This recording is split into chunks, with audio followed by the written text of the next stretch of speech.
It took me a moment to realize it was only a dream. I was in a dark room, a very dark room. I wasn't able to see even half a foot in front of me.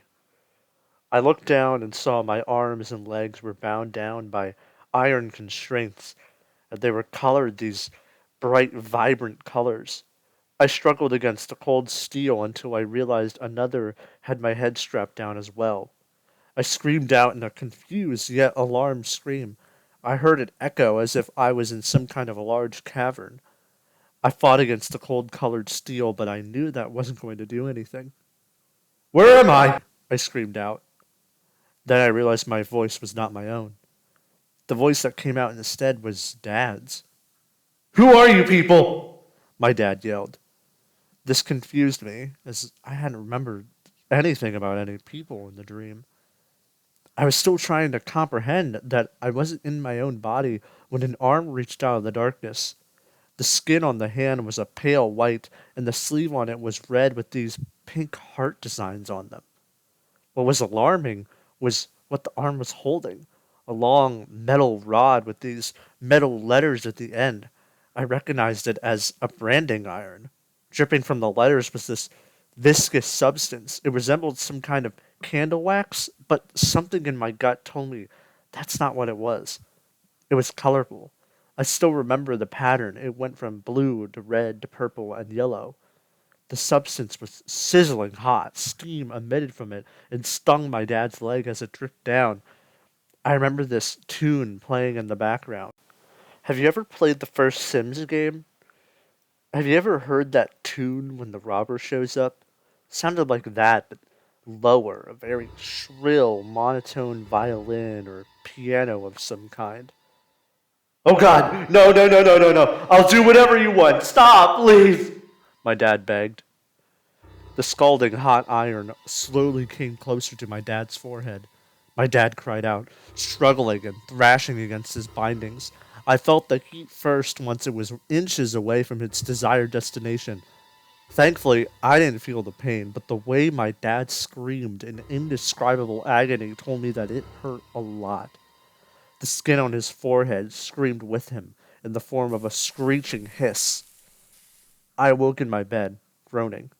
Damn, that nightmare was pretty bad. I was covered with my blue blanket. I looked around, verifying I was still in my room, and my brother was still in the bed across from mine.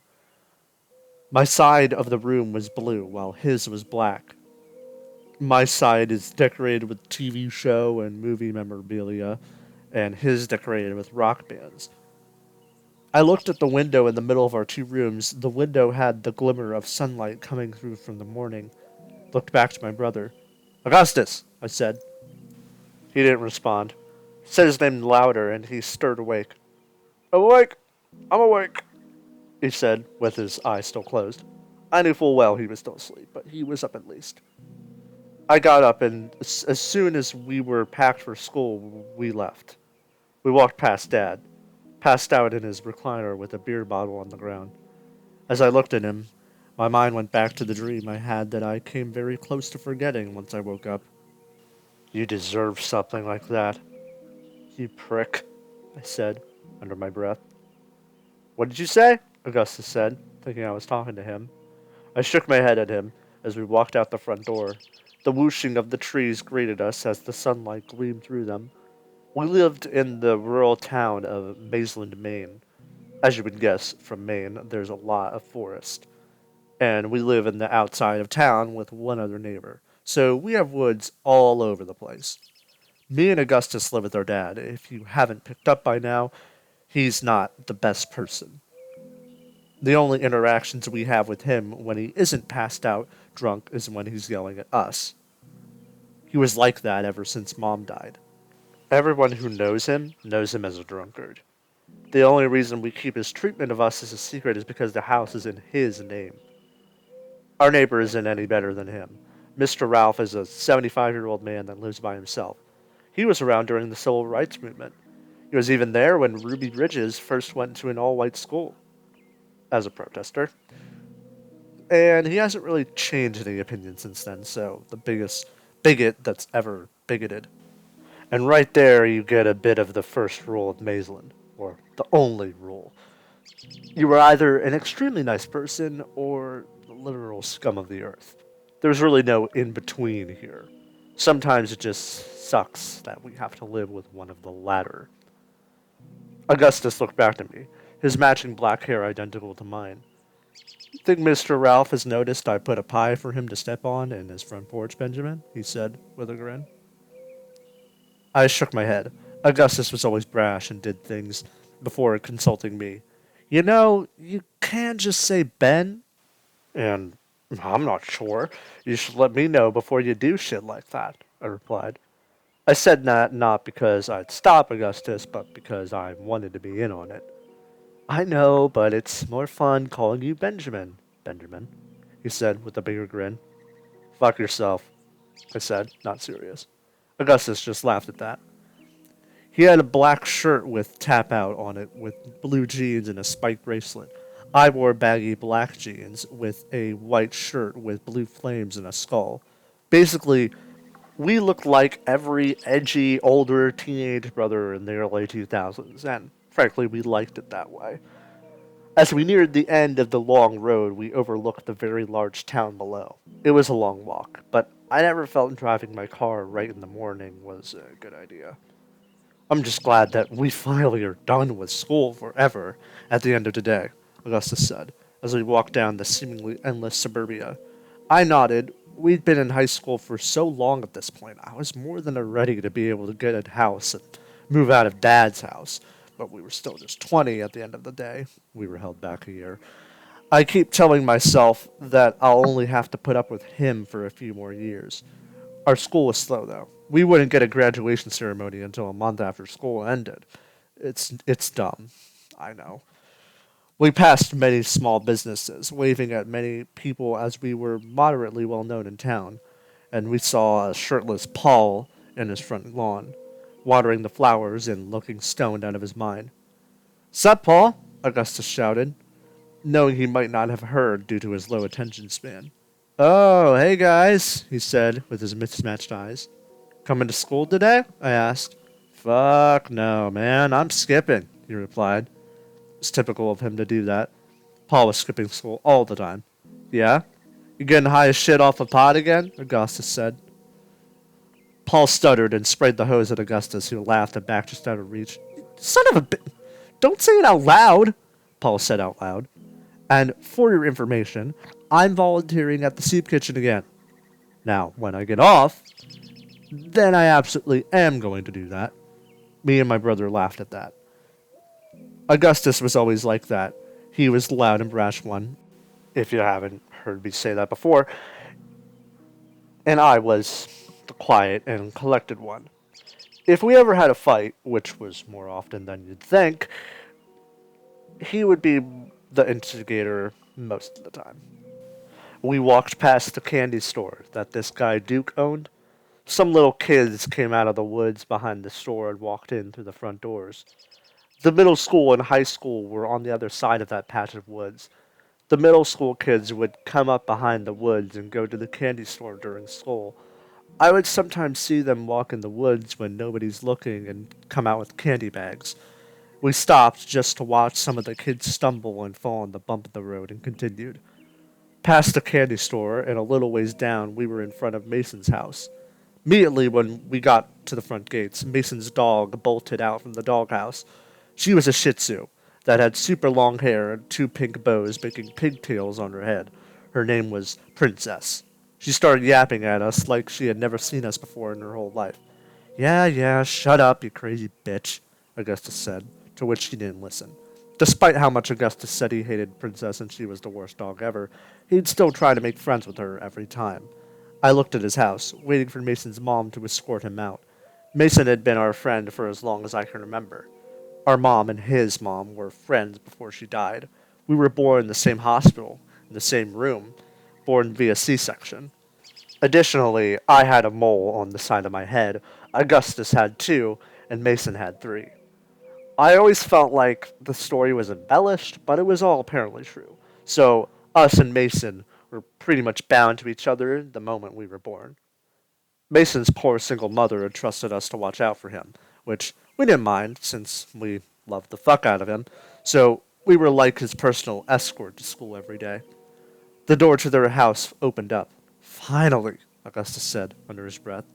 Princess ran up and ran around Mason and his mom as she helped him down the stairs. As Mason saw us, he let out this joyous noise. Whenever I heard that noise he made, I'd always feel a happiness in my heart. His mom was in her kitchen dress. She kept asking him questions on if he had everything he needed. Mason clicked on his iPad, making the iPad say yes to all of her probing questions. He's in good hands with us, Mrs. Johnson, I said to her. I know. I just need to make sure, she said. She was always a worrywart, which was fine. She was an actual good parent compared to ours. If one of us had to be stuck with a shit parent, I'm just glad it wasn't Mason. Mason crossed the gate and gave a big hug to us both. Hey, buddy, I said to him. Hello, He said with his iPad. Princess had pulled at Mason's pant leg until she finally had to let her favorite person go. We waved goodbye to Mason's mom as I put my arm around Mason's shoulder. What were you doing on the weekend, bud? I asked. Mason looked at me. I could tell he was trying to make a really face, like I was dumb for asking that question. Mason's special interest was Dead by Daylight, a game where you can play as the killer trying to kill the survivors, or one of the 4 survivors. He knew that game inside and out. He had all the characters, everything. The skinnier guy worked as a cashier at one of the gas stations downtown, which was good because he didn't actually really have to talk to people. I'm sure a good bit of money he got from that job was used on that game. Well, you better have won all your games, or I'll have to show you how it's done, Augustus said, matter-of-factly. I did. Mason said, with his iPad, his fingers darting across the screen at light speed as he typed. We laughed, expecting that answer. Don't mind him, he's just being an ass, I said. Augustus patted him on the back. We were one of the only few that Mason would allow to touch him. That was something Augustus would brag about. Mason looked a little scared at the wall of posters we walked past. I just turned his head back the other way. Concern. Mason hastily clicked onto his iPad. Don't worry, buddy. If something like that happened, we'd be right here, I assured him. Yeah, and just remember, Augustus held up his hand in a peace sign. Peace. That was Mason's hand sign to us. Whenever we'd see him, we'd flash the sign to him, and he would flash it back. It was his way of telling us that he was in trouble or not. If he flashes back, that means he's okay.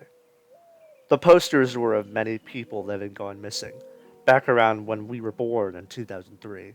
Certain people started to mysteriously disappear. It was obviously a big deal. Every other day, somebody went missing unexplainably. Of course, I don't remember any of that, but people have been paranoid ever since. The one thing all the victims had in common was that after they went missing, evidence was found of them being involved in all sorts of illegal shit. And I'm talking about some real, high-profile people, advisors to the mayor, trusted small business owners. Ever since, people had become a lot less trusting, and the first rule of Maisland came to be. It was like the awakening for all of us, that everything here wasn't as it seemed. I pulled Mason a bit closer, recalling what had happened all those years ago. It scared me too, even if I wasn't there for it. Mason tapped me on the shoulder and flashed the sign at me. Smiling and ruffling his hair, I flashed it back. Chapter 2.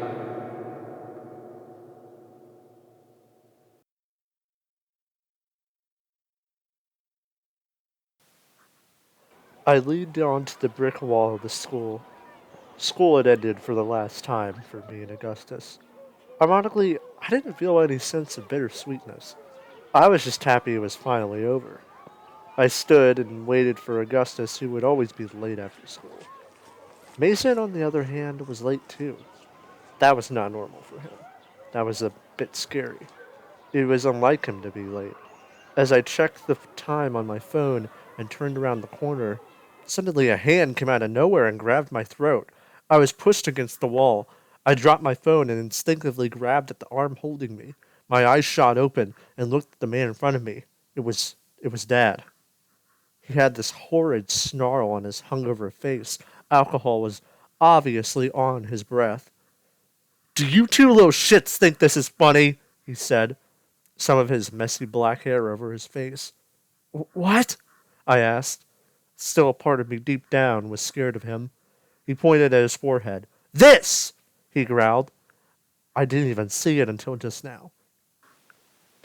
I've been trying to wash it off for hours, and it doesn't fucking come off! What the hell did you assholes do? You realize this can ruin my life, right? What will people think when they see this?" he said, some spit flying from his mouth. "Neither of us did jack shit," I said, almost as if, even in the face of a beating, I still just wanted to spite him. "But if people saw that, they would know the truth, wouldn't they?" After I said that, I closed my eyes and braced myself, knowing he was about to hit me for saying that. But I didn't care. I could suffer a punch if it meant I got to insult him for being the shithead he was. But the impending punch never came. I waited for a moment and my eyes opened. He was still standing there. His free hand was at his side, but he still had that snarl. But his vacant eyes, looking into mine, told me that he was thinking about something. I've known this dickhead my entire life. I knew damn well he wanted to hit me like he always did. But this time, he didn't do that. I'd like to give him the benefit of the doubt, that maybe having to acknowledge what he actively does would make him see how bad he was. But that was impossible. He wouldn't do something like that. No. He had years upon years to see how bad he was, but he never changed. So if it wasn't that, then why was he hesitating? Something else was on his mind. Something else made him stop.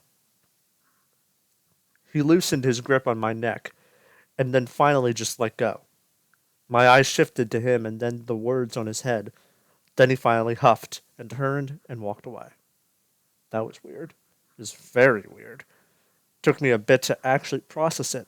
The words on his head almost perfectly replicated the branding iron I saw in my dream at just that morning. From purple to yellow to red to blue. It was backwards from how I was in the dream, but that can't be possible. How could that even happen? Something in a dream happening in real life? I've had deja vu from dreams before, but this was nothing like that. That was a super tense moment that I was definitely not anticipating. Going home tonight will be awkward, but I guess we never would even look in Dad's direction anyway. I jumped a tiny bit when Augustus almost sneaked up on me. "Sup, fuckface?" he said. "Hey, bitch ass," I replied. "Was Dad here?" "Yeah, he was just making a fool of himself," I replied, not saying the entire truth. He just chuckled. "Nothing new there." As he looked around, he raised his eyebrow and said, "Mason's not here yet?" Stopped and looked around. I almost forgot that he should be here waiting with me for Augustus's slow ass. That was a normal. Usually he would always, without fail, come out before everyone else. Then he'd walk to the side of the school and wait for me. Literally be there before me. I grew worried. We agreed on this spot because no assholes would see him and try and pick on him for the short moment we weren't there. He wouldn't have strayed, would he? No, he wouldn't do something like that. Turned the corner and saw a small group of people. I called out for Mason. I heard a faint cry that definitely was his voice coming back. Augustus saw it first. In that small group, we saw a sliver of Mason cowering scared as the others were laughing at him. We saw some douchebag try and pry his iPad away. Instantly, Big Brother mode was activated on both of us. Augustus bolted toward the group wordlessly, and I followed. My brother's eyes turned hot pink. It was a strange genetic condition he had that made his eyes turn that color when he was angry. But rest assured, if Augustus has his eyes hot pink, then he is pissed. I never really realized how fast Augustus was until that moment. I had simply planned on pushing the guy away, but Augustus took it a step further. Now, me and Augustus are not some super skinny dudes. When you have a father like we have, you have a lot of rage to take out, and we took it out by working out at the gym. We had gotten big enough that we could fight back against Dad should we want to. You can't escape. I know it sounds like I'm gassing us up and making us seem like, oh, we're super cool. But I say all of that to say that if one of us punched somebody, it would definitely hurt. And when Augustus caught up to the group and literally jumped through the air and sent his fist into the face of the guy tugging at Mason like that Markiplier clip online, it definitely looked like it hurt. You could tell by the way he literally tumbled on the ground. His friends just kind of watched in shock as Augustus wailed on him. To others, I stopped Augustus as soon as I got there, but I'd be lying if I said that I didn't intentionally run a little slow so Augustus could get a few more hits in. Once I pulled Augustus off of this guy, his posse immediately got to his side and started getting him away. That didn't stop Augustus from hurling obscenities at them, though. You motherfuckers! I'll fucking kill you, you hear me? If you touch him again, I'll fucking kill you, you fucks! He screamed. Once I was sure that Augustus wasn't going to run off to them and continue his assault on them, I let go of him and got to Mason's side, helping him up. Hey, buddy, it's okay. You alright? Are you hurt? I asked. Mason shook his head, still making his fearful noise. He hugged onto my side, and I held him until his noises died down. I waited for a moment until I finally asked the question I wanted to ask. Buddy, why did you not come to our spot? I asked, not wanting to sound angry, but knowing he wouldn't be able to tell either way. Mason looked confused at me, or at least his version of it. I thought he was responding to me, but then realized his iPad was missing. I picked it up and gave it to him. After a bit of typing, he said, Somebody was in the woods, telling me to follow them. My eyes narrowed at him, subliminally asking if he was serious. Mason nodded his head at me, reading my expression uncharacteristically well. Wait, what? I said, exasperated. Instantly, I believed Mason without question, fearing that Dad was trying to do something to him as a sick way to get back at us. But I remember watching Dad drive away. Couldn't have been him, could it? Who was it? I asked. He shrugged, he didn't know. It was a man, and he was asking if I wanted some candy. My heart sank a little when he said that. I had always looked at the little kids going into the woods and coming out with candy, every day even. I assumed they just went to the candy store on the other side of that patch of woods, but the thought that they were in there because someone was hiding in the tree line, goading them to follow, disturbed me greatly. Where did they really get that candy from? I hugged Mason again, looking towards the woods. The fact that Mason was just about to be in the hands of someone more dangerous, much more of a stranger, scared me. Are are you sure someone was there? I asked, knowing damn well Mason wouldn't lie.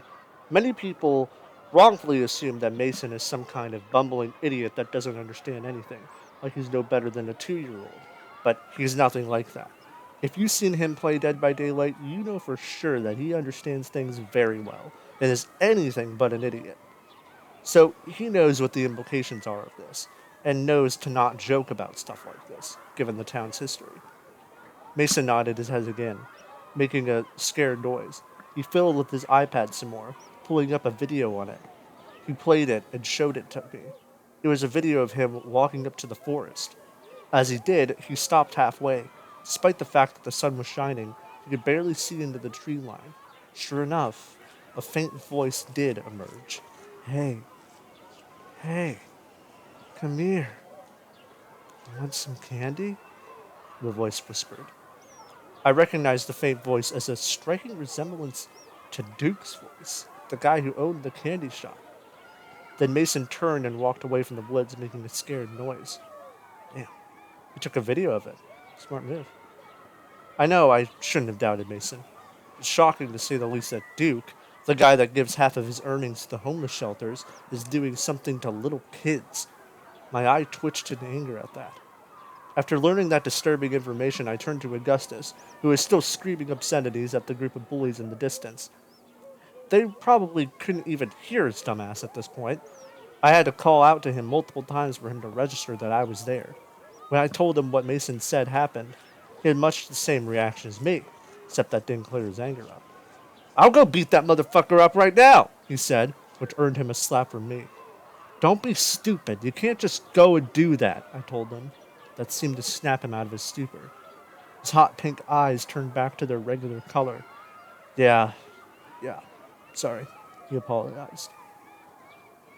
He then went up and hugged Mason. When he pulled away, Mason looked at us both and typed, "What should we do? I have the video. Can't we just go to the police?" "Might not want to do that, buddy. Police aren't that trustworthy around here," I said with a sigh. It was true, after the disappearances, trust in the police had diminished a lot. A good bit of people that went missing belonged to the Maitland police force. That distrust had still lingered in us, even if it was a generation ago. But if I thought something might be wrong, I did have a bit of a plan. What to do next.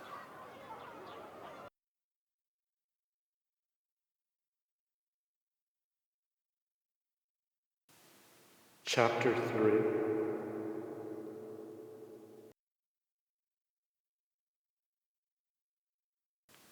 We walked down the road past Mason's house until we finally went up to Paul's RV that had been lying dormant for years.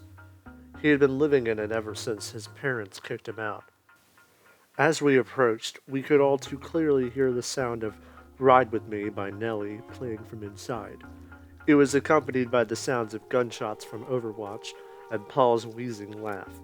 Me and Augustus looked up at the cracked open windows to see a funnel of smoke coming out from inside. Augustus looked at me. "Yeah, you think he's..." "Oh yeah, he is." Mason had a red face as I knocked on the door. He was always flustered when faced with meeting guys he didn't know, or in Paul's case, someone he barely knew. Paul was our best friend, so he absolutely met him before. Paul answered the door and a puff of smoke came out and hit me in the face. Paul had a black tank top with a bucket hat with marijuana symbols across it. He flipped the finished end of a blunt to the trash can and looked at me with his mismatched eyes. "Yo, what's good, my guys?" Paul said, as he looked at the nervous Mason. "Shit, you brought Mason. What's up, little bro?" Paul extended his arms for a hug, but Mason let out an uncomfortable groan and stepped back. "Oh, sorry. Air hug." Paul and Mason exchanged a hug without touching each other. Paul welcomed us into the small, cozy space. Different varieties of bongs were lined across a shelf above the dining table, a window between the seats, and a couch pointing to a pause TV next to them. I had been to this place many times before, so the smell of weed wafting through the place did not bother me. I sat down in a saucer chair, and Mason and Augustus at the chairs at the dining table. Paul stood with his hands at his side. "So," he said, "finally decided to let Mason try a booth." Augustus chuckled, and my eyes widened a bit as I shook my head. "What? No, that's not why we're here." "Oh, well, shit, this is awkward then. What are you here for then?" Looked over at Augustus, who was rubbing Mason's hand. Mason was still shaken by the prior encounter. "Mason said someone was trying to lure him into the woods at school," I said in a whisper, as if someone would hear. Paul's hands fell to his sides and his eyes widened. You've heard of resting bitch face, but Paul had a resting calm face. He always looked like he didn't give a damn about nothing. So when his eyes widened like that, it was a sign that shit was serious. Of course, he was more than indoctrinated by the history of this town like us. It's probably because of that he immediately believed us, even if he wasn't there for Mason's experience. "Oh, fuck," he said. "Yeah, we're a little concerned and upset," I said, looking at my brother. That was the least of what he probably felt. "You know who it was, bud?" "Duke. It was Duke," Augustus responded, still clutching Mason's hand with a protective rage. Paul looked at him in disbelief. "Yeah, he was asking if he wanted candy." Mason whimpered, letting him know he was clenching his fist too hard, to which he relented. I saw the look in Paul's eyes. I could tell he was piecing together what this might mean, just the same as I did. Damn. So Duke's a kid fucker? Don't say it like that. Well, I mean, that's what we were assuming is going on, right? Yeah, I guess so. We can't go to the police with this. What if some of them are in on it? We would have to have some serious evidence, more than a voice that faintly sounds like him in a video. Paul chimed in. Even if the police aren't doing anything bad, if I want to accuse Duke, the guy that everybody likes, of being a kitty diddler, then I want to be absolutely certain I know that's what's going on. So, what are we supposed to do about it? Paul said. I looked at him expectantly for a few moments and then he grinned. Oh shit, you want to go spying like the good old days, he laughed. We were troublemakers as freshmen. We always had pranks we'd like to pull, but only on people who deserved it. Mr. Ralph, for example, was our prime target. His old paranoid ass would leave bear traps all along his backyard because he thought the Jews were coming for him. So we'd set them off in the middle of the night, seeing them with our night vision goggles and watch through binoculars at him as he almost shit himself. Another time, we watched with binoculars as he opened his email to a torrent of interracial porn. His horrified face was priceless, so much so we'd recorded it. Remembering all that, I knew Paul didn't get rid of our old stuff, and now we needed it for more than just a prank. Paul looked into his small dark closet in the very back and pulled out a black suitcase. Check this shit out, Mason. Your big bros were on some Mission Impossible type shit with me, he said. Mason made some excited noise as he opened it up. There were pairs of night vision goggles and binoculars inside, and some camo jackets.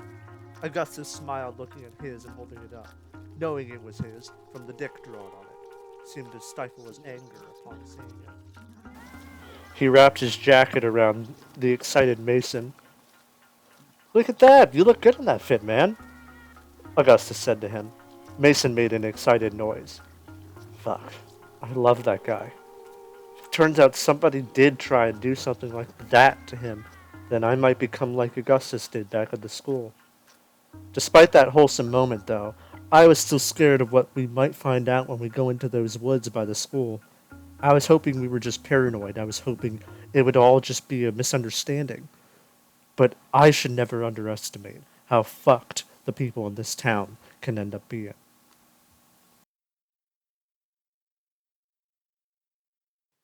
Chapter 4. As we walked through the woods, I held Mason's hand as I led him through. The thick foliage was all around us. I couldn't help but think how the hell those kids going to the candy store could go through this shit every day. I almost didn't want Mason to tag along, but he even didn't bring his iPad to not make any noise. And plus, I felt like this was very much his business. The forest was dense and dark. I was only able to make out vague shapes of Augustus and Paul in front of us. We were all decked out in our standard gear from our pranking days.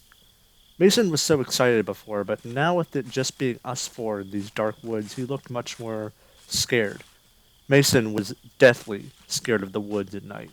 I don't blame him, though. It feels like we were in the Blair Witch Project out there. We didn't talk for a while. It was only just the sounds of crickets, owls, and the leaves crunching beneath us. Finally, we reached the edge of the tree line.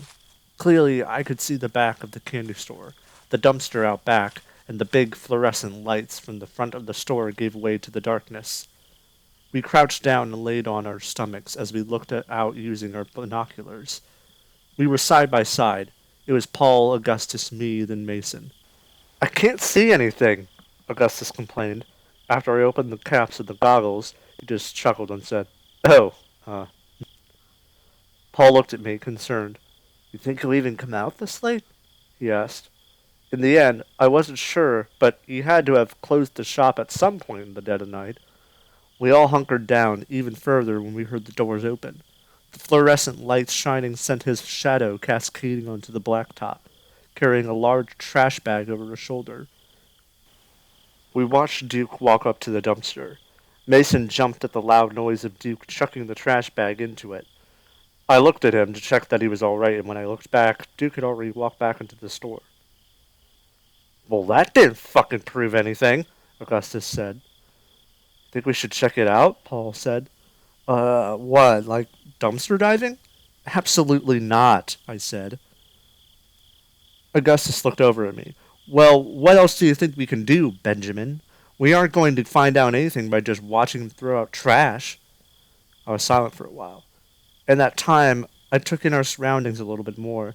The pitch blackness of the long stretch of forest behind us and the look of suburbia in the front.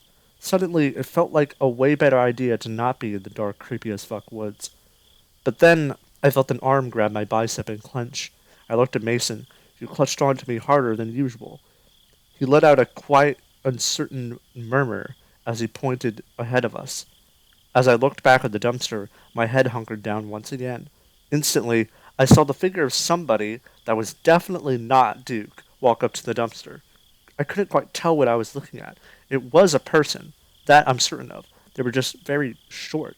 They had some kind of hat and two long tufts going down each side of their head that I'm pretty sure was supposed to be hair. It was so dark I couldn't even make out the features of the figure. I looked to Augustus and Paul, searching their faces in the dark for any indication they knew who this was.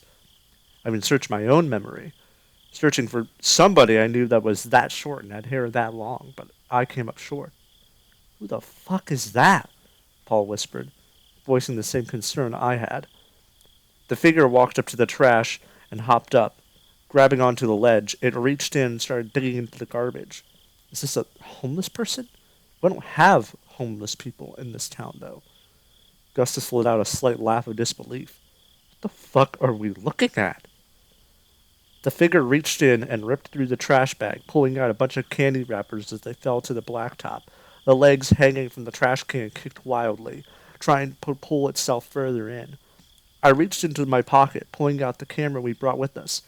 But right when I was about to take a picture, it stopped. The sound, or lack thereof, made a hell of a difference. I looked back up and saw the figure had raised its head from the trash and was looking straight towards us.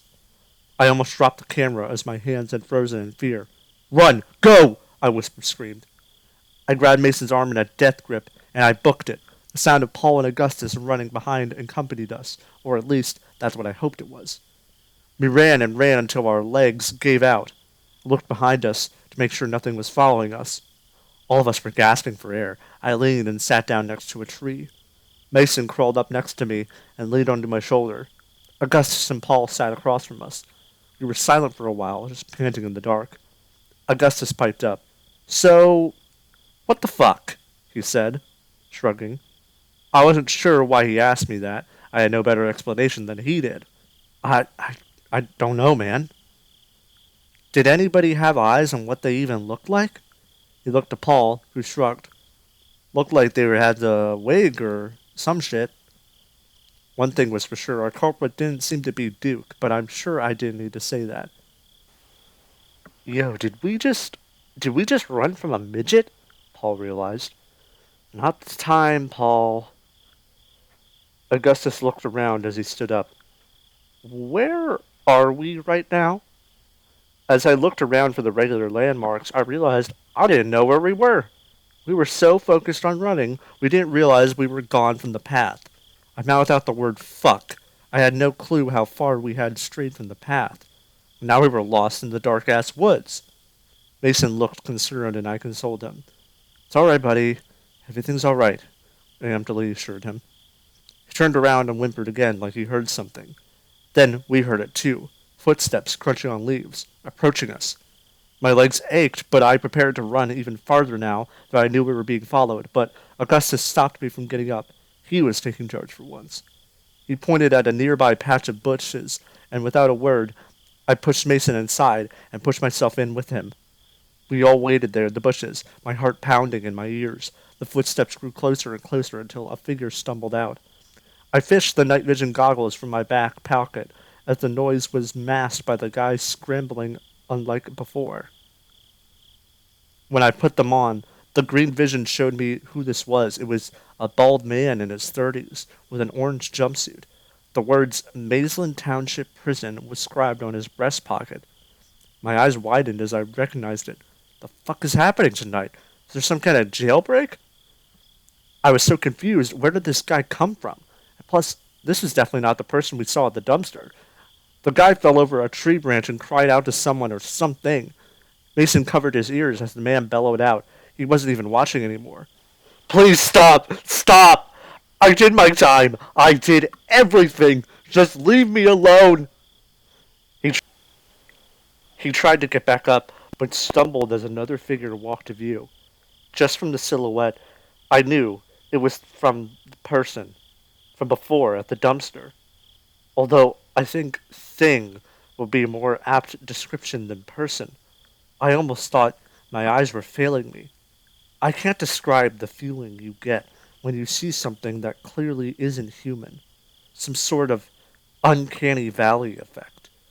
The figure I saw looked like a stuffed animal or a doll, like something a kid drew that came to life.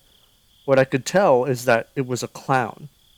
The white face paint and red lipstick made it obvious. It was about 4 feet tall, had a pink dress and a light green shirt with a smiley face on it. The sleeves were too big from its arms, and they hung loosely at its sides. Orange poofy clown hair went all the way down to its sides, dragging across the ground with its sleeves. There was a small tiara parked on its head with a fake plastic pink flower hanging from the middle, but what gave it away as inhuman was its eyes and nose. Its eyes looked like someone drew a black line with a marker on its face, two lines going up to down on either side of its nose. Its nose was in a cone shape, with light and dark orange lines going down it. It looked like a cartoon character. If I saw it in a cartoon, I would have thought it was funny looking, but there was something so overpoweringly unusual in seeing it be tangible, standing in real life. At first, I wanted to believe it was a person in a mask, but those hopes were instantly dashed when I saw its smile widen ever so slightly upon seeing the man had fallen down and was defenseless. He looked at his small clown pursuer, his eyes wide with terror. I didn't do anything! I swear to fuck! I didn't! I expected the clown to say something to him, but she said nothing. She simply stared at him and kept the smile ever present on her face. Behind the smile, I could sense a dark intention. There was no mercy behind those seemingly painted eyes. I guess the guy saw it too, as he got back on his feet and started to run, threatening to run right into us. But almost as soon as he got up, he fell back down again, this time screaming bloody murder. Looking at the clown, her cone nose extended outward a large distance and pierced right through the man's Achilles tendon. Her nose retrieved back, the vacant smile never leaving her face. The man writhed in agony as his blood stained the leaves under him. She looked at his other foot, and almost in an instant it extended again and pierced his other Achilles tendon. His screams echoed, and I heard crows fly in response from the trees. As he tried to crawl away, he called his assailant as many obscenities as he could. Finally, he grabbed a large rock inches away from his face, staining it with bloody fingerprints. He turned around, and before he could even use the rock, her nose stabbed straight into his chest. She pulled her nose from him again. It was now dripping fresh crimson. The man dropped the rock and wheezed, coughing up blood. She must have hit his lungs as he gasped and gargled on his own blood. She walked forward, her plastic pink heels drifting across the grass. She extended her hands and grabbed at his head, slowly, methodically. She turned his head further and further around. His bones tried desperately to keep his head in its natural place, but there was a slight crack, and then another, and then another. He groaned with each agonizing crack as she slowly started snapping his neck. Finally, there was a crunch, and the man fell limp. As his head hit the ground, the clown made jazz hands like it was saying "ta-da" to what it just did. Then it started to stab its now red nose into the already dead man over and over again, leaving his body riddled with holes. It took me a bit to realize I had my hand over my mouth in shock, and partially to cover my breathing. I slowly turned my head to Mason, who had his face in the dirt and hands over his ears. Then to Paul, whose eyes were so wide that they threatened to fall out, and Augustus, whose jaw was also propped open in shock. As I turned back, my head came into contact with the twig and snapped it. The smiling clown cocked its head towards our bush. Right then, my life flashed before my eyes. So many memories rushed past me each step she took towards us. I was frozen. I didn't move. I remember first meeting Paul in freshman year of high school. I remembered seeing Mason trying his hardest to verbally say my name. I remember play wrestling in the backyard with Augustus. She was inches from my face. I really did think we were all going to die.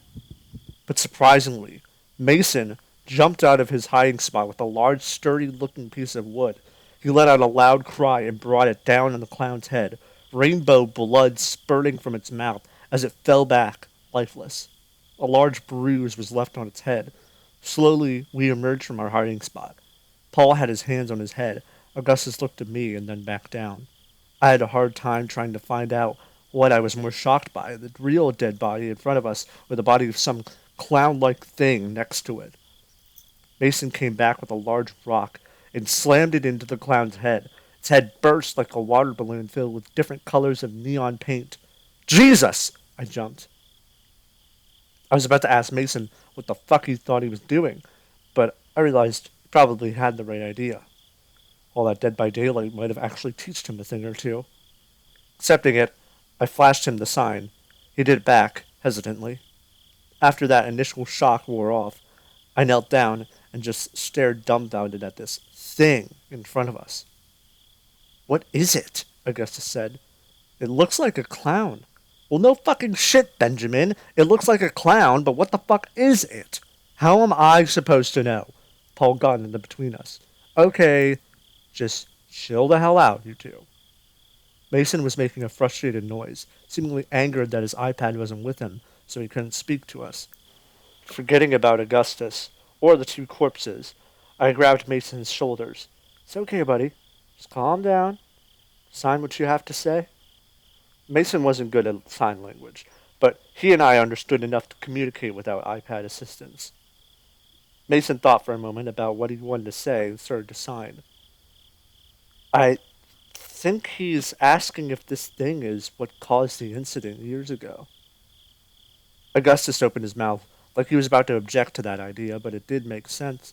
It was after a prisoner, someone who had a dark past. He shook his head. It doesn't matter right now. What the hell do we do with the bodies? Augustus said. Paul looked at the body and shook his head. Sorry, but there's no amount of money you can pay me to hide a human corpse. I, too, was at a loss for what to do. What were we supposed to do with dead bodies? Sat and thought for a moment. All right.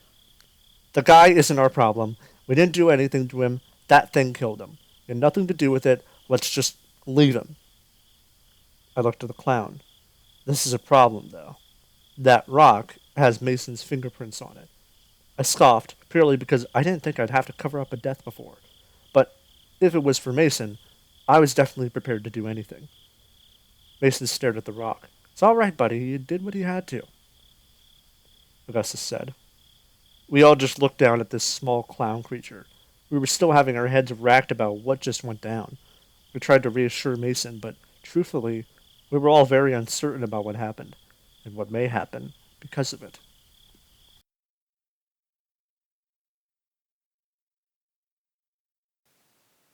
Chapter 5.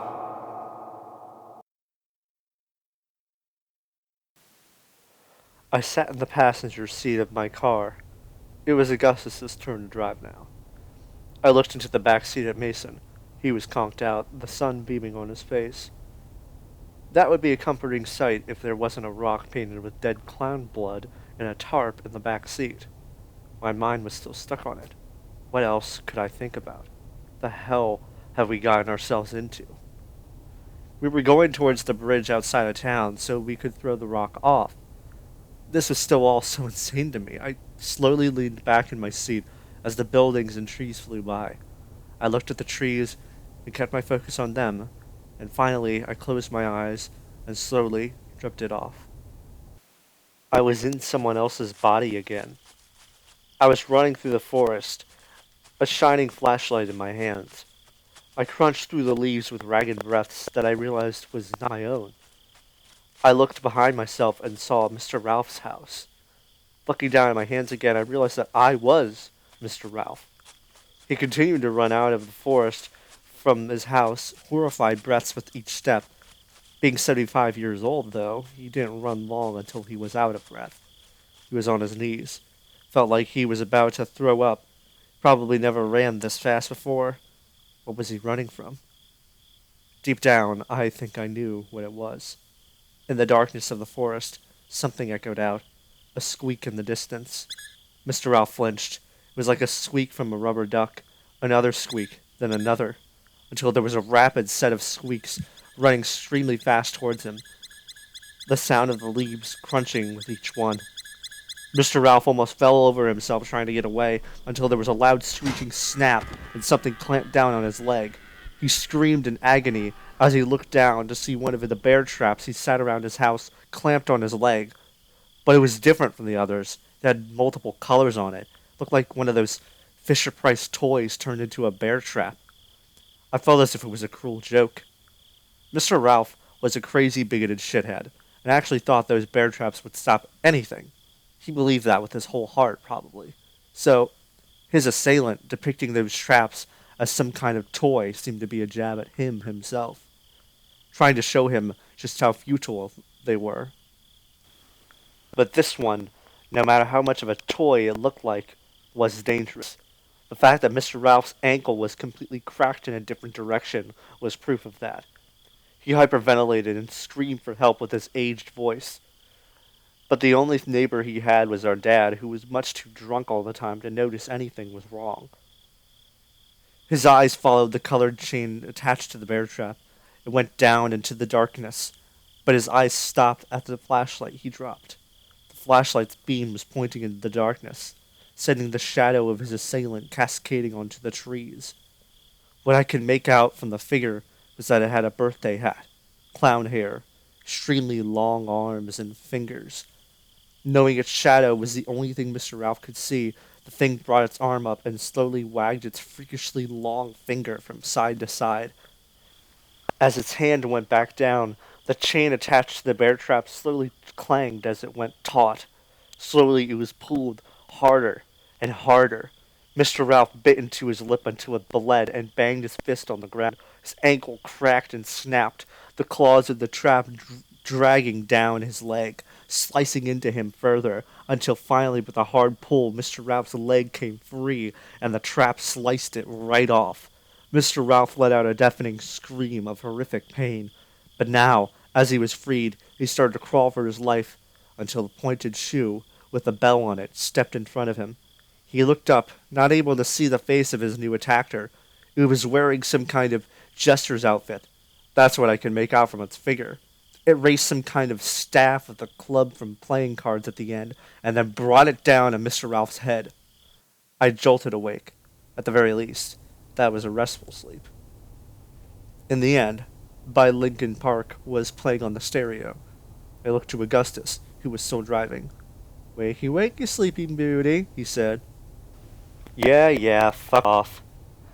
I looked into the back seat. Mason was awake, looking out the window. I flashed a sign, putting a reassuring hand on his knee. Mason flashed it back, not looking me in the eyes, which was usual for him. There was a long tunnel leading up to the bridge out of town. Augustus turned the high beams on as we entered the dark tunnel. I remembered last night again, just from being in the dark. It was hard to forget seeing someone die, but I tried to keep my mind off of it. Mason let out a giggle as the song goes to the part when it said it doesn't even matter. I heard his iPad's robotic voice say, "But in the end, it doesn't even matter, because there's a fist in my ass." I looked at Augustus, and he looked at me bewildered. We both fucking cracked up laughing at those unexpected words. Mason joined us. I can imagine he said it just so we would laugh at it. Augustus was still laughing a bit when we neared a large roadblock, with two construction workers on either side looking the other way. That confused me. It blocked the whole tunnel. Why wouldn't they put the roadblock right at the start of the tunnel? "Fuck," Augustus said under his breath. "Fuck is right. Hope we can just wait it out." Augustus put the car at park and opened the door. "I'll go ask them." I looked back at Mason, who was looking at the roadblock in interest. I looked back and saw Augustus walk up. I read his lips saying, "Excuse me," but the two guys didn't respond. Augustus repeated himself and stepped closer. Then he stepped even closer. Suddenly, Augustus fell on his ass, stumbling to his feet. He ran right back to the car. I tensed up. The other two workers didn't even react. Augustus practically threw the door open and jumped in, locking all the doors almost immediately. Augustus, what the fuck, dude? What's going on? He put on his seatbelt. It's not real, he said, his eyes wide. What? It's not real. It's a painting.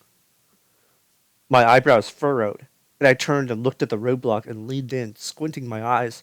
I could start to see small bumps of rock on the scene in front of me. I raised my head a bit, and my eyes widened as I realized he was right. The scene in front of me was no scene at all. It was just a wall with an extremely convincing painting on it. It was like some kind of fucking Looney Tunes cartoon. What the fuck? Augustus switched gears into reverse, his eye beams shining and revealing the shadow behind us. The shadow shined onto the wall in front of us, revealing the silhouette had clown hair and a birthday hat. Mason screamed at the sight of it. I joined him. As Augustus backed the car up, the figure stepped aside, like it was letting us go. As we backed up, its face peeked in the window at me.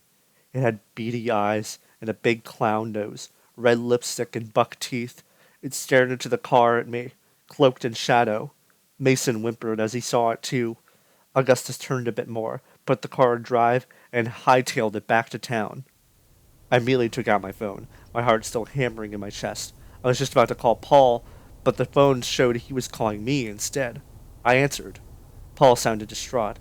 Bro, you're not going to believe what just happened, he said, in a voice that was not as calm as his usual one. The realization hit me as I said it. There's more of them. Yeah. Chapter 6. The drive back was silent. I asked them both if they were okay, but that was it. When we got back to Paul's RV, he opened the door and quickly ushered us in, like he was afraid somebody would see. He quickly shut the door and turned to us. This is some fucked up shit, man. I nodded and put my arm around Mason. We ran into one on our way here. They blocked off the exits to town on the road at least. Fuck if I know how, Augustus finished. Paul's eyes widened, like he didn't know it was that bad. Fuck, man. Without a plastic bag. I got one of the sons of bitches. It took me off guard and I took it out immediately. He dropped it onto the dining table, revealing this jester clown that had some beady eyes, a smile with dark green lipstick still plastered from its face. It had dark green and red lines going across the cloth on his head, with bells hanging down. I instinctively jumped back before realizing it was dead. You killed it? Augustus asked. Surprisingly, Paul shook his head. I don't think I did. I heard bells outside in the forest, and I'm no bitch, so I went out with my knife. I heard the son of a bitch walking behind me, so I whipped around with my knife and cut its head off. It was strange because I really didn't swing too hard, but its body still moved. It fucking ran away from me. Part of me was astonished, but I'm not sure what I expected. It seemed these things didn't act the way nature intended already. Paul looked at me with apprehensive eyes. Clowns. Why did it have to be clowns? I couldn't describe the loss of power I had. I had no idea what we were even up against. I could never describe to someone the feeling of helplessness, to have something so unequivocally out of your control. Felt like a kid again, but in the worst way possible. Like this all was something that only grown-ups could handle or understand, and I was just not in on it. The aura of this feeling spread throughout the whole RV. We didn't know what to do.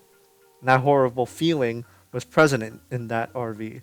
Even if we distracted ourselves with video games or something, it still came back. How are we supposed to forget something like that? I called Mason's mom and told her Mason will spend the night with us again. Thankfully, she didn't care. She trusted us. Paul had pulled out a bed from the dining table, and me, Mason, and Augustus slept in that. Paul slept in his own bed, with a deer rifle right at the end. I lay there next to Mason. He was sandwiched between me and Augustus. The darkness wasn't all that bad. There was the windshield, the window right next to the dining table, and a skylight above. The moonlight cascaded inside from the skylight, and that was enough to light up the room. The other windows had the blinds drawn, but it still didn't stop me from looking around every once in a while, hoping I don't see the silhouette of something on the other side. I'm really not sure how to explain the ravenous emotion of uncertainty, having such a fear of the future, how bad it may end up being, how you try and try, but there's almost always something to have existential fear over. As I laid there next to Mason, I closed my eyes. Sometimes Mason would tell me that he could see things when he closed his eyes, not in a metaphorical sense, not like he was dreaming. He could genuinely see certain scenes when he closed his eyes. I thought that was fascinating. The concept that somebody's imagination could be so strong that it makes you see things. I never once thought I could have the imagination to have such an experience, but this once I did. I remembered being a kid again. It was years back. I could envision in my head the moment I first held Mason in my arms. Augustus kept nudging me with impatience, wanting to hold him soon. Mason was so tiny back then. His little hands reached out for me. He grabbed my hand. I could really just see how much smaller he was compared to me. Tears welled up in my eyes as I saw such untainted innocence for the first time. I think it was that moment when me and Augustus fell in love with Mason. I couldn't explain it. Mason had only done one thing, and that was enough for us to love him unconditionally. I hadn't seen a lot of babies at that age, but I thought that Mason was the cutest baby that could ever be made. Then he opened his eyes. The little baby Mason opened his eyes and looked at me and my brother. That feeling when I saw it for the first time, that flutter deep in my chest when I realized that the very first thing Mason ever saw was me and Augustus. I don't think I'll ever experience something quite like that ever again. I can't stress enough how I couldn't take my eyes off him. I would just stare at him in wonder, just watching how his little head looked around the room. I sometimes would catch Augustus staring at him in the same way. We just were so awestruck at seeing little Mason. For the moment baby Mason took his first steps, me and Augustus couldn't leave him be. My heart would leap every single time I saw that smile come across his face and he crawled towards us. I remember his mom saying that we were the only two people he ever did that to. Could you imagine my surprise when one time he saw me and Augustus and he got up and hobbled to us instead of crawling? Something just made me feel so special about him. We were the first things he ever saw. His first steps were taken to walk to us. We would hold his hand and bring him everywhere and play with him. We'd practically live in Mason's house sometimes just to be with him.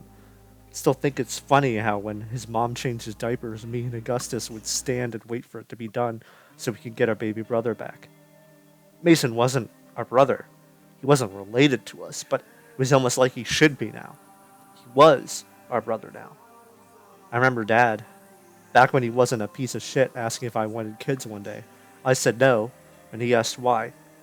Because Mason is my baby, I said. Maybe my dad thought I'd grow out of it, but I don't think I did. I think even still, Mason is more like my own son first, and brother second. I can't read Augustus's mind, but I can only assume by the way he acts with him that he feels the same. I remembered when Mason was 5. Me and Augustus were 10. We were little bastards back then, me and my brother. But Mason was always our soft spot. It became apparent early on that Mason wasn't the same as us. He had grown to 3 years old, and his parents, no matter how hard they tried, couldn't get him to say a single word. But what really tipped them off was the way loud noises bothered him. How even so much as certain textures or even touching people would perturb him. Even at 5 years old, Mason never said a single word. Me and Augustus had long accepted he'd stay that way. But when we were at the store, picking out snacks for a sleepover, Mason had thought he lost us. We were just in the next aisle. We saw him walk by, and then we heard it. "Ben? August?" Mason said, with his words, his voice.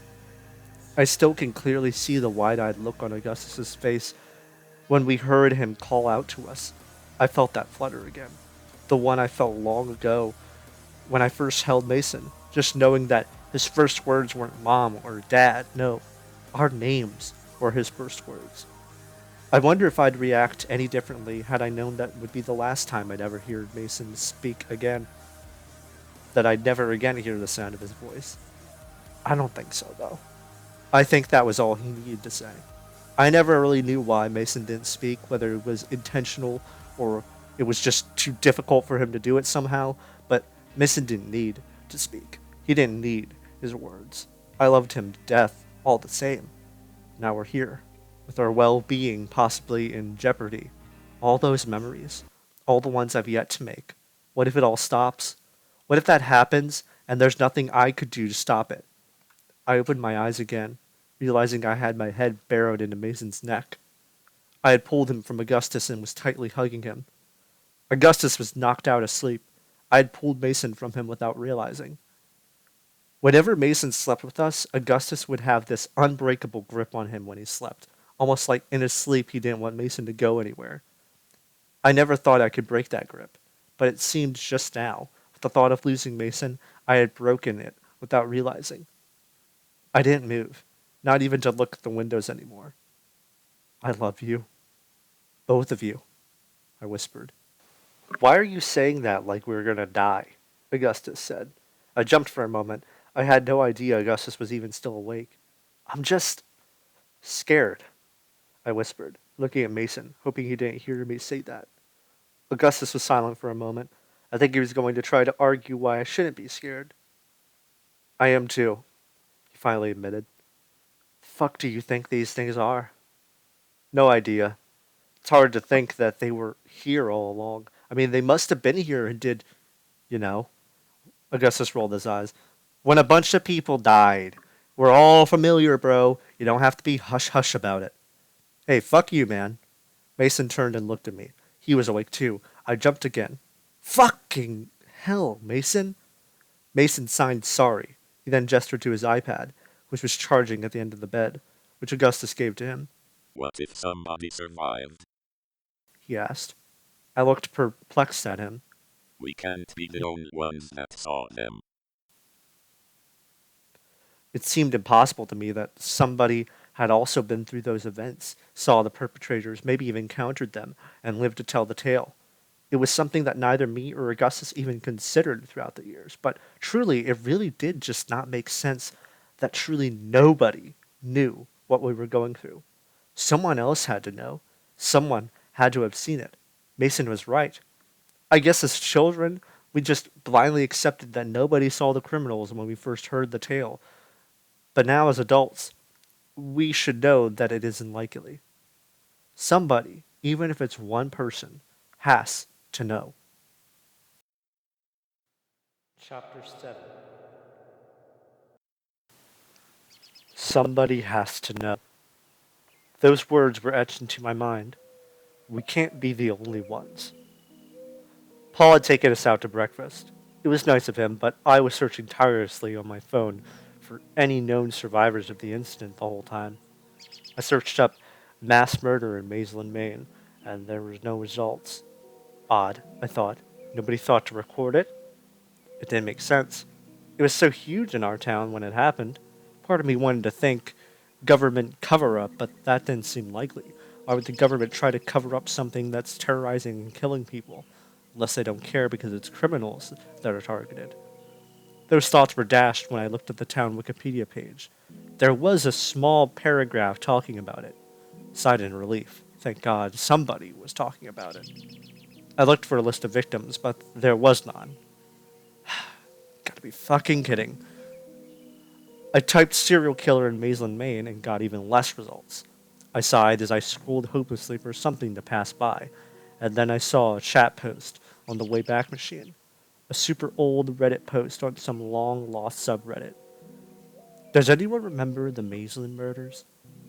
I clicked on it, and it was made by a deleted user. All of the comments were deleted users as well, so this must have been a long time ago. They talked about their childhood in Maitland and remembering it being unsafe at night, which was very unusual for a rural suburb.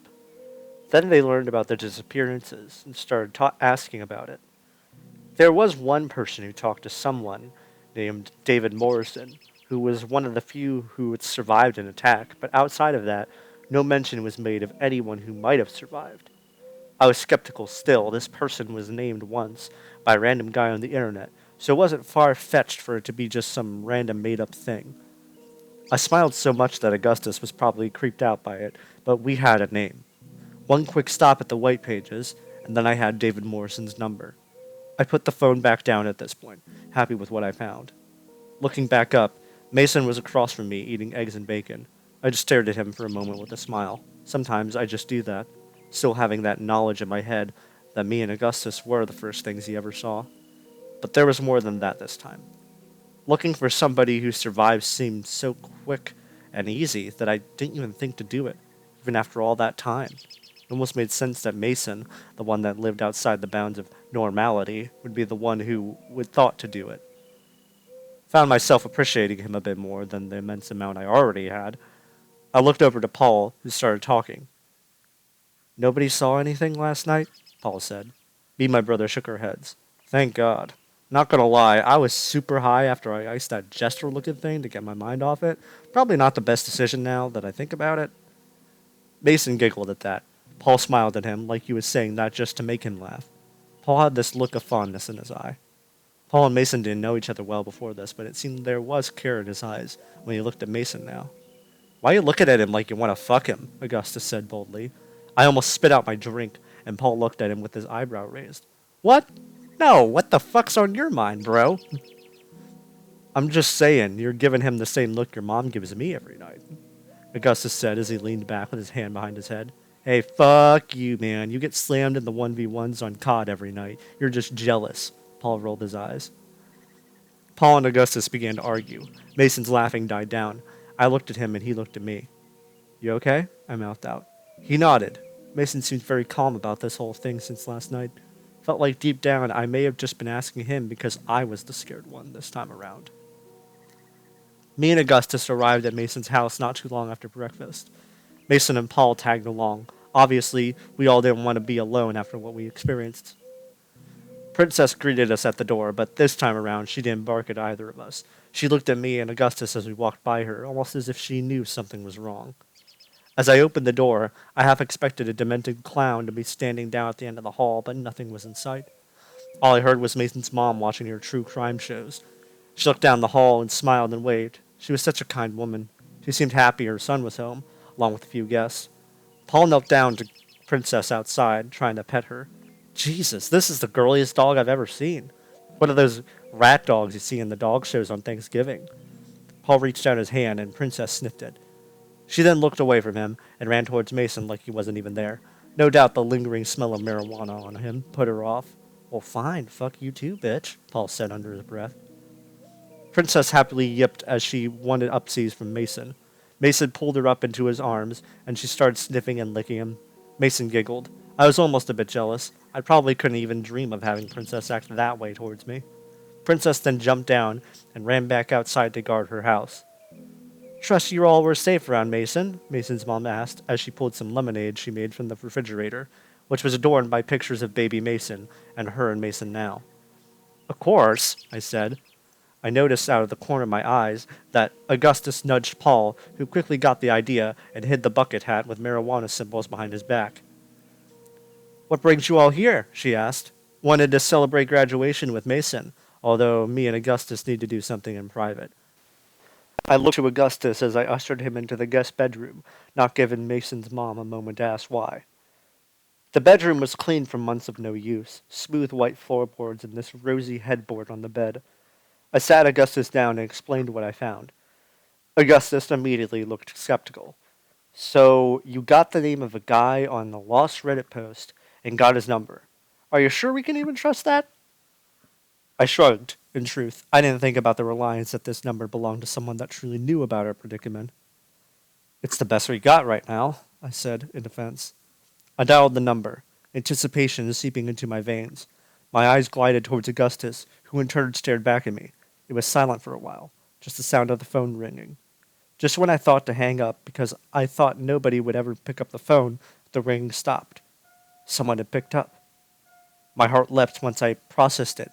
The voice of an older man spoke through. "Hello?" he confusedly asked. I stammered for a bit, hoping he wouldn't hang up because he didn't recognize our number. "Hello, is this Mr. Morrison?" "It is," he said, authoritatively. "Who is this?" "You aren't a telemarketer, are you?" No. My name is Ben, and my brother August is with me." "Uh-huh. So, what are you calling me for?" I paused as well, uncertain how I was going to explain what was happening, but Augustus chimed in. "The clowns are back," he said. I guessed Augustus figured if it meant nothing to the guy, he'd hang up immediately, but thankfully, he didn't. I expected maybe a hint of shock in the man's voice, but strangely, he sighed in resignation. "I know." "So, you two have seen them as well?" he asked. "Multiple times," I said. "We were wondering if you knew anything about these things. I mean, I'm assuming what happened back then in this town was because of them." "You'd be right," he said, nonchalantly. There was a silent terror in my eyes when he said that. He confirmed exactly what I feared. "It's whatever now," Augustus said. "What matters is what these things are and why clowns." The man sighed. "Listen, boys. If you want any definitive answers on their origins, you won't get them from me." He let out a grunt of exertion, like he was adjusting his position. "But I'd have to be a real big asshole to not at least give you any info I got." My eyes shifted to Augustus for a moment. "The first time I ever witnessed one of them was when they were after me. I was 17 at the time, and I did things I'm not too proud of. Namely, I liked burning things. Why I liked it so much isn't important, but one day I decided I wanted to burn something bigger than the wooden planks I'd burned in my backyard. So I burned down a whole house, and I did it with people still inside. I remember I was excited to see not only how the house burned, but also how the bodies of a living person burned. I didn't say anything, but me and Augustus were most definitely thinking the same thing. What the fuck's wrong with this guy?" He continued. "For a few weeks, nobody knew it was me, but one day somebody knocked on my door. When I answered, there was a split second for me to process this clown with a huge head in front of me. Then it honked the horn it had, and a huge string of flame shot straight into my face. The son of a bitch set my whole head ablaze." He sighed. I could start to hear a crackle in his voice. "I don't know if they meant to leave me alive. I guess you could say I might have deserved what happened. Ever since, my face has this horrible burn that will most likely stay with me for the rest of my life. That's the thing with these fucking clowns. If they don't kill you, they fuck you up for the rest of your life." I grimaced. Not from the horror of what happened to this guy, but because this didn't look good in our situation. "It's like a virus on your mind. Once you see one of them, you start seeing them everywhere, just standing there in the background, like in the woods, or disappearing into crowds. It's like somehow you don't even notice it until you know it's there," he explained. "But enough of that. As for where they come from, I don't have a conclusive answer. With that, I'm just as in the dark as you both probably are. But I was able to figure out this might not have been the first town they visited." A chill ran up my spine. The thought they have been in other places, too. I can't explain why it disturbed me. Now, I used the internet to figure this out, so take it with a grain of salt. I looked at towns with mass disappearances similar to ours and found some kind of connection. Seems to me that they move from town to town every 5 months. They visit the next town over once they're done with this one and keep going around the whole world, effectively making this line of affected towns. What surprised me the most, though, is that they've been doing this for a very long time. They visited sundown towns in the 60s, Nazi-occupied towns in Germany, even the Salem witch trials in the 1600s. I think that sometimes when there's enough concentrated evil in one place, they break the pattern and immediately relocate. Augustus cut him off, sounding pissed. "And how the hell has nobody else learned about this?" he practically shouted. I looked at him disapprovingly, and the man on the phone sounded unhappy with the intrusion. "Well, personally, I don't know, and I don't have the authority or knowledge to say. Why do you ask? In fact, why do you know so much about them? The question lingered in the air for a second. I contemplated telling the truth, and I listened to the angel on my shoulder, and I did just that. Because they're after us, and we don't know why. I don't know what they want, and I don't know. Augustus put his hand on my chest, signaling for me to stop talking. I looked down at my phone and saw that he hung up on us. Fuck.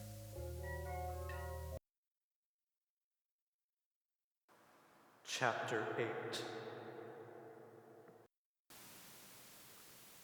So, that was that. It was obvious that guy wasn't going to help us. Truly, we were all alone in this. I ran my hand through my hair. So, what now? Augustus asked. I don't know. Maybe we just lay low? Again, Augustus wanted to say something but had no objections. Maybe, just maybe, they'll just let us go if we stay hidden for long enough. Well, that means we can't go back to Dad's. I shrugged. Fuck him. Let's not act like he matters. I'm not saying that. I'm saying he has guns, shit that can kill something. He was right, and I hated that he was. But it was too risky to go back to our home now, especially if what I saw in that dream of mine was somehow the real deal, which became more likely the weirder shit got. So, we didn't go there. In fact, we didn't even leave the house. It was pretty hard, as you could imagine. Listened to Mason info dump about Dead by Daylight, played board games, all of that. It all culminated when night came. Mason always said he didn't like being outside his house at night. Now I could see why. There was a large field of woods out back, and the only window in Mason's room had a full view of it. God damn, it looked intimidating in the night. The thick foliage seemed to block out any of the moonlight, leaving this black void within. Like in space, where not even the stars reside. I found myself just as I did before, stuck awake. Mason was between me and Augustus. The window to the outside was right next to our bed, which was pushed up into a corner. Paul was nestled into a sleeping bag on the floor. We were having so much fun together throughout the day, I had completely forgotten we were right back where we started. I contemplated in my head what we would even do next. Maybe we should lay low for a while. If I could go full Doomslayer on these clown motherfuckers and kill them all so there's no threats, I would do that, if I could. It looked like laying low and just hoping they didn't find us was truly the only option we had. I had my arm around Mason again, just like last night. I looked up at the rotating fan above our heads with Dead by Daylight characters hanging from each wooden blade. My eyes slowly drifted close. In my mind's eye, I saw baby Mason staring back at me yet again. Really wasn't seeing how cute he was back then. At first, I didn't even process it.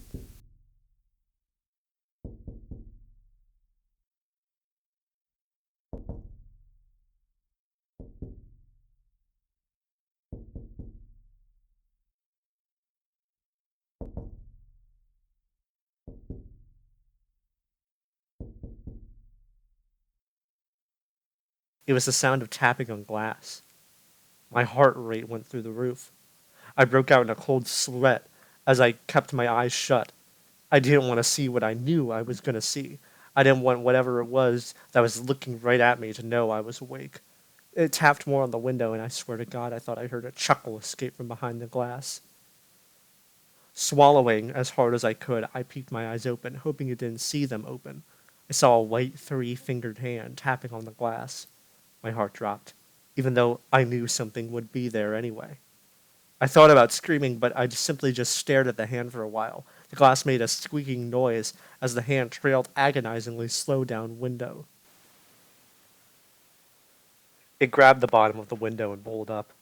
The lock, thankfully, stopped the window from opening. I made sure everything was locked tight before even thinking of going to bed.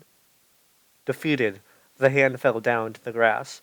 I slowly, methodically rose up, ever so slightly, to peek out the window. At first, I saw a rainbow-colored sleeve.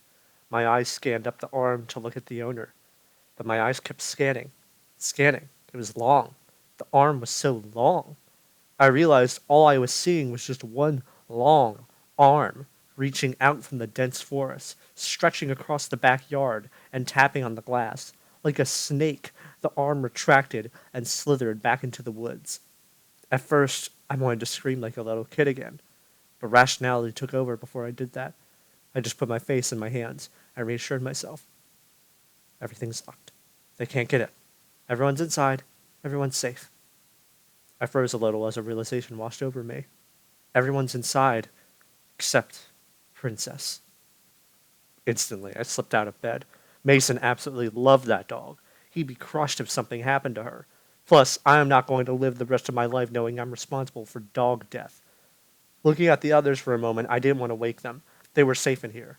I didn't want them to get into danger like I was about to get into. As I made my way to the front door, I stopped by the kitchen and grabbed the largest knife that was there.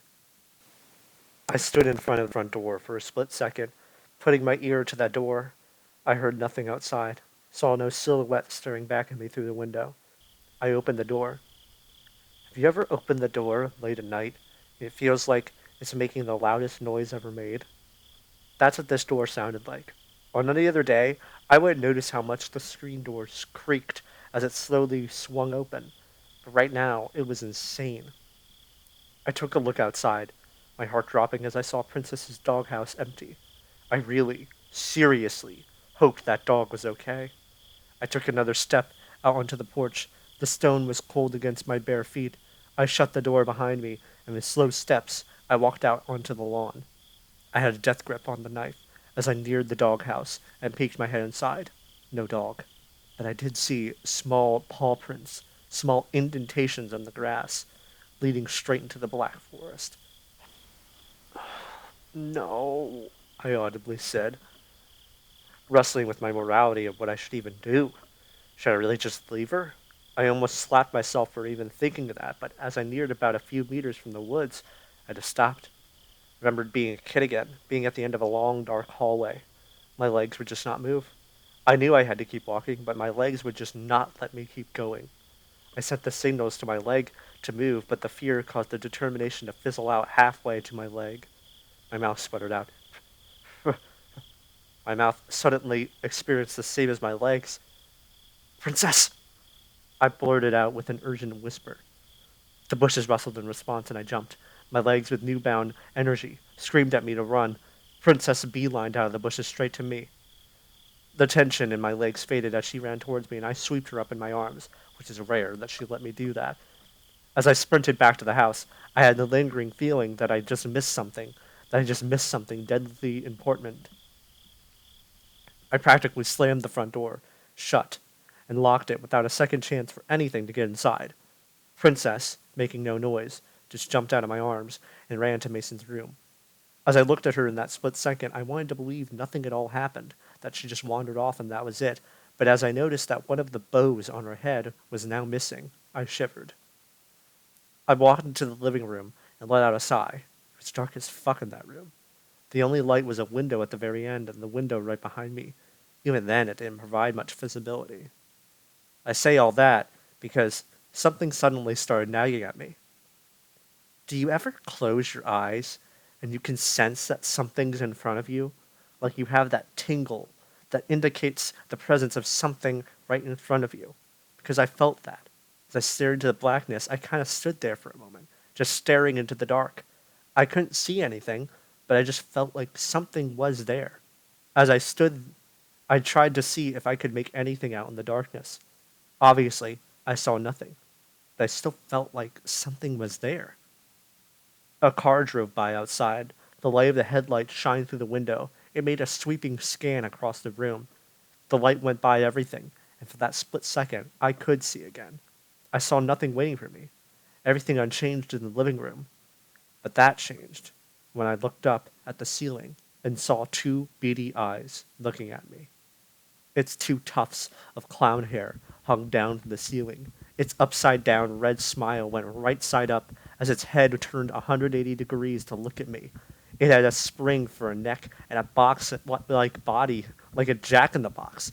Its legs and arms were so long, it was like some spider with huge multiple-jointed limbs. As quickly as I saw it, the light left, and I was back into the darkness. For only a second, there was no sound. I just stood there in terror until I heard the steps. frantic steps coming down from the ceiling, going right towards me. There was no other noise it made as it ran straight to me. I stumbled as I ran back into the hall, planning on going who knows where. I stumbled and fell to the floor. I turned and was about to scream as I saw its face coming out from the darkness when it suddenly stopped. I realized I could see its face. There was light. It took me a second to process that I was hearing Princess growling at the end of the hall. Its face did not change. It just smiled as it turned and looked at the wall next to us. I looked with it, seeing the shadow of Princess in the light of a flashlight. She was at the end of the hall, so her shadow looked way bigger than she actually was. Just going by the shadow, it looked like a huge dog was waiting right around the corner to strike. The clown looked to me slowly, and then retreated into the darkness. I heard the footsteps again, the sound of a window unlocking and sliding open, and then nothing. I looked to the other end of the hall. Princess was definitely there, a flashlight shining on her from behind. Mason held the flashlight. He looked at me with his usual emotionless face, but the shaking in his arms and legs betrayed the emotion on his face.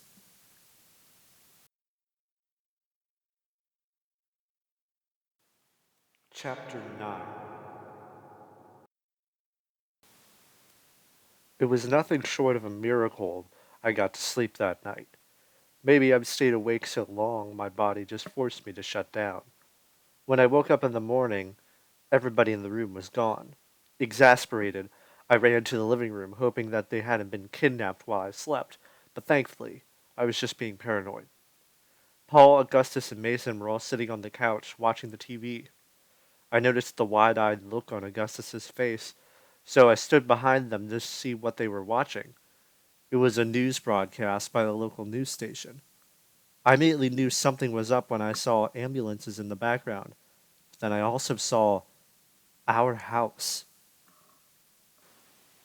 The news reporter, a blonde woman, spoke to the camera with her microphone clutched to her hands. This is the Maitland Times with a breaking local news. Mr. Ralph Digby, a local resident outside of town, has been found dead outside his home. He had been found with his leg in a bear trap and a puncture wound through his head. Police have been vocal they suspect foul play, with the prime suspect being his neighbor, Cyrus Sailors. My eyes widened as I saw two police officers bringing out Dad in handcuffs, him screaming who knows what. Police are hesitant to release any details about the individual. However, they have said that he has two children that Cyrus refused to name. In other news, Mark Morrison, a resident that lived 2 miles away from the crime scene, was also found dead, and the suspected time of death was only days after Ralph Digby's death. Cyrus is also being investigated for this, as foul play is also suspected for Mark Morrison's death as well. It really took me a bit to process what I was seeing. Dad was going to prison. Okay, well, that I could care less about, but what scared me the most was that Mr. Ralph was found dead in the same way that I dreamt he did. That couldn't be right, could it? But I was certain I dreamt the exact thing. How could something like that be possible? How is any of this possible? I looked behind me and saw Mason's mom with her hand over her mouth in shock. Your father? That's your father? Serves him fucking right, I heard Augustus mumble. It was almost cathartic seeing someone's reaction to him being arrested, not knowing how bad of a person he is. I just don't understand why he'd do something like that.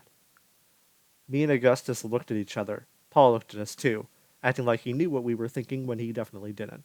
It was clear Mrs. Johnson had no clue about who Dad really was. I mean, did he show any kind of behavior before this happened? Anything strange? She asked us both, but she trailed off at the end. She was looking at my neck, which was much more seeable in the skull tank top I was wearing. What is that? She pointed to my neck. Felt around my neck, wondering what she was talking about. You have this mark on your neck. I started to realize what it was from right when she said it. It was from when Dad threw me against a wall and choked me. I hadn't even noticed it was there until she pointed it out. Her face contorted to this shocked, angry, yet sympathetic face. Honey, Ben, oh my God, please don't tell me she muttered in shock. I didn't know how to explain it. We were always afraid of being homeless. That's why we never told what Dad was like behind closed doors, but seeing as I couldn't explain it away, and Dad was going probably straight to prison, there was no point in lying. I wasn't quite sure how to even articulate everything that me and my brother had been experiencing for the past 20 years. It was like there was so much information that it'd be impossible to start anywhere at all. All I did was just nod, letting her know her fears were true. That son of a bitch, she said. This shocked literally everyone in the room. Even Princess looked up at her, detecting her demeanor. Mason's mom was not somebody to say something like that. She was literally the typical sweet housewife. She'd rather jump off a bridge than ever use a swear word. So if she said something like that, she was truly pissed. I'm going to the police right this instant, she said. Wait, Mrs. Johnson, you can't just... Augustus stammered, the fear of being homeless palpable in his voice. No, there is no way I would let a sick man get away with that. I'm sorry, honey, but it's for your own good. She was clearly leaving no room for argument. She had her apron off and was out the door to the police station before any of us could stop her. I raced after her with an instinctual fear. Augustus was behind me, showing he had the same thing. Mrs. Johnson, wait! I screamed after her. As I grabbed her by the arm, she looked at me. She didn't know why I would stop her. Wait? For what? She said to me, started stammering, and she just looked at me with this confused expression.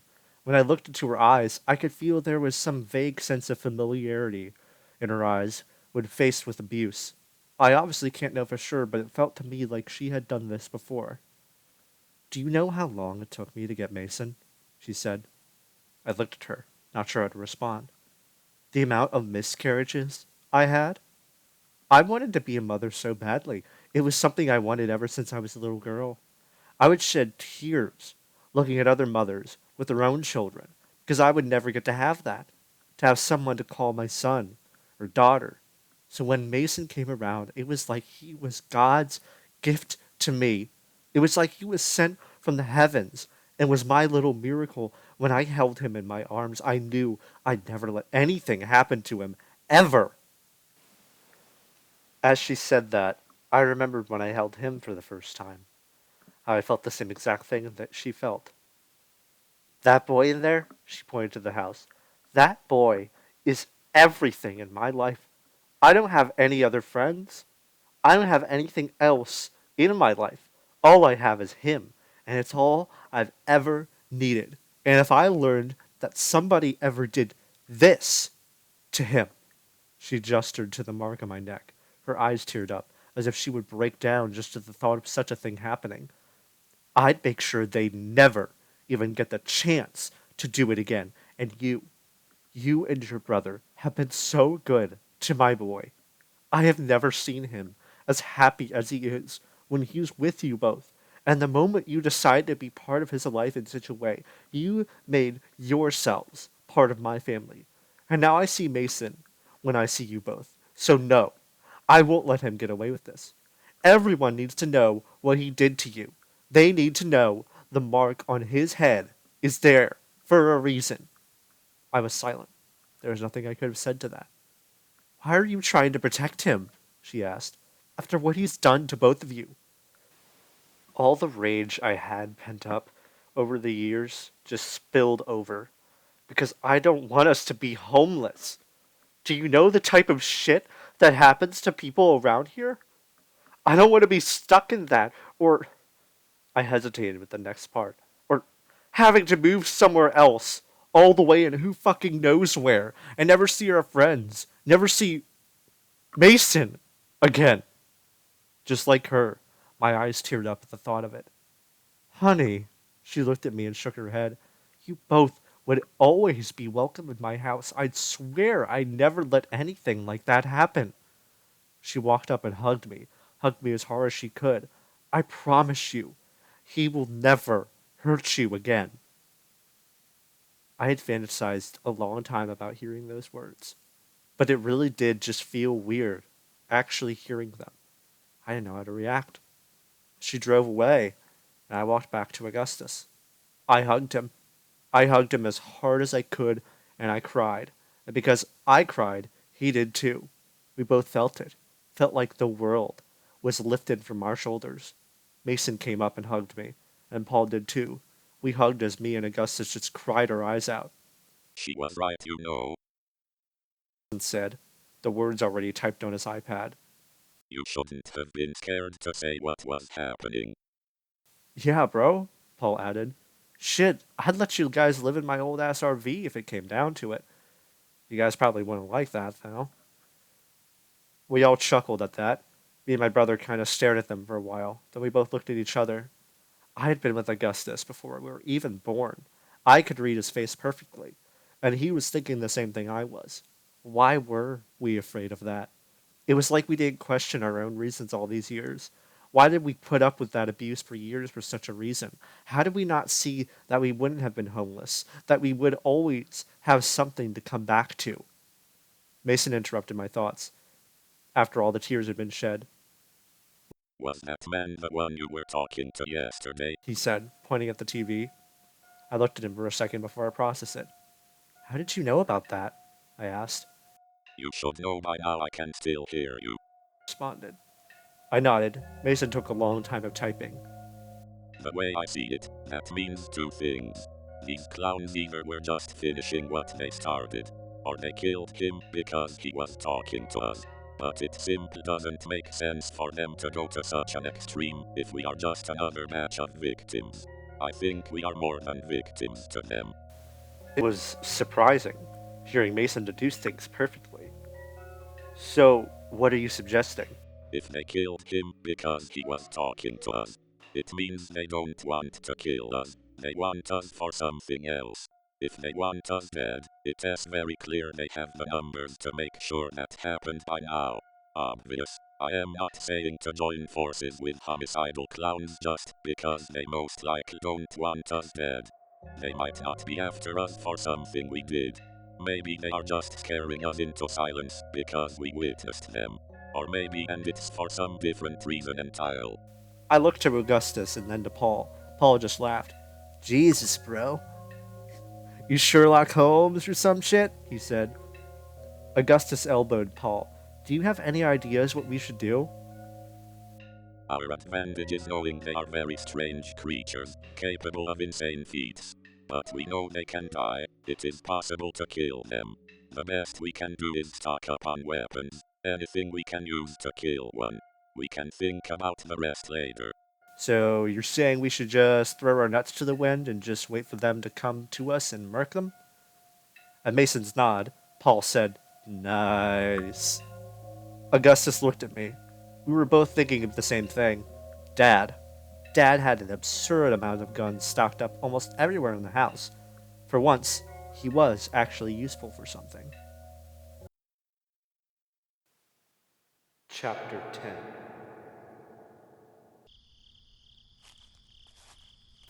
It felt almost nostalgic when we trudged through the woods that night, donned in the same gear we had when all this started.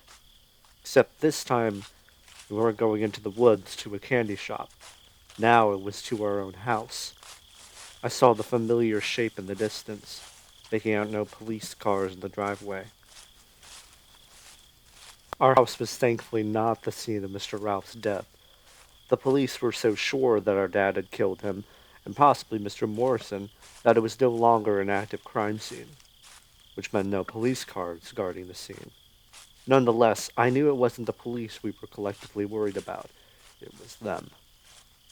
I walked through the leaves with Paul and Augustus, making sure we were away from Mr. Ralph's property line.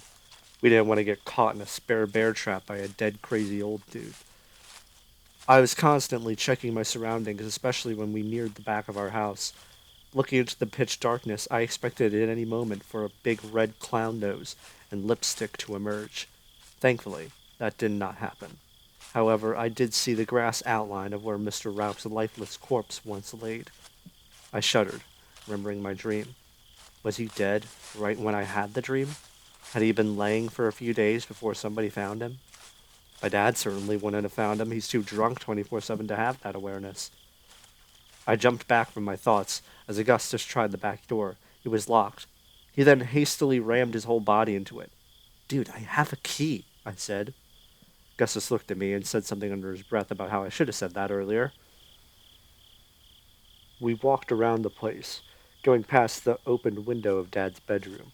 Paul closed his nose and coughed as the smell of spoiled alcohol wafted through. Jesus fuck, what causes that smell? Don't ask, I said to him. As I neared the front door and brought the keys out, I took a big breath and the door's squeaking hinges opened. It was something I was very much used to. But now, looking into our dark home, it seemed foreboding. I reached into the dark, felt around blindly for the light switch. Once I found it, I flicked it on, but nothing happened. The lights did not even flicker once I flicked them. The power or something was cut. The police couldn't have done that. They were here, I whispered. A shudder went up my spine just acknowledging it. What if this is a trap then? Augustus said. I reached down to my belt, confirming a knife was stuck inside. I have a knife. You too? I asked. They both nodded. I took out the flashlight and clicked it on. So did the others, and I took one creeping step into our dark house. The boards underneath let out a loud creak, so much more loud now that it was all silent. Scanning the flashlight across the room, it seemed empty. I was half expecting the light of the flashlight to shine across a smiling, painted face in the darkness, but no such thing happened. Don't separate, I whispered. I took point, as Augustus followed by Paul were close behind. I went to Dad's chair, knowing he, for some reason, had a pistol in one of the couch pockets, but it wasn't there. The cops probably had taken that, or at least that's what I'd like to think. It was better than the alternative. I gestured towards our rooms, and wordlessly the two followed me down to the darkness. Our flashlights flickered for a moment, which made my heart jump. Then it jumped again, when I rested my head against the wall, only to feel it press inwards a little farther than it should have. I looked towards this strange part of wall. Sure enough, it dented inward, almost as if it was hollow. Something's in here, I said. Augustus put his hand on the wall, testing it, and without hesitation, he put his fist right through it. I jumped. Jesus, dude! Augustus looked inside, and so did I. There was a big gun case inside. I rolled my eyes, imagining why our drunken idiot of a father would do that. The fuck is up with your dad? Is the government after him or some shit? Paul added. Who knows, Augustus said. He was about to reach his hand in when I grabbed onto his hand for dear life. I didn't notice it at first, but now it was plain as day. A multicolored rope, almost like a jump rope, was also inside. It looped around in front of the box. I followed down the length and saw it came out of a small hole in the wall, then stretched very low to the ground, down the hallway, and out a window that was slightly ajar. It's a trap. They knew it was there. They knew we would be coming for it. Thinking quickly, I grabbed a pen inside my pocket. Pulling it out, I realized my hand was already shaking. I steadily lowered the tip of the pen onto the rope and nudged it. The only thing I heard was a snap through the air, like a whip cracking. It almost looked like the rope had just disappeared, but looking down at the pen and seeing the entire top half had been torn straight off, and then looking down and seeing burn marks on the walls where the rope was, I realized what just happened. Someone was at the other end and pulled so hard I didn't even see it. My heart dropped in realization. I quickly started pulling the box out. Opening it up, there was a whole 12 gauge, an AR-15, a pistol inside. Good shit, Paul said, with a smile on his face. Practically shoved the box into Paul's arms. They know we're here. Let's go, I whispered. Almost immediately, as I turned my flashlight and aimed it down the hall, I saw a head at the end of the hall duck back around the corner. I stumbled back as I saw it. Augustus immediately took the hint, pulled out a 12 gauge. Fuck, it's not loaded, Augustus almost shouted.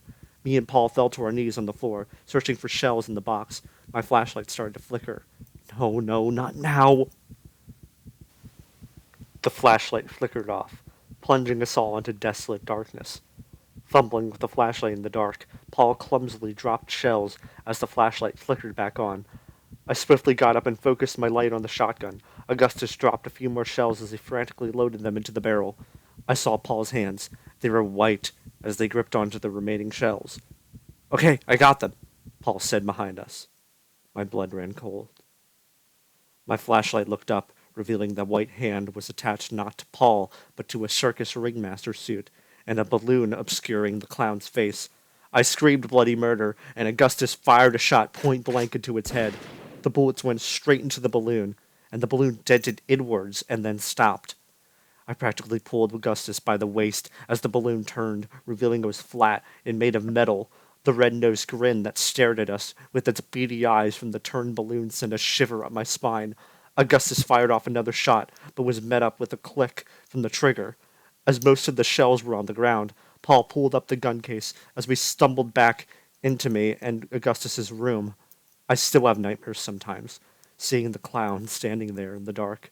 It made no effort to stop us, just stood and smiled as it watched us slam the door shut and lock it. Paul, eyes wide, put his back to the door as he locked it.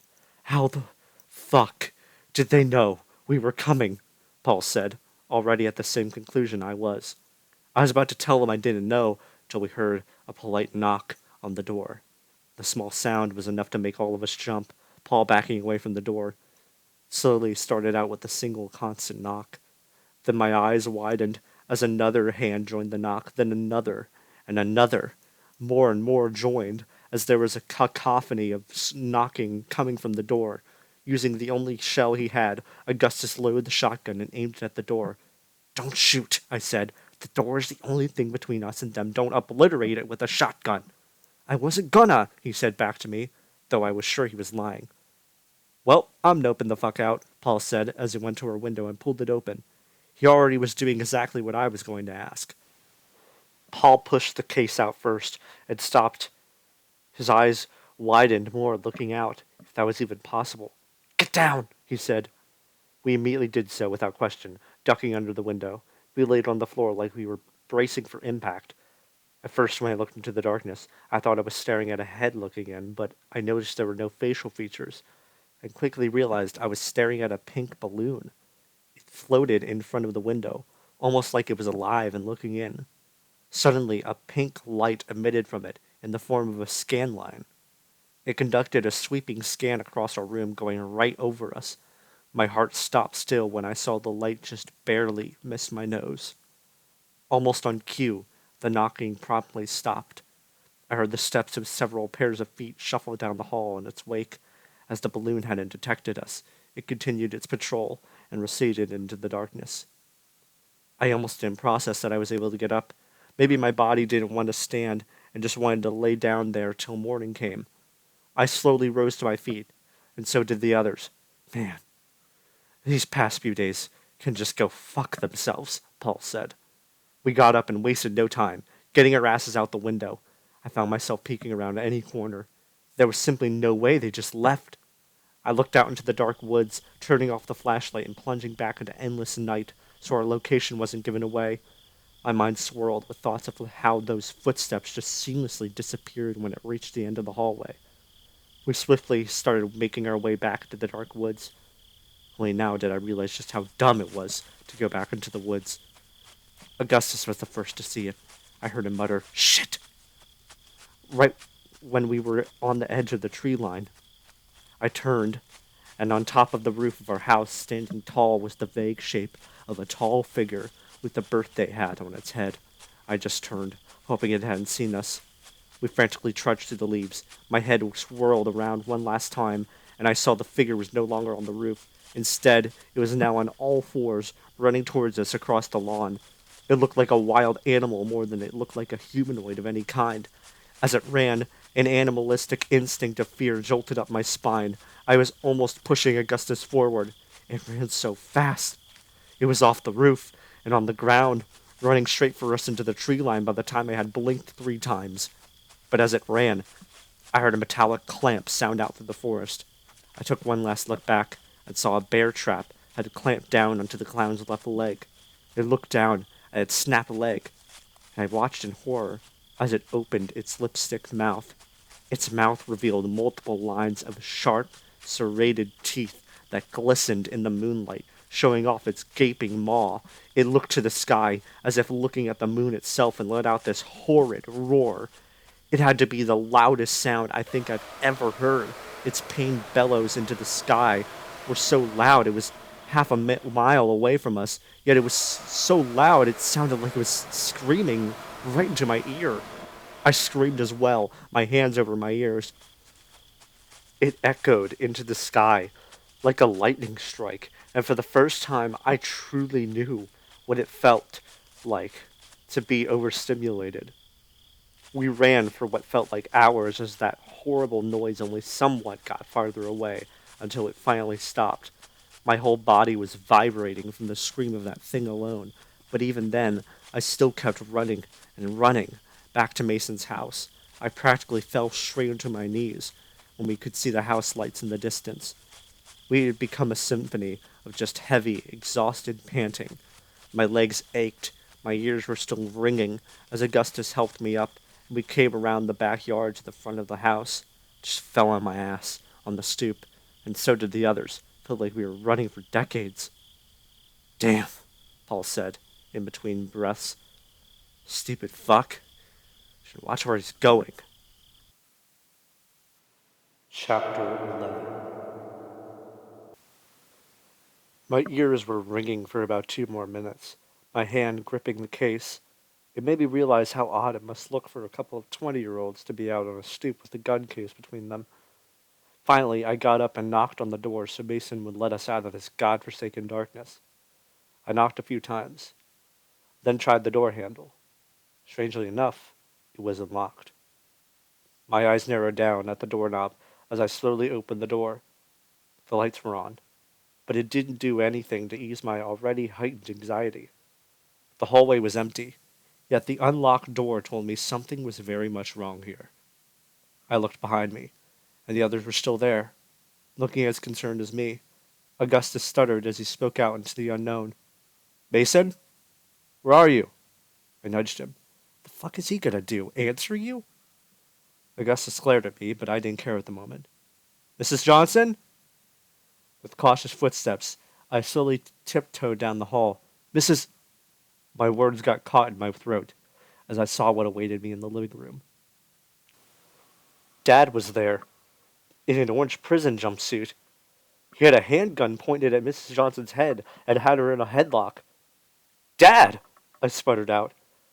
I heard Augustus behind me fumble with the case.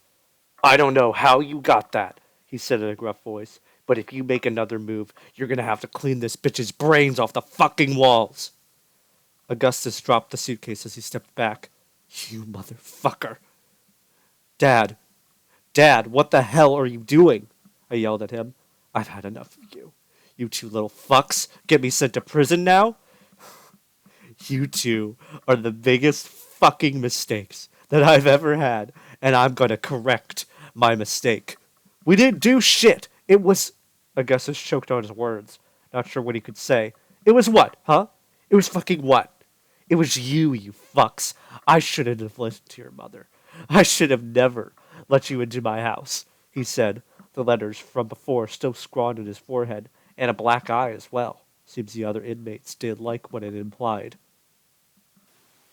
I shook my head. Should have never let you into my house? What does that mean? What do you even mean by that? You're adopted. Both of you.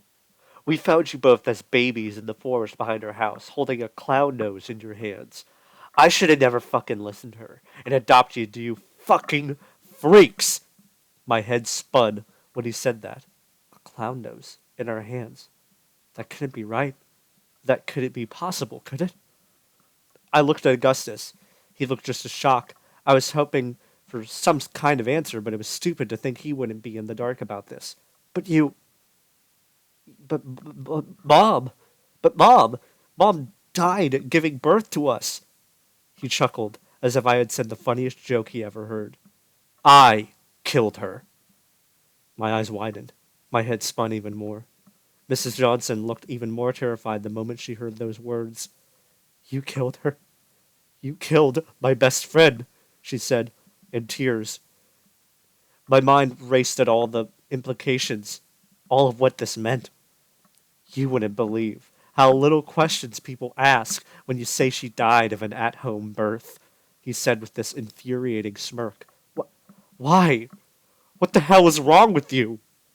I didn't like her. I didn't like her at all. I was with her for the money I got from marrying, but then I get stuck with you little fuckers. And I'm too much of a pussy to kill a baby, so now I'm stuck with a mistake. He had that same snarl on his face, that gravelly voice I've come to hate. The mistake that is now going to be corrected. Mrs. Johnson shivered in fear. I reached my arm back to grab Augustus and Paul, but I realized I couldn't feel Paul there. And as I looked behind me, he was gone. Paul! Where's Paul? My heart dropped when I remembered. Mason! Where's Mason? I yelled at Dad. Augustus stepped forward, but was stopped by a gun being pointed at him by Dad. My brother's eyes went full hot pink. You motherfucker, if you did anything to him, I will. Augustus was interrupted by a bullet going straight through his shoulder.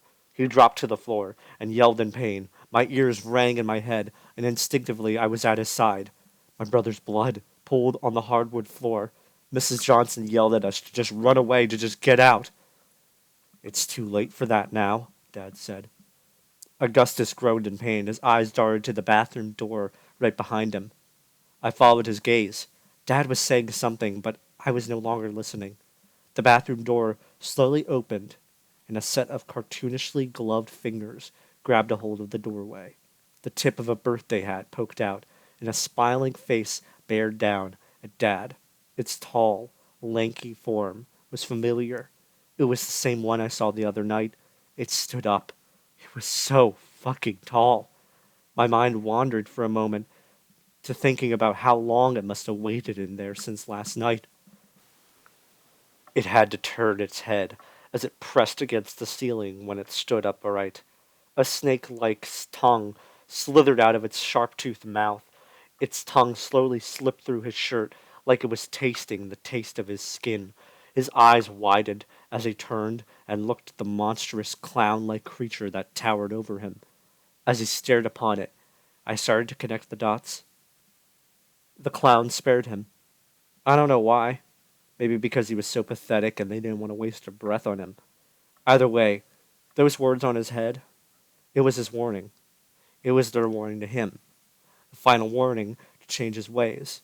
Him, being the drunkard he was ignorant to warnings, and hurt somebody else, and now he was paying his debt. Him and Mrs. Johnson just looked in disbelief. His grip on her loosened, and she broke free from his grasp. But he still just stared at the beast. It stared back at him, with a smile as it slowly tilted its head. Me and Augustus slowly stepped back. Without warning, Dad whipped out his gun and unloaded it into its chest. It made contact, and went right through it, bullet holes and all, but it just stood there, like it wasn't sure what he was trying to do. He stumbled back into Mrs. Johnson. It still smiled as it opened its mouth, showing its gaping maw. He fell back onto Mrs. Johnson. It towered over Dad on all fours like a wild animal. It threw its fist back, using its 2 fingers, and swung down. I looked away. Even if Dad was a shithead, I didn't want to see what happened. I expected to hear Dad choke on his own blood, and I heard that, but it wasn't coming from Dad. I finally opened my eyes and looked. Dad dodged out of the way at the last second. The clown's fingers fell down straight into Mrs. Johnson, right into her throat. Her blood pooled beneath her. She choked up blood onto the clown's fingers. Dad, with cowardice, crawled backwards at the sight into the hall. The clown, for the first time I saw, frowned. It pulled its fingers from her throat. She let out this horrible squeal as the air escaped her. It looked down at its blood-splattered hand and then let out another one of those terrible roars. It was even worse when it was inside an enclosed space. Suddenly, this vibrant, blinding flash of light bursted throughout the room. Wind crashed into me and made me feel like I teleported outside or something. The light started to fade, and right where the clown once stood, there was instead soot markings on the ground, as if something exploded in that spot. I didn't have time to care about that, because Mrs. Johnson was still lying on the floor, blood spewing from her neck. No, I said. No, no, no, no, no, no! I got to my knees, on her side. Her blue eyes stared into mine as I put my hands around the wound and pushed down.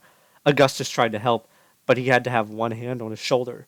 The blood started staining our hands. Tears streamed down my face as I looked at her. She was the closest to Mom I'll ever get, and seeing her like this, it just destroyed me. We gotta call the police. Get an ambulance or something. My head hung in defeat, tears flowing down still. They won't make it in time, Augustus. Her throat is slit. I looked her in the eyes as she lay dying, the blood covering the floor beneath her. She looked up at me, tears in her eyes as well. She was trying to say something, anything, but it was nothing but blood coming from her mouth. I thought of anything to say to her, anything that I could say in her final moments. He'll be okay. We'll take care of him, I said. She looked at me. One last tear ran down her face, and her eyes didn't move. She stopped breathing, and it was over. I wanted to cry, I wanted to bawl my eyes out. Then I saw Dad in the hall, aiming his gun at us, shaking. What the fuck was that? He said. I looked at him with the most rage I'd ever looked at a person with. All the vitriol I held in for years upon years was just coming out all at once. Go ahead, pussy. Go ahead. Shoot us. And when you're living the rest of your life on the run, or sucking down a man's kids in prison so you can't simply keep yourself alive, when you are actually sober for the first time and can clearly see how much of a fucking horrible person you are, how you ruin everything you touch, how you do nothing but take and can't live with yourself because you're too much of a man-child to realize how good things could have been had you just made better decisions. I hope you remember this. I hope you remember what I'm about to say. You are nothing. You are nothing but an alcoholic piece of shit that threw his life away. That's all you'll ever be.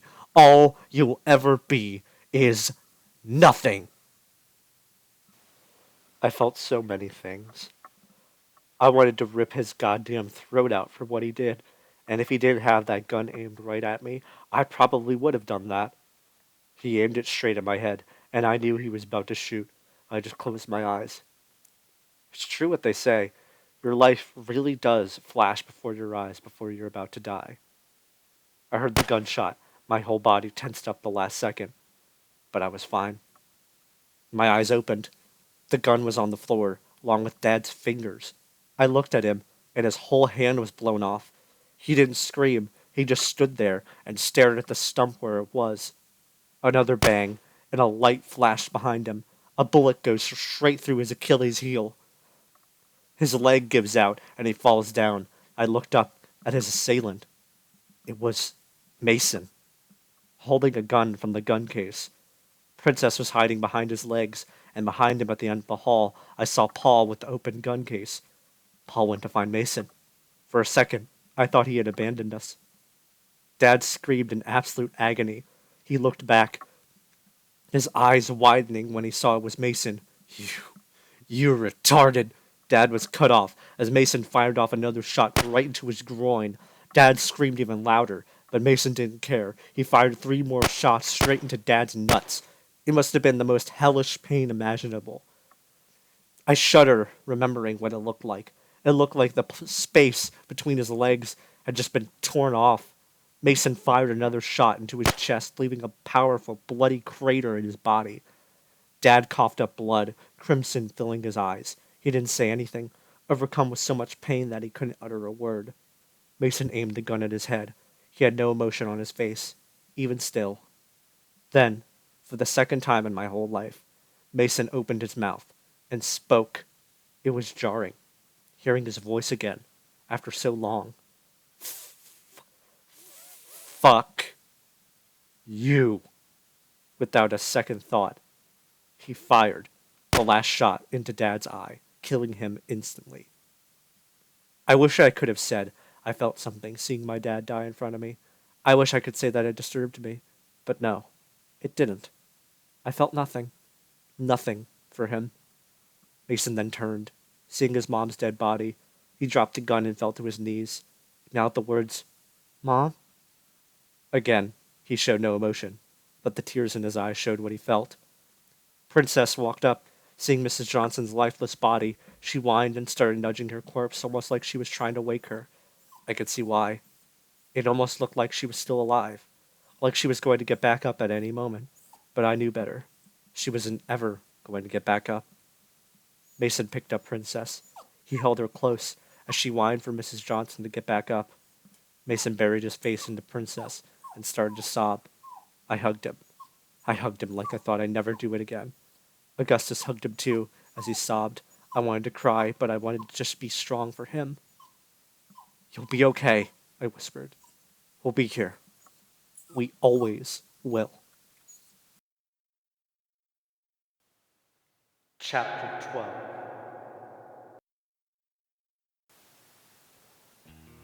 I sat there in my car. The sea of graves expanded vastly in front of me. In a hole a few miles from me, that was where her coffin was lowered. Mason was there, sobbing. Augustus had his arm wrapped around him. So did Paul. Princess next to Mason. It wasn't fair. None of this was fair. Why did this have to happen to Mason? To his mom? It should have just been Dad. Truly, it should have. He deserved to die. Not Mrs. Johnson. She didn't deserve this. I put my head on the wheel. I didn't want to keep seeing Mason like that. It tore me up inside far too much. What was most surprising about her funeral was that nobody, except us and the priests, were even there. Nobody came for her. It seemed that nobody even cared or even knew of her. My mind went back to when she said Mason was all she had. She had nothing else. She really wasn't exaggerating. She really had nobody besides him. That was almost a nail in the coffin. The nail of shit in this coffin made of nothing but shit. She was such a nice person. She was the nicest woman I've ever known. It didn't make sense that someone with such a good heart was mourned by almost nobody. After Dad died, nobody showed up for him, rightfully so. But her? She should have been the one who got a whole memorial. That's what she deserved. None of us even bothered to go to Dad's funeral. I don't even know where his tombstone is, and I don't care to know. If I ever wanted to find it, the only reason would be so Princess could piss on it. I looked down at my wallet, looking at the small collage of pictures inside the plastic window. It was a picture of me, Augustus, and Mason. Mason's birthday was on Halloween. Seeing as his favorite game was about killers hunting people, we would all dress up as killers from the game and go trick-or-treating. Mason loved it. I still love thinking about those excited noises he made when he saw who we dressed up as. It was 2 photos. One was Augustus as the trapper, Mason as Ghostface, and me as Dwight. They both were pretending to stab me in the picture, and I pretended to look scared. The second was me as the trickster, Augustus as the Legion, and Mason as a male version of the Houndmaster, with the aforementioned Hound being Princess with a spiked collar. That has to be the cutest costume I've ever seen. I smiled at those pictures, remembering those nights, thinking of how much I wanted to be there instead of here. That's the thing about going through times like this. It's like you want to fast forward to just finally get past it, to just have things be good and happy again, so you don't have to think about the heartbreak anymore. But I don't know if that's possible now. With Mrs. Johnson gone, what could happen to us now? What would happen to Mason? I shivered at the thought of Mason going to live with his dad across the country, and all those long days and nights we spent together never happening again. I shifted in my seat, uncomfortable even thinking of it. I didn't notice until I heard the car doors open that the guys were in the back seat. I looked back at Mason. He held Princess in his lap. I momentarily let out a small smile as I saw Mason had changed Princess's bows to a black color. I looked up at him again and flashed him the sign. He didn't flash it back this time. I probably should have guessed that. Believe it or not, that was a vast improvement from how he was initially.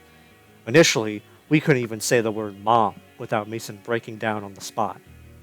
I decided to let him be just for the moment, and I started to drive. Apparently, Mrs. Johnson requested that her will be read, and that me, Mason, and Augustus would be there. We pulled up to the lawyer's office. It was in one of those small strip malls in town. Don't think you could come in with us, Paul, I said back to him. Oh, good. And don't smoke anything when we're in there, Augustus said as he shut the door. I could have sworn I heard Paul say, damn it, as I shut the door with Mason, and as we walked away, I also thought I heard him look to Princess and say, so, you come here often? Inside, the place smelled like paper and books. It reminded me, for some reason, of somebody drawing their finger across the page of a book. As we entered the room of the lawyer's office, the smell persisted. I scanned the room. The man in his 50s, with the large glasses behind the desk, was the only person there. Even still, at her will reading, not a single other soul was here. Come in, he said as he shook her hands, but awkwardly pulled it back when he held it out to Mason, seeming to remember he wouldn't touch someone he didn't know. I'm terribly sorry for your loss. She was a nice lady, he said, his eyes softening. We would just like to get this over with, please, Augustus said, earning him an elbow in the arm from May. Thankfully, though, the lawyer listened. Mason sat between us as the man pulled out a paper and read. I, Miranda Johnson, resident of Maysland, Maine, am of sound mind, and understand the extent of all my property and of this disposition thereof. I do hereby make, publish, and declare this document to be my last will and testament, and hereby revoke any and all other wills and codicils heretofore made by me. To my beloved son Mason, I have loved you before you were ever even born, and I have loved you since. You were my miracle, and I will always be thankful to God, whatever it is out there, that you were brought to me. You were the most amazing son I could ever have asked for. As such, I declare that all my earthly possessions, including my house and current finances, are given to him. Additionally, I have been saving a small fortune since I was 18. I had been adding money into the account ever since I turned that age, and I have been, as of my age of 40, and will be for the foreseeable future. I have done this so my only next of kin will be able to live a financially sound and happy life without me there. As such, every single cent is to be given to my son Mason Johnson. This includes... The lawyer's eyes widened when he saw the number. I didn't understand why. Well, how much is it? I said, not realizing I was leaning in. He turned the paper over and showed us. I could see now why he couldn't say it out loud. My eyes went a bit dizzy seeing the insane amount of zeros after the 5. I didn't think that much even existed. I looked to Augustus, who had the same look of shock on his face. Mason obviously had a neutral expression, but his eyebrows were parted a little bit more. In Mason terms, that means, holy fucking shit. The lawyer turned the paper back around, as there was still more there. To Augustus and Benjamin Morris, you both have been so nice to my boy. I will never forget you for your kindness towards him. I have many thanks I wish I could give you for being by his side for so long.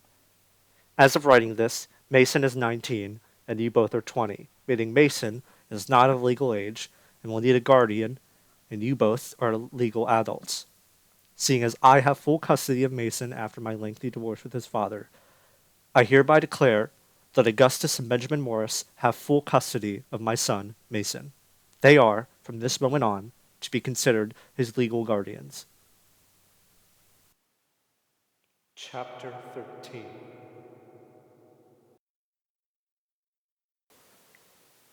As I drove back to Mason's house, those words still were stuck in my mind. I couldn't believe it. I knew that Mrs. Johnson trusted me a lot, but to give me full custody of Mason? It just seemed so insane, but also not as much. You really were there for him for most, if not all, his entire life, and Dad wasn't exactly in the picture anyway.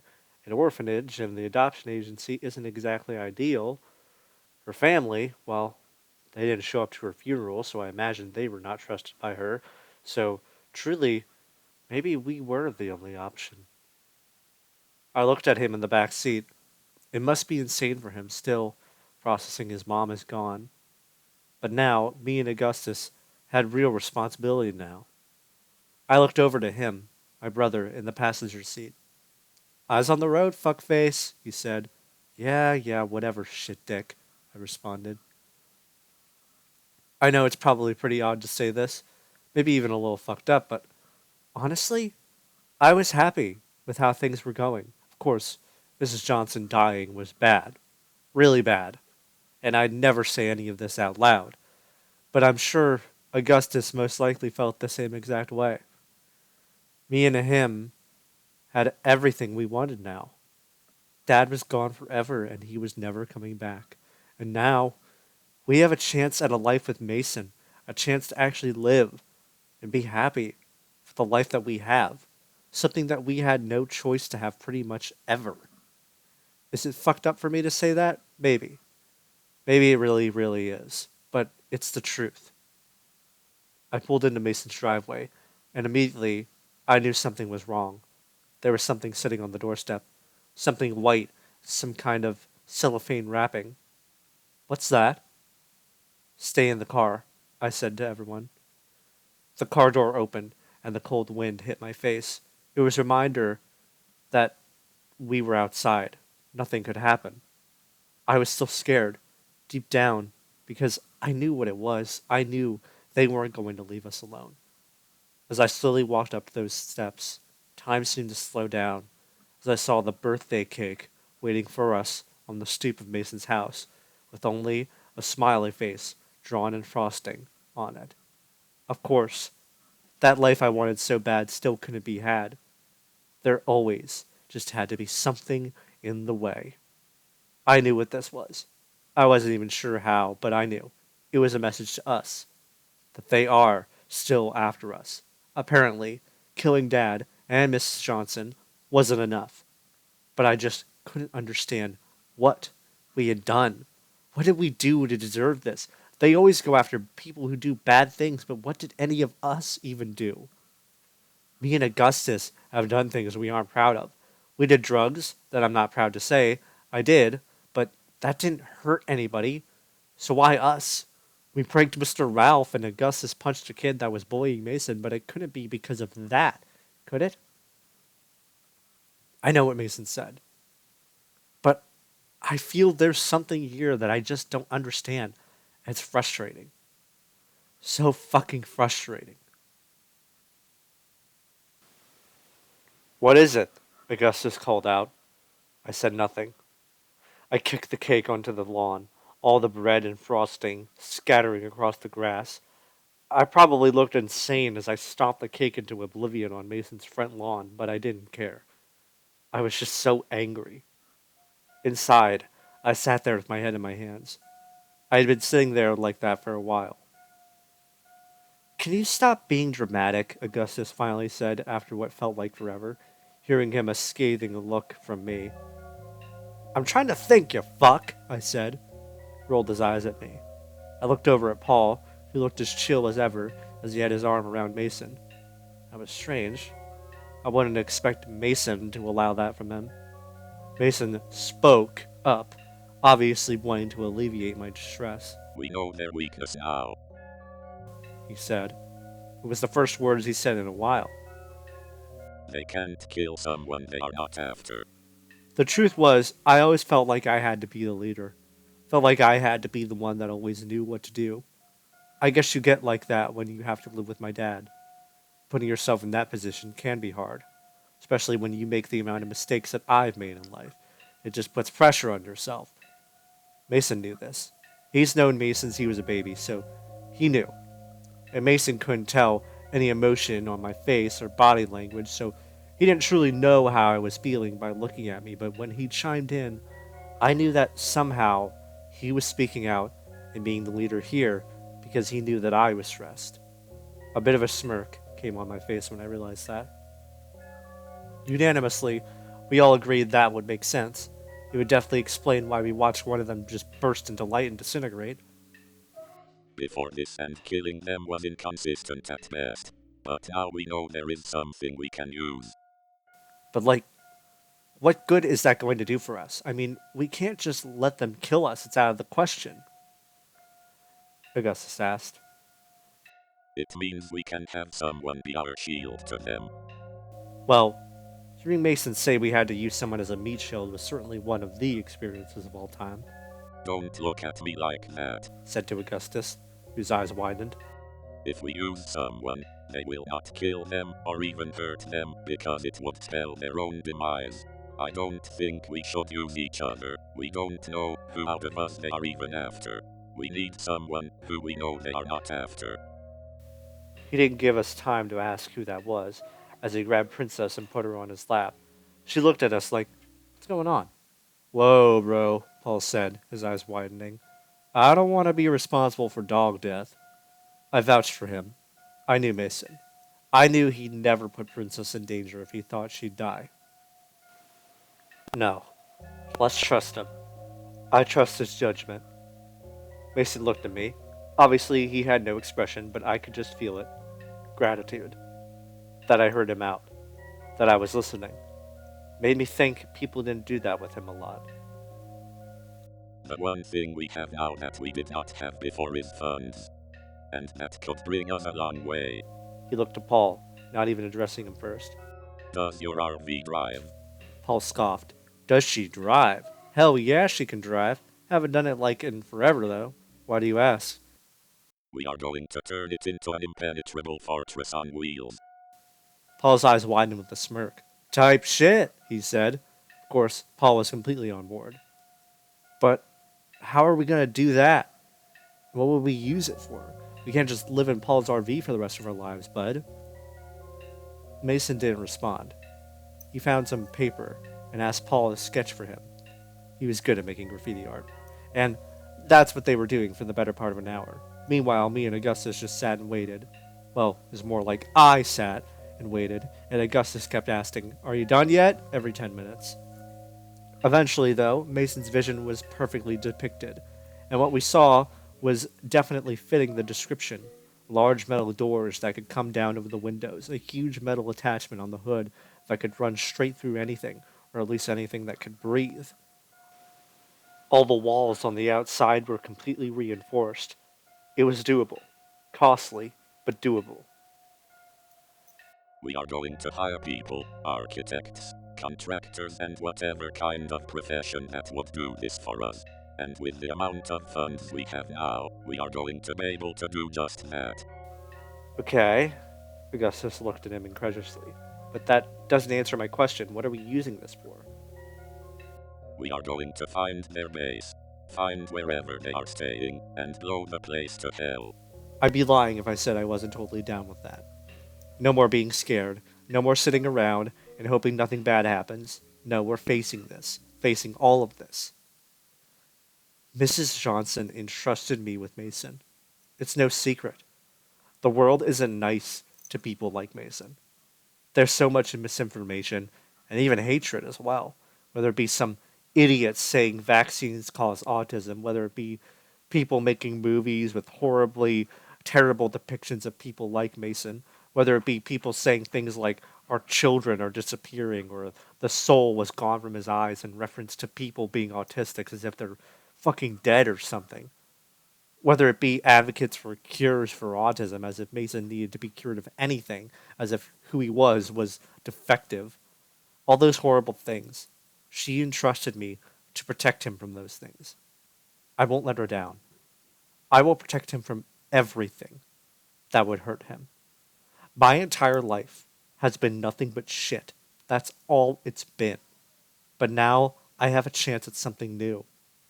I can have a life, a new life, with Augustus and Mason. That was everything I've ever wanted. No, it's everything I've ever needed. I've come so far to have this. I've come so damn far. Nobody is taking this away from me. No person or thing will take what I have now. Nothing. Chapter 14. I obviously had to help Mason with getting an architect to work on his design. Normally, anybody would ask why you need to completely reinforce an RV like you're driving in the zombie apocalypse, but if you pay them extra to just do it and not ask questions, they'll more often than not take it. For the next 3 months, we lived with Mason. Me and Augustus had our own separate rooms, which thank God for that. Augustus snores like a fucking donkey. Paul decided to live in a spare bedroom with his RV being worked on.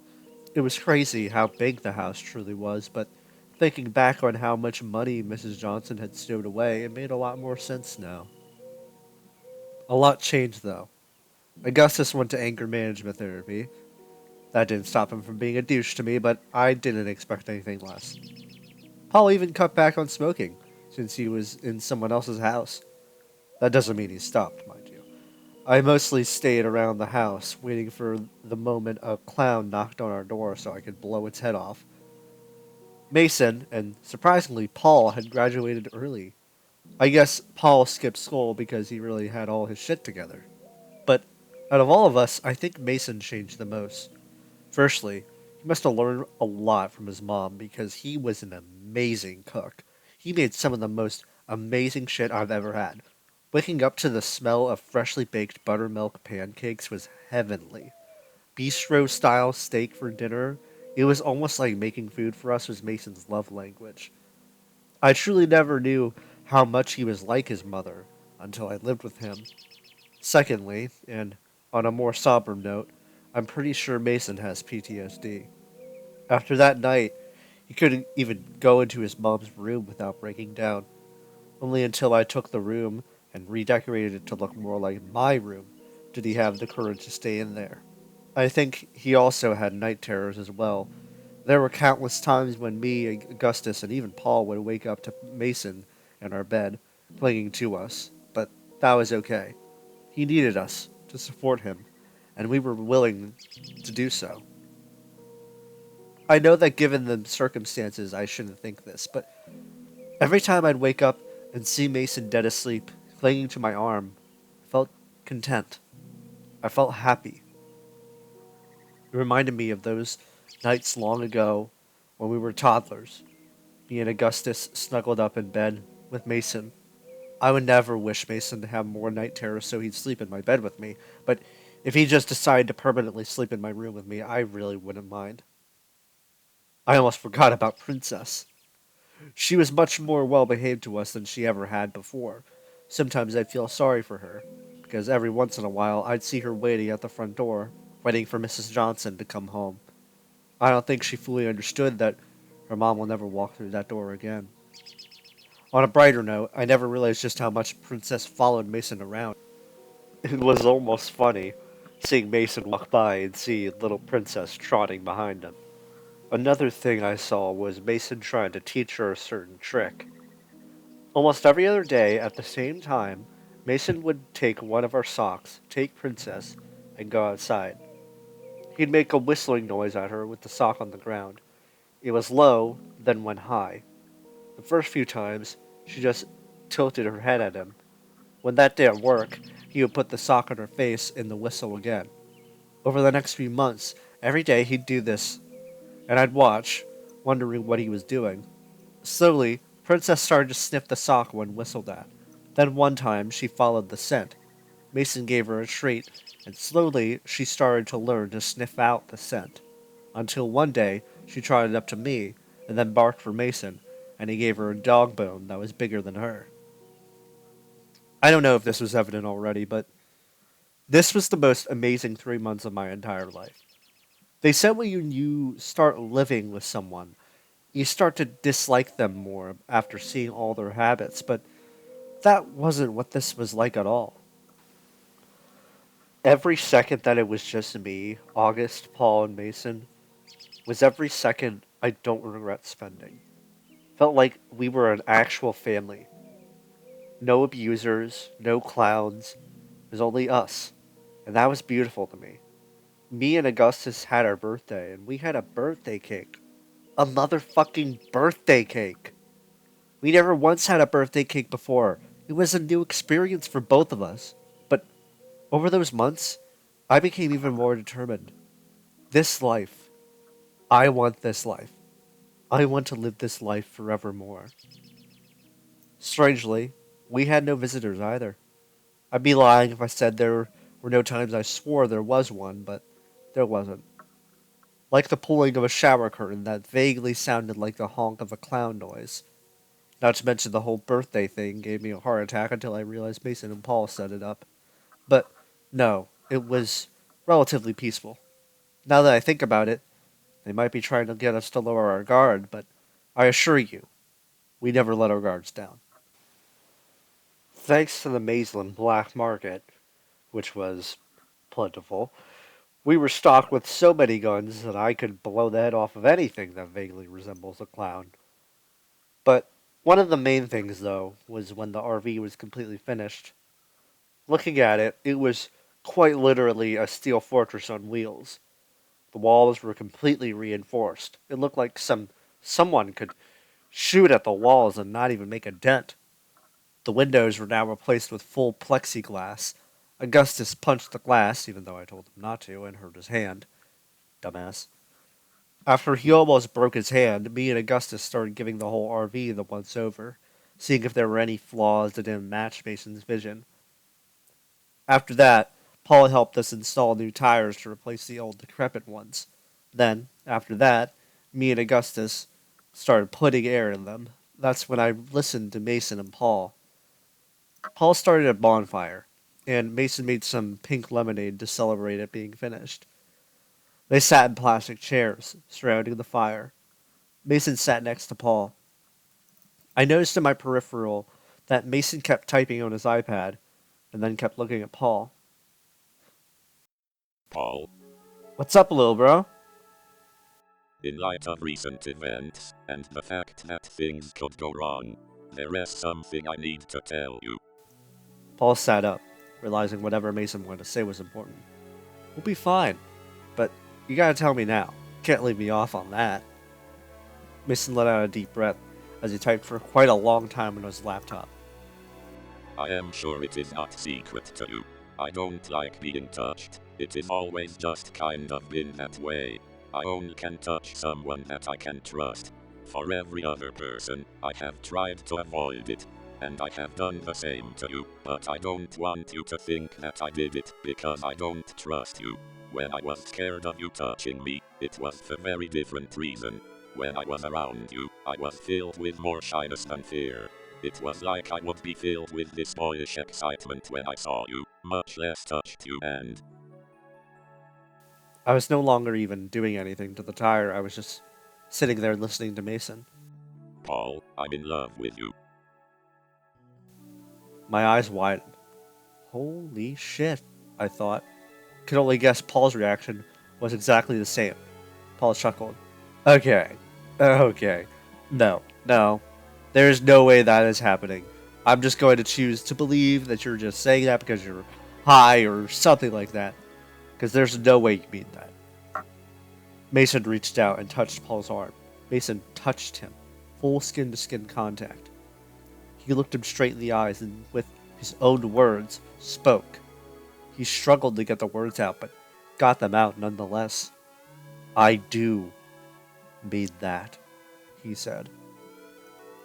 I know Mason is inherently socially awkward, but truly, conversations like this must be easy when you have a computer voice speaking for you, and it must be easier when you actually speak, because when Mason actually spoke something, it was rest assured that he meant everything he said, and anyone who really knew him knew that. So, when I slowly turned my head a little bit more to the side and saw Paul's eyes wide, I wasn't as surprised as you'd think. I'd do the same if I was him. You're serious? Me? You like me? Paul said in disbelief. Mason nodded. Why? Why would you want me? I mean, Mason, look at me. I live out of an RV. I spend 50% of my time high and deal weed for a living. Dude, I'm a bum. I'm white trash. So are Ben and August, and it doesn't matter to me with them. Okay. Ouch, Mason. But also thank you. Paul shifted in his seat, leaning in more to Mason. I was shocked that Paul hadn't actually turned him down. He instead gave him why he shouldn't be with him. He never said he couldn't. Obviously, Paul being with a guy isn't a surprise for me. He's told me a lot about getting so drunk he can't think straight and his escapades, including both men and women. Mason is what surprised me. I didn't think he even wanted a relationship, let alone with Paul. Mason, you deserve better than me, man. You deserve somebody other than me. I'm a fucking loser, dude. Just like every other chicken shit weed dealer in this town. I don't care about what you do or how you live. I care that you're a good person, and I know you are that. Because you wouldn't be here with us, tagging along for this ride, if you weren't. I had to admit, A lot of what Paul was saying was things I felt long ago. Sometimes would also feel that I wasn't good enough for Mason, that I was white trash and I didn't deserve him. Obviously, that was in a more platonic way, but nonetheless, it was surreal hearing Paul say what I thought many times before. I like your humor, your personality, your calm demeanor. It makes me feel like everything will be alright, and even when you said nothing at all, you have been nothing but nice to me when outside of Ben, August, Princess and my mom, and nobody else has been, because of who I am.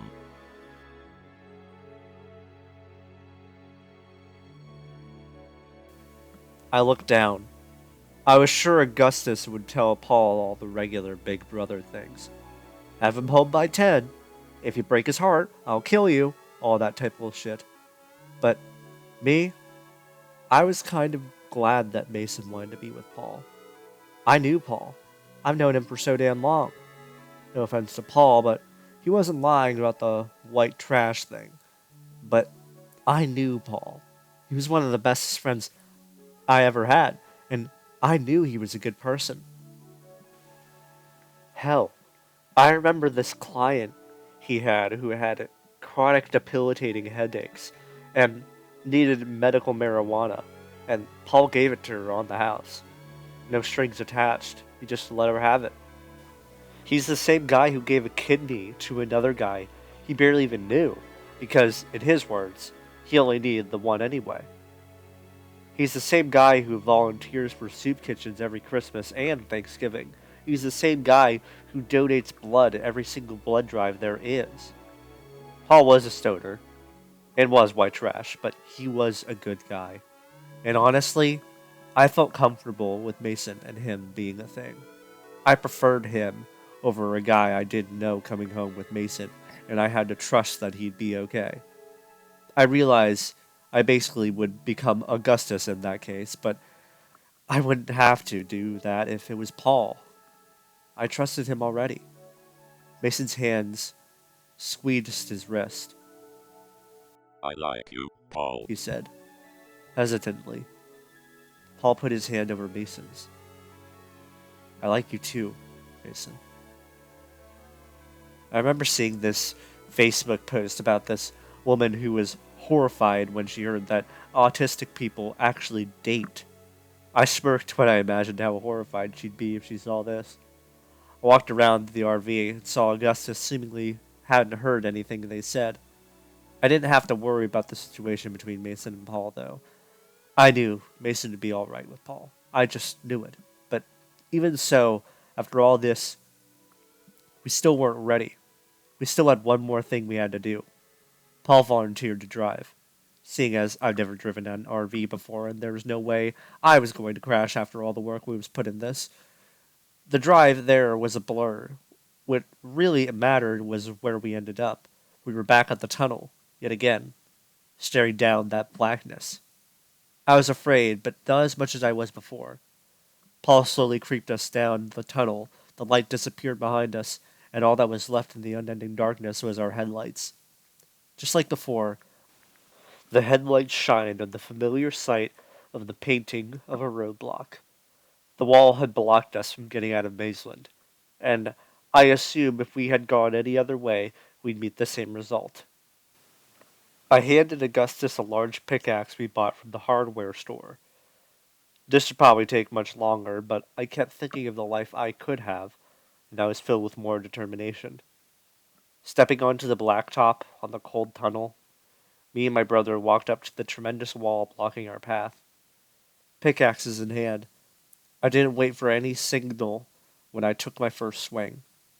But instead of hitting the stone, I heard a tear like paper and fell through on my face. I caught my fall and looked up, seeing the other end of the tunnel. Augustus helped me up, and I looked at the large crater I had made. The wall was not made of stone. It was made of paper. Walking backwards, I saw something I didn't notice. Small bits of tape attaching the wall to the floor. It allowed anyone to just take the wall and roll it back up to the ceiling like it was never even there. Made more sense now, how I heard nobody complaining about a whole ass brick wall blocking the tunnel out of Mazeland. They pranked us, Augustus said, and as I looked upon the hole in the wall, I knew he was very much right. Chapter 15. Mason had pretty much led the way for us. When we stood in front of that huge wall, Mason had Princess in his arms as he walked out and looked upon the sight. "What do we do now?" Augustus said, looking back at him. Mason, in response, pulled out a familiar object. The stone from when this whole mess first started. The dried, almost tie-dyed like blood still stuck to the bottom. He sat her down and made that whistling noise, to which she sat down.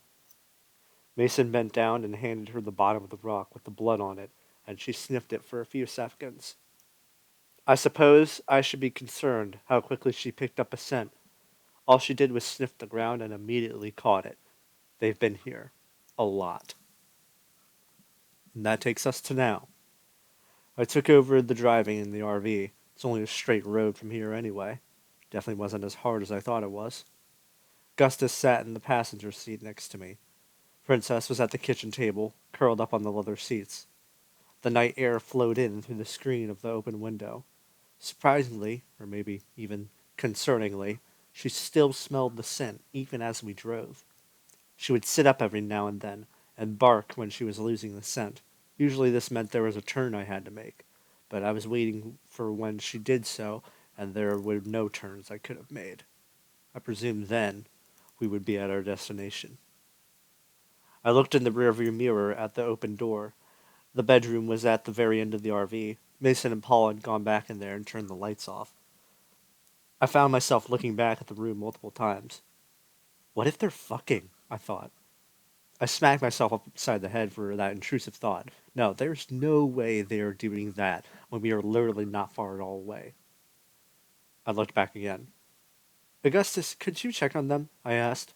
He looked at me, his one eyebrow raised. Why? What do you think they're doing? Just do it, for fuck's sakes, I said, annoyed. He got up and walked back towards the bedroom, peeking in through the doorway. Didn't hear him say anything like, "What the hell are you two doing?" So that was probably a good sign. Sat back down next to me. Mason is watching the Dead by Daylight anniversary stream with him. My eyes widened for a split second. Jesus Christ, they might as well have been fucking if Mason was doing that with him. So, be honest. Why did you want me to do that? He said, smacking my arm.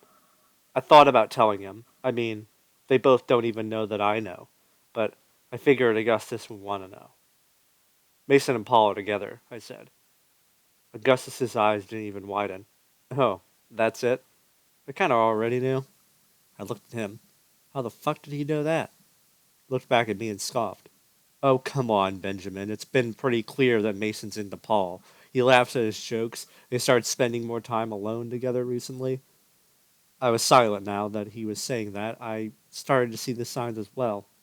I mean, hey, Paul is our friend, but I'm keeping the same philosophy, as I would with any other guy that'd be with him. Break Mason's heart, I break your legs. Am I right? I snickered and nodded. Right, I said. I kept looking at Augustus now. We always fought, but in the face of our potential mortality, I reminded myself he was still my brother. I love you, man, I reminded him. I expected him to give a smug smirk and say something like gay, or what is this, a Disney movie? But instead he just looked at me and said, love you too, bitch, which put a smile on my face. Mason and Paul finally came out and sat at the kitchen table. I heard them snickering amongst each other already. I looked back, seeing them crowd around Mason's iPad as I turned up the music. Leave by Whirr was playing. That was me and Augustus's favorite song. We just sat there and drived, and honestly, I think that was the last peaceful moment we would have that night. Chicken jockey! I looked at Augustus, and he looked at me just as confused. I looked back, seeing Mason and Paul holding back laughter. What the hell was that? I asked. Chit, chit, chit. Mason clicked on his iPad. To be fair, they were keeping it together quite well, despite the fact that Paul's face was as red as a tomato. Paul, did you add shit to Mason's soundboard? I asked. No! Mason said, using that Dr. Eggman YouTube poop sound effect. That opened the floodgates. They both just practically howled with laughter. Paul literally fell over onto the floor, laughing. I just rolled my eyes with a smirk. A gas station suddenly came to life in the distance. The open 24/7 sign was lighting up the sky like a beacon in the night. So, can we get snacks? Augustus said, like a kid who was trying to ask something from his parents. I looked at him like he was crazy. The fuck? You didn't stack up before we left? I didn't know we would break through the wall today, Benjamin, he argued back. I looked at the gas gauge. We were about halfway to empty. Couldn't hurt to have more gas, considering the situation. I sighed. Fine, I said to him, to which Augustus pumped his fists in the air. Hey, yo, we getting snacks, he yelled back. Oh, fuck yeah, I'm getting myself some fucking Reese's Cups, Paul said, practically bolting up. I noticed he had his hand on Mason's wrist as he pulled him out with him. Judging by the smirk on Augustus's face, he also saw that as well. As I pulled up next to one of the gas pumps, Paul didn't even wait for the RV to fully stop when he jumped out. Mason got out too, when we stopped. I'll be here with the RV. Please stay together. Get me some chips, I said, sounding like I was the mom of this group. Aye, aye, Captain, Augustus said, as he jumped out too. As I watched them go inside the sliding doors, I opened my own door and was met with a symphony of cicadas and crickets.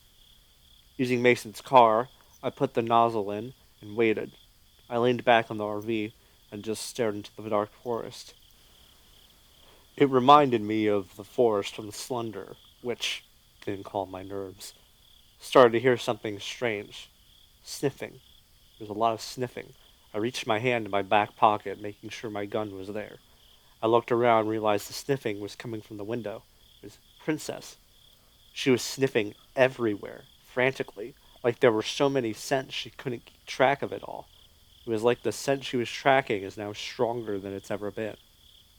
Immediately, I put the nozzle back in and climbed back inside the RV. I looked out the window, checked the whole RV immediately for anything. I almost jumped out of my skin when my phone rang. I looked down and saw it was Augustus FaceTiming me. I answered, seeing his face in the light of the aisle. I saw Paul and Mason waiting in the line behind him, and sighed in relief. Hey, bitch face, Augustus said. I don't see the sun chips in here. Help me find them. Well, first off, you aren't even in the aisle with chips in it. Augustus looked around, seeing gummies in the aisle, but no chips. His face went red in realization and walked into the aisle with chips in it. Started looking through. I wondered why it was taking him so long. Behind him, I saw Mason and Paul holding hands. I smiled at the sight of that. If Mason was just a fling for Paul, he would have brought him into the bathroom so Mason could suck him off, but the fact he didn't do that told me how genuine it was between them. Then Mason turned and looked down the aisle past Augustus off camera. His eyes widened slightly as he just stared down. Instantly, I realized something was wrong. August, Mason, what's going on with Mason? I asked. Without a moment of hesitation, he whirled around to look at him and flashed the peace sign. Mason didn't respond and just nodded at where he was looking. Augustus turned and looked too, and his eyes widened. He mouthed, "Oh shit." He turned and ran down the aisle. I could see behind him at what they were looking at. There was a man standing at the end of the aisle. He had a gray sweatshirt. That's all I could see, but the main thing I did see was his face. He had this huge, inhuman, toothy grin on his face. It stretched so wide, wider than I've ever seen. Its grin extended outwards until it reached the man's temples. The way his skin stretched and creased, it was like he had the essence of a rubber hose cartoon trapped in the skin of a human. It was so uncanny I slammed my phone face down onto the dashboard, like I was a kid who was looking at something I shouldn't have. I looked out the window and saw the three running out the sliding doors. Augustus practically threw Mason and Paul inside and slammed the locked doors shut. Paul, not trusting me with the RV, pushed himself into the driver's seat. "Let's go, now!" he screamed, as he pushed me out of the way. The engine roared to life, and the headlights lit up, revealing that the man was already standing in front of our RV, a grin still on his face. Paul's eyes widened even more. Augustus nearly jumped back into me. The smiling man looked straight at us as he brought his hands up. One by one, his fingers dug into the center of his forehead. Then he started to pulling in opposite directions. His skin started to tearing like a rubber mask. No blood poured out. Instead, the top of a birthday hat poked out. It pulled at its human husk until I saw the smiling clown face tearing its way from the human face. Run, Augustus sputtered out. Run the bitch over, Paul! Paul snapped out of it and floored it. The realization coming over the clown's face was the last thing I saw when our huge hunk of steel ran straight into him. I heard a loud bang on the front, then a bump on the two wheels, and we started flooring it down the road. Wind flowed past the open window. Mason had a death grip on Princess, who was still sniffing the air. Then she did something she never did before. She started to growl. She growled out the window, started barking loudly at whatever she saw. Mason followed her eyes, and he just stared out the window for a second and pointed. I looked out too, and in the dense, dark forest, I saw silhouettes at the edge of the tree line. There were hundreds of them. Hundreds of colorful outfits, smiling, lipsticked faces, huge noses, looking straight at us. We're in deep shit now, boys, Paul shouted, as he saw them too. Just keep driving, Paul, I yelled. I glanced down the road, the headlights illuminating a myriad of clowns blocking the road. I didn't need to tell Paul what to do, as I shut and locked the windows. He went right through them. A spray of multicolored blood and guts splattered against the windshield. A clown with purple hair and a yellow polka-dotted outfit slammed against the windshield, its face pressed against the bloody glass, its smile still painted on its face as it looked in at us. It parted its red lips and stuck out its yellow tongue and started licking the glass. Its saliva started painting the glass, licking up the blood of its own kind. It licked up some splattered intestines and shoved it into its mouth with its tongue. It bit down the flesh as we got the gory details of it gulping down the viscera. Augustus looked away and started to gag. Paul used the windshield wipers. They came by and slashed the clown's tongue off in one strike. It lifted its head from the windshield and screamed in agony. Paul then came to a sudden stop, causing the clown to plummet face first into the windshield. The clown's head split open and bled on the glass like someone splashed a bucket of paint onto us. Starting the car up again, Paul continued at full speed, the corpse flying off the windshield. But as it flew down, I heard it snag onto the side of the RV. It started to climb around like a spider on the side of the van. It looked in through the windows upside down. Its blood-splattered face looked in, its eyeballs hanging out from its sockets. It crawled under the RV and stopped. I stood in front of Mason as I heard rustling starting to come up through the floor. I started to hear sputtering coming from the bathroom. Grabbing a shotgun from under the kitchen table, I ran up and slammed the door open. Toilet water sputtered out from the toilet as purple clown hair started to spit out. I was in disbelief for a mere moment as I raised the shotgun at the toilet. Paul, I'm about to blow your toilet to hell, I yelled. Whatever, bro, just kill it, he yelled. I cocked the shotgun, turned off the safety. As soon as I was about to shoot, a three-fingered arm shot out from the toilet and tipped the gun upwards. I fired into the air. Its head slipped out from the toilet, and it looked into my eyes. Its bloody, split-open head gushed blood onto my face. It hit me across the face with the gun.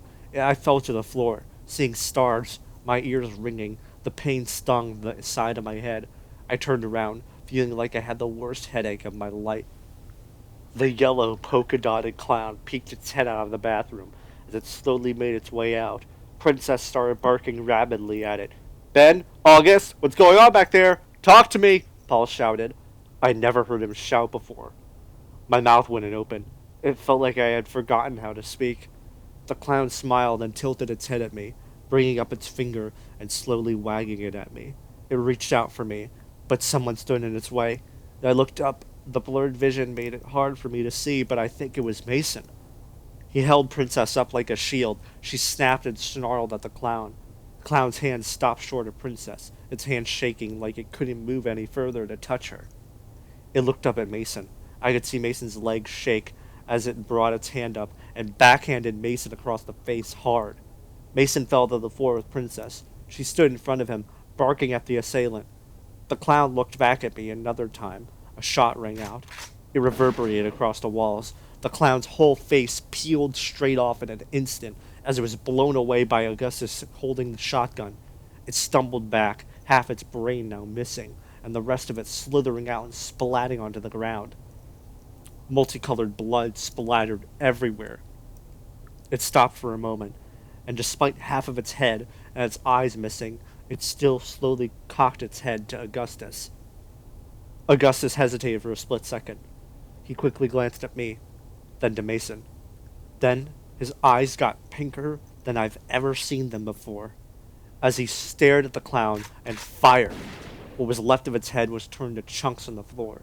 Its headless body fell to its knees and then fell flat on its stomach. My head started to get better, but I felt it swelling.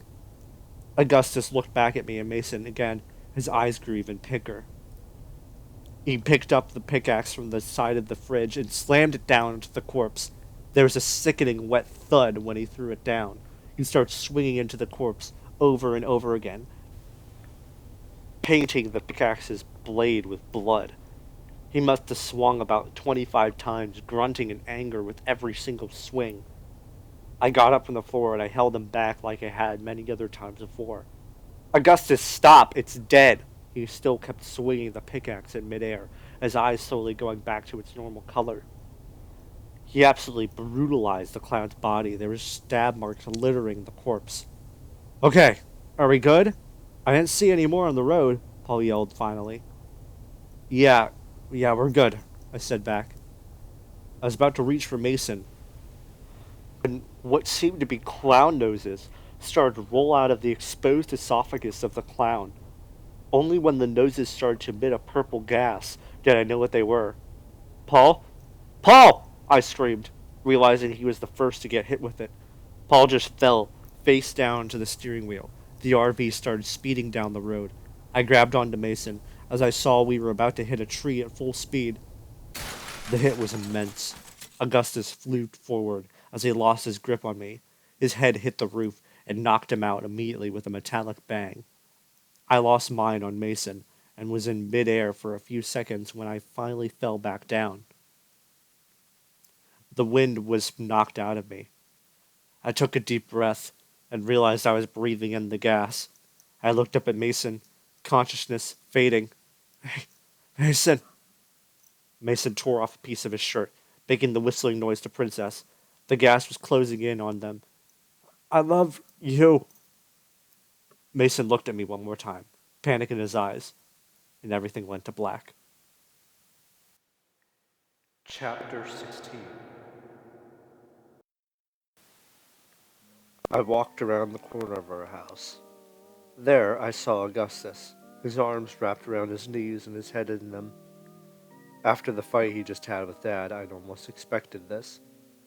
I walked up and sat next to him, my own 5-year-old hands lightly touching his shoulder. Augustus? I asked.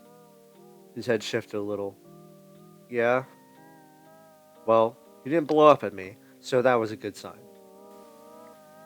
I could, however, see his eyes were still faintly pink. I was about to ask him if he was alright, but realized before I said anything that it was obvious he wasn't. Why is Dad mean to us? He asked, looking up at me and revealing his black eye. I sighed. I wish I had an answer. Truly, I did. I don't know. Are we just bad kids? He asked. The truth was, I had asked myself that question a number of times before this. No, we aren't, I said, with utmost assurance. Dad, I don't think Dad is a good person. I think there's something wrong with him. But I just don't understand. Why us? Some people are just bad. There's no reason for it. Should we tell something? No, I said, cutting him off. I don't know what he'd do if we did that. I hate myself for saying that. I was the one that said to keep the secret, and I regret that decision every single day, even now. No matter what happens, though, I explained, You'll always be my brother in the end. Augustus smiled a little bit. I think that helped. Everything went black. For a solid 30 seconds, I felt leaves crunching and hitting my face. All I could do was just sit and wonder what that was. Then I was with Augustus, after middle school, sitting in Mrs. Johnson's backyard. We were talking about something I don't remember. Then little Mason ran up to us. "What's up, little man?" I asked him. "I think somebody needs a tickle fight," Augustus said as he knelt down, ready to pounce on Mason and tickle him. We both stopped when we saw his eyes expressed concern. He started pointing off in one direction. "Did you find something?" I asked. He nodded furiously and pulled me by the arm. He opened the back door to the fence. I already smelled death and heard flies buzzing. He pointed towards it, and I almost threw up at the sight. A Shih Tzu, probably a stray, was lying dead on the blacktop. At a distance, one would have thought she just collapsed from heat exhaustion, but when I walked up and saw more of the scene, I knew that wasn't the case. Her head had been smashed in with some kind of blunt object. I recoiled at the sight, telling Mason to stay back. To me, at least, it was clear some sick fuck had done this to her. Then I saw the puppies. God, the puppies. 4 of them. They weren't spared either. "Jesus Christ," I heard Augustus say behind me. Who the fuck would do something like this?" he said, his eyes faintly pink. I looked back at Mason. Tears were in his eyes as he looked at us. I think he was hoping we could help them, but I don't think there was any helping them. I just stood up and hugged Mason. "I'm sorry, buddy. There's nothing we could do." Mason's face fell. A slight sob escaped his lips. Augustus rubbed his head. We consoled him as we guided him back to the backyard.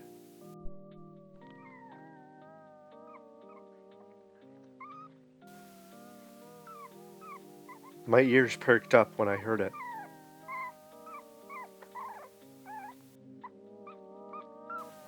I turned. There was no doubt about it. It came from the corpse. I practically bolted over. Listening again, I pulled the small corpses away, and there she was. One was still there. She had light brown fur. Her eyes hadn't even opened yet. She yelled and peeped as much as she could as she extended her little paws out in the blood. My eyes were so wide as I looked down. I looked back. Mason had tears going down his eyes, his hands over his mouth in shock. "Go get Mrs. Johnson! Hurry!" I yelled to Augustus. Black. I was at the vet's office. The small puppy was in a neonatal incubator. She apparently was born prematurely. Mason hadn't left her side since we got there. His wide little eyes just stared in at her. I walked up behind him and looked in at her too. She was so tiny. Her little stomach raised and fell as she breathed peacefully. The vet said she could have died easily from malnutrition or overheating. The only reason she hadn't was because of the blood of her siblings that had covered her, protecting her from the sunlight long enough to call for help. Had we not been there, she most certainly would have died. Sometimes I still think about what would have happened had we kept walking and hadn't hurt her. "She'll be all right, Mason," I said, putting a reassuring hand on his shoulder. He looked at me, his eyes scared for her. I thought of something to say, and instantly remembered what Mrs. Johnson said. "You know, I think I heard your mom say she was going to adopt her," I said, with a smile on my face. Mason looked up at me, with eyes of surprise and excitement. "Really?" he mouthed out. "Yes, really," I responded. I put my chin on his shoulder as I looked in at the small puppy. "So, what are you going to name her?" He reached out to the condensation on the glass and slowly wrote out the words, "Princess." Black. I opened my eyes. I hadn't even processed they were closed. I was hit by a large, musty gust of wind. When I processed what I saw, I couldn't believe my eyes. I was staring into this pink, fleshy abyss. Millions of white teeth dotted its walls all the way down. Looked like I was staring into a gigantic throat. Then I saw one of the teeth wiggle and move. The tooth dislodged itself and started to come out, revealing beady eyes and clown hair. The teeth were not teeth, they were clowns. This was how they were born. I felt my face slide across the ground, realizing I was being dragged. Everything hit me at once. The clowns. The clowns, they have us. I blinked and my eyes didn't open again, no matter how hard I tried to move them. I helplessly slipped back into unconsciousness. I was out behind the school, looking around for the guy that everyone talks about. I looked over and saw Augustus walking away with Mason, back to his house. Smiling, I looked back and jumped when I saw someone was standing there. Now, I had fully known the stereotype of what a weed dealer looked like, so I can verifiably say that the guy in front of me checked all the boxes. His mismatched eyes looked at me. I wondered if he was high right now as he spoke. "What's up, little bro? You here for the goods?" he said casually. "Hell yeah, man," I said, trying to act like I did this before, when I absolutely hadn't. Pulled out a small plastic bag with about 3 joints, already rolled, and displayed them to me. I already knew that me and Augustus would fight over who'd get the last one. "How much?" $20. I searched my pockets and then realized my wallet wasn't there. "Shit," I quietly said. I looked at where I saw Augustus. He was long gone now. Realized I'd given him my wallet for ice cream with Mason. Facepalmed at my own stupidity. "Hey man," he said. "If you don't have the money, you could just give me a BJ and I'll give this to you for free." I looked up at him, looking at him in shock at what he just offered. He bursted out laughing. "I'm kidding, man. I wouldn't ask that of someone. It's all yours, on the house." I looked even more shocked. "Seriously? You sure?" "Hell yeah, man. I already have a shit ton of money from this gig anyway. I can afford to be charitable," he said with a wink. "On one condition, though. You and your bro got to smoke this with me." Smiled, secretly happy we wouldn't have to argue. "You're on." Black. My eyes opened again. I was awoken by circus music blaring in my ears. I tried to rub my eyes but realized my hand was held down. I looked down. Colorful metal restraints, my arms and knees, onto a metal table. I looked around, saw Augustus on one right next to me. My heart dropped. I knew where we were, and when I looked up, I saw a large syringe with a serrated edge aimed down at me. Some kind of crane held it in place, and a purple, sparkling fluid sloshed inside. I looked around more and saw Mason and Paul. They were unconscious in some kind of cage. Its metal bars were squiggly with rainbow colors. There was a circular red door at the corner of the room. Then I finally realized where the music came from. There was a large projector screen. A black and white video looped over and over. The video was of some of those clowns crowding around a table with plastic-looking scalpels. The camera zoomed into the table. 2 clowns, seemingly infants, were unconscious on the table. I watched in horror as they seemed to bring out 2 disembodied human faces. Using some kind of mechanism that looked like a large pen, they melded the faces onto the clowns' faces. And then I squinted at those faces. I recognized them. Saw those faces in the baby pictures. I saw those faces when I woke up in the morning. I saw those faces when I looked at a mirror. Faces belonged to me and Augustus. I just looked up at the ceiling, trying to process it all. Was I not me? Was I something else? My mind went back to what Dad said, about how he found us. I didn't want it to make sense, but it truly did. Was my face even mine? Or was it taken from somebody else and slapped onto me? I heard Augustus stir. "Augustus!" I yelled. His eyes opened. He pulled at the restraints and then saw the video. What is this?" he said, exasperated. I didn't know what to say. What was I supposed to say about it? Mason and Paul started to awaken. Me and my brother shouted for him. I contemplated telling him to look away, to not see the truth, but he deserved to know. Paul and Mason were speechless. They just looked at us. "Mason! Paul! We don't know what this is!" We don't know. You have to believe us. Tears were in my eyes. I didn't care if I wasn't human. If I lost them, it'd be thousands of times worse than that realization. Metal started to creak. I looked over to Augustus's table. There was a syringe above his head, too, and it looked like it was starting to lower down. My brother started to panic. Oh, fuck. Oh, fucking hell. Please, please, no, no, no, no, no, no. I screamed his name, tears flowing down my face. He started to scream, pleading with our captors, but it seemed like nobody was even here. Mason! Mason, look away! Just look away! I screamed. Paul shielded Mason's eyes. Even Paul looked away, too. The syringe closed in, agonizingly slow to Augustus's eye. He just was reduced to pathetic blabbering. I didn't see it go into him, but his screams told me it had reached him. My memories flashed before my eyes, every moment I spent with him. I can't explain to you the sound he made, the way his voice cracked, the way his scream echoed. I struggled in my restraints ruthlessly. I'll kill you! I swear to God, I'll kill every single one of you! I screamed. His scream trailed off in the end. His face stuck twisted in mind-bending anguish. It was like his agony was so great he could no longer scream to express it. My tears streamed down my face as I saw him.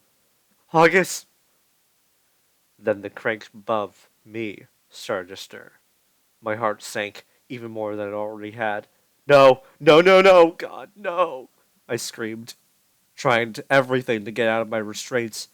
It closed in. All I could do was close my eyes, hoping that the needle going into my eyelids would somehow lessen the pain. Augustus started to shake in his restraints. I looked over at him. His expression was frozen still. Something started to kick at him from inside his skin, like something was inside him trying to break out. Like before, I saw that man shed his skin at the gas station. The skin I recognized as my brother tore. It tore like wrapping paper. His arms ripped away to reveal a white three-fingered arm underneath. Effortlessly, it tore through its metal restraint, holding it down. It grabbed at the syringe, still stuck in his eye socket, pulling it out and shattering it with his bare hands. It pulled harder and broke out of its other restraints. It tore out from Augustus. The inside of him was just pure whiteness. It was naked, sexless, came out with an oval-shaped head, a full head of pink clown hair. Its red lipstick shined along with its purple, bulbous clown nose. It was Augustus. The real Augustus. He looked down at his hands, inspecting them. He then looked at me, revealing his pink, beady eyes. He roared and jumped towards me. I flinched as he grabbed the syringe from the wall and pulled it from its hinges. He held it in his arms and looked into my eyes. August? He didn't respond. Just let out this grunt. I didn't realize how tall he was. He was so much taller than he was when he was the normal him. He then climbed on the walls until he was above the small door. A clown walked in, kneeling down as it waltzed inside. Augustus somehow had heard it before it even came in. The clown had a red onesie with hearts on it, red clown hair, spiky candy cane-like nose, and some kind of growth on its head that looked like ice cream with a cherry on top. It walked in, smile painted on its face as it scanned the room. Augustus gave it no time to react. He jumped onto its back and shoved the syringe straight through its skull. Augustus stood up, the syringe still sticking out as a puddle of blood formed underneath. He ran on all fours back to me, breaking off each of my restraints. I didn't even move as I still looked at how he looked now. He then looked over at the caged Mason and Paul. I had almost forgotten they were even there. I still couldn't process it. I was just so focused on what Augustus looked like now. Augustus ripped the ceiling off the cage, throwing the top across the room, landing on the clown and squashing it like a bug. Paul scrambled back, his eyes wide, hesitant about what he was seeing. Mason just sat there, looking wide-eyed at Augustus. Augustus let out an animalistic whine. His white hand came up and caressed Mason's cheek. Mason flinched, but he let him do it. He just stared up at him. I imagined Augustus saw his own face in the reflection of Mason's eyes, because he started to roar and scream, grabbing his face and crying. He ran on all fours, bursting through and shattering the small door. As soon as he did, alarms started to blare. Flashing red lights cascaded on the room.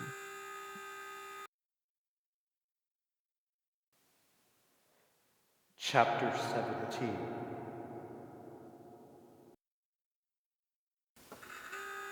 I ran up to Mason and hugged him. He hesitated for a moment, but he hugged back. Are you alright? Did they hurt you? I asked. Mason shook his head, putting his hands over his ears. Paul put his arm around Mason's waist like he was ready to pull him away. From me, or something else, I couldn't tell you. There's no time for dwelling on it, though. I looked to the busted open door. My mind imagined hordes of clowns funneling down the halls to us. We gotta go. Let's go! I pulled Mason, looking around to see entrances to slides behind the tables we were on. I ran over, looking into the yellow slide, looking over at the two still with me. I jumped in. I suppressed the urge to scream as I fell. The slide went from side to side. I almost went upside down as I flew down. The yellow plastic rims continued to go past me. I heard Mason tumbling down behind me, and I felt him grab onto the collar of my shirt. I went past a fork in the slide and heard my shirt rip. Looking back, Mason and Paul weren't behind me anymore. I fell out the end of the slide into another hallway. I instantly got up, shaking off any pain as I looked around for the others. Purple polka dots on a white background as far as I could see. My emotions were tidal waving. I wanted to scream and punch the wall, so I just ran. I ran as fast as I could, went past so many doors, went down multiple hallways. This place was like a maze, just more and more colorful hallways. I was panting, falling to my knees. I wanted to scream for Mason, for anyone, but I didn't want to draw any attention to myself. I opened a random door and just shut it and locked it behind me. The room I was in was some kind of surveillance room. Colored TVs stacked on top of each other. A control panel was there, with big cartoonish buttons dotting it and another slide to the right. I almost collapsed, panting heavily as I leaned against the panel. I watched all the TVs. No sign of any humans. However, I did see Augustus rampaging down a hallway. He was ragdolling a clown around like it was nothing. Others gathered around him only to get obliterated by him the moment he stepped up. I reached around, feeling my pockets. My phone. I almost laughed like a crazy person. The stupid fucks didn't take my phone. I turned it on and opened it. My hands shook so hard that I could barely hold it. I clicked on my contacts. I was just about to call Paul when I heard a light knock. I jumped and turned around. At first, I thought it was a clown, but then I heard a familiar voice. Man, let me in. I instantly recognized it. Mason's iPad. The volume was turned down so nobody could hear. Mason! I said, exasperated. I fumbled with the lock and swung the door open. But instead of seeing Mason, I saw a green polka dotted onesie. A huge clown with a pink nose and yellow hair with a birthday hat. It had to kneel down as it entered the room, holding Mason's iPad in its hand. I backed up, falling on my ass. It politely shut the door behind it, then threw the iPad to the side. I backed up into the panel, my eyes wide as I looked at its toothy grin. I felt more tears come out of my eyes. Why? I asked. Why would you do this to us? It tilted its head as it pulled off its hat, reached in, and pulled out another syringe. I screamed at it so loud my throat hurt. I know you understand me, so why? Tell me why. Its smile widened more, as if I said a funny joke. Its voice let out a gurgle as it parted its lips, showing the serrated teeth within. It sounded like Mason when he opened his mouth to say something, struggling to get the words out, but it was a twisted mockery of him. Its voice, God, its voice, sounded like a deep croak. It looked at me, straight in the eyes, and said,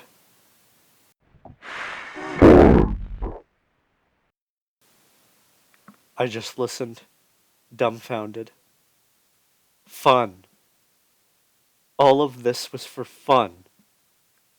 They may go after bad people until us, but They weren't doing it out of kindness. They did so because they just thought it was fun. My rage bubbled up, more than I think it ever had in my entire life.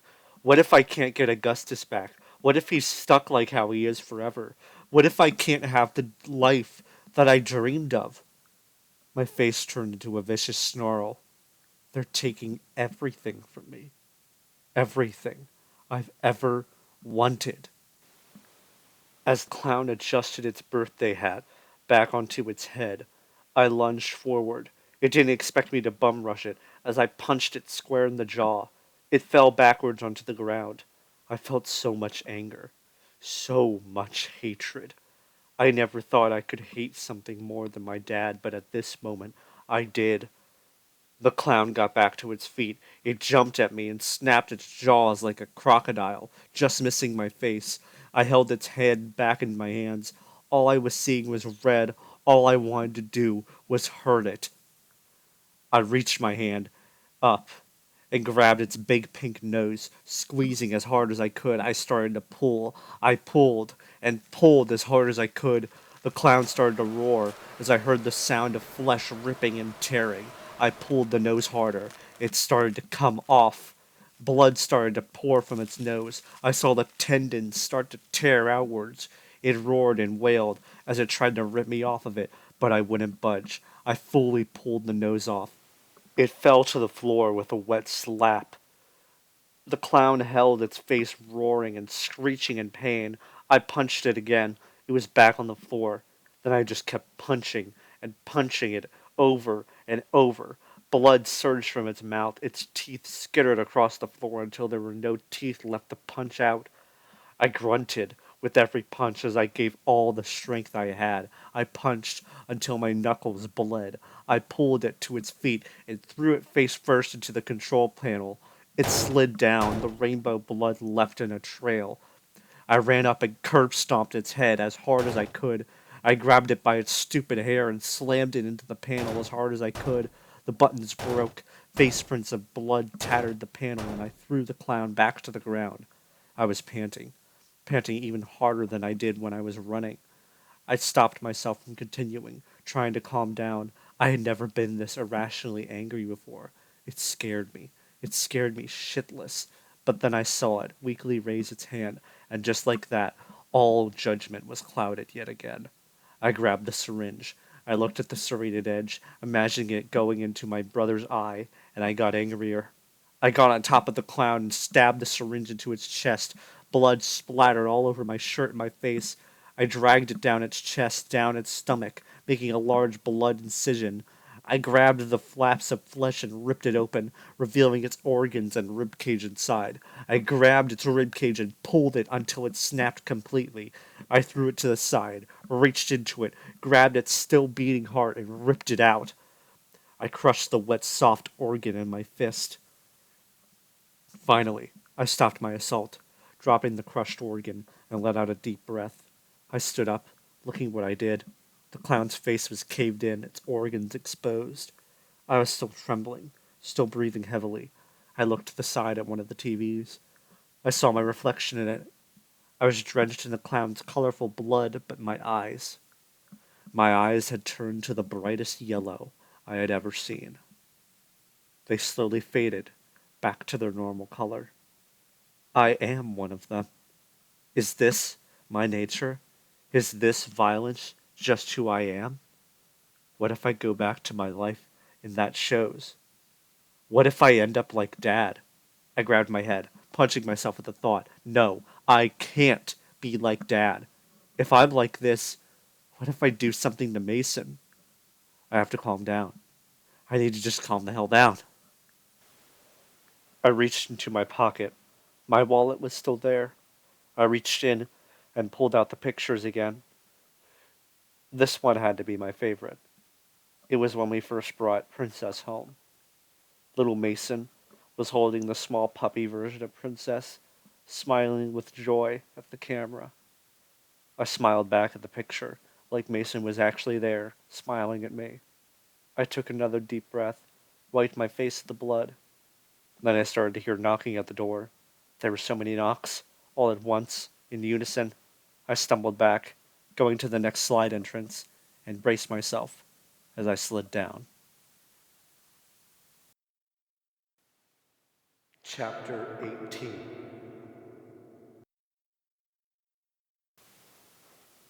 In reality, I was probably falling for only a minute, but it felt like an hour.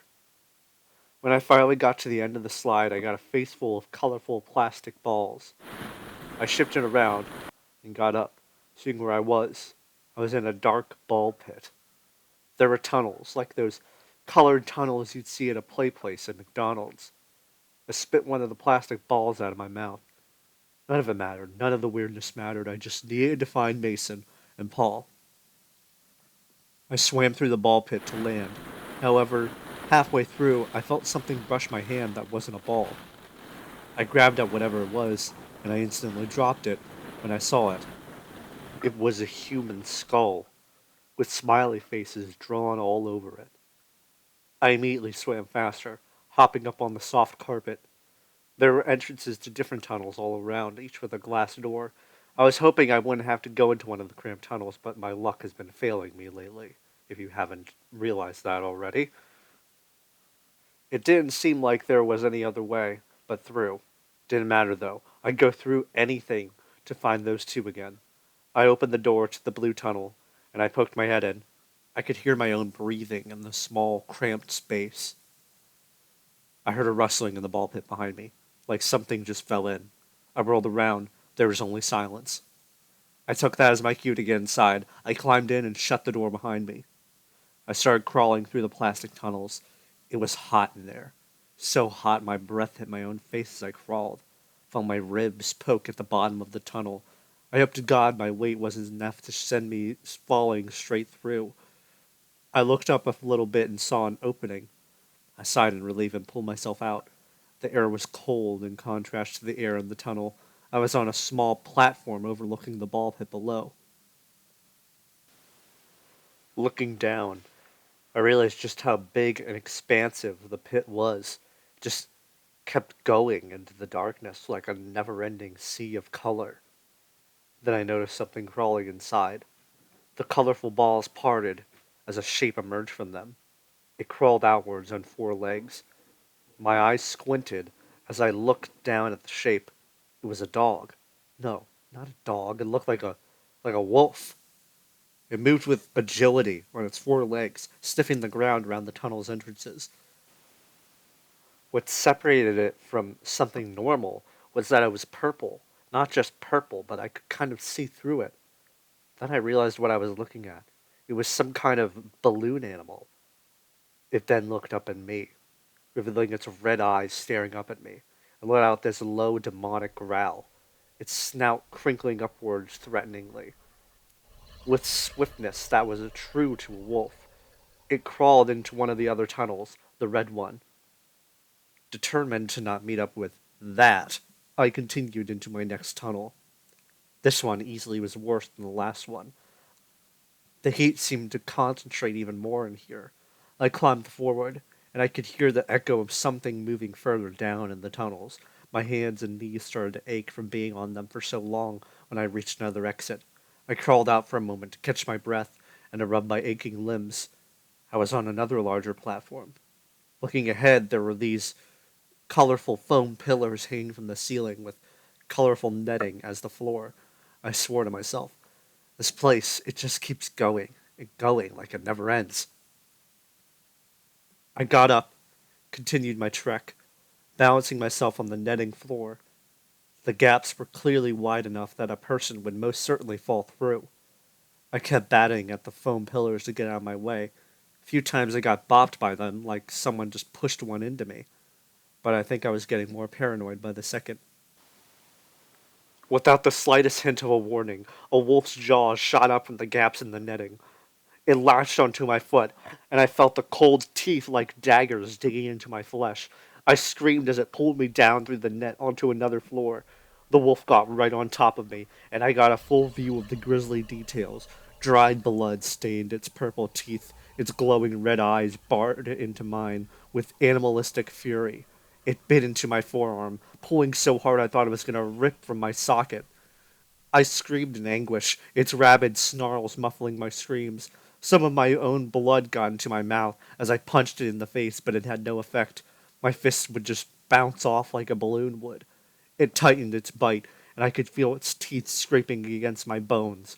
I shoved my thumb right into the wolf's eye. It yelped in pain, giving me enough time to shove it down the net. It must have fallen about 12 or so floors down. I just sat there, holding my injured arm. Fresh blood seeped from the wound, dripping down the netting floor. It hurt. It hurt bad. I weakly grabbed some of the netting and tore it straight off. Using delicate hands, I wrapped it around both my wounds. The netting became stained with crimson. It still hurts. Everything kind of hurts, if I'm being honest. But nonetheless, I had to keep going. So, I climbed into the next tunnel. I crawled for a while longer. The tunnel seemed like it just kept going. An endless expanse of red plastic stayed in front of me. Finally, there was a small window. A break in the tunnel. I stopped to rest, looking out the small porthole window. My eyes widened when I saw Augustus.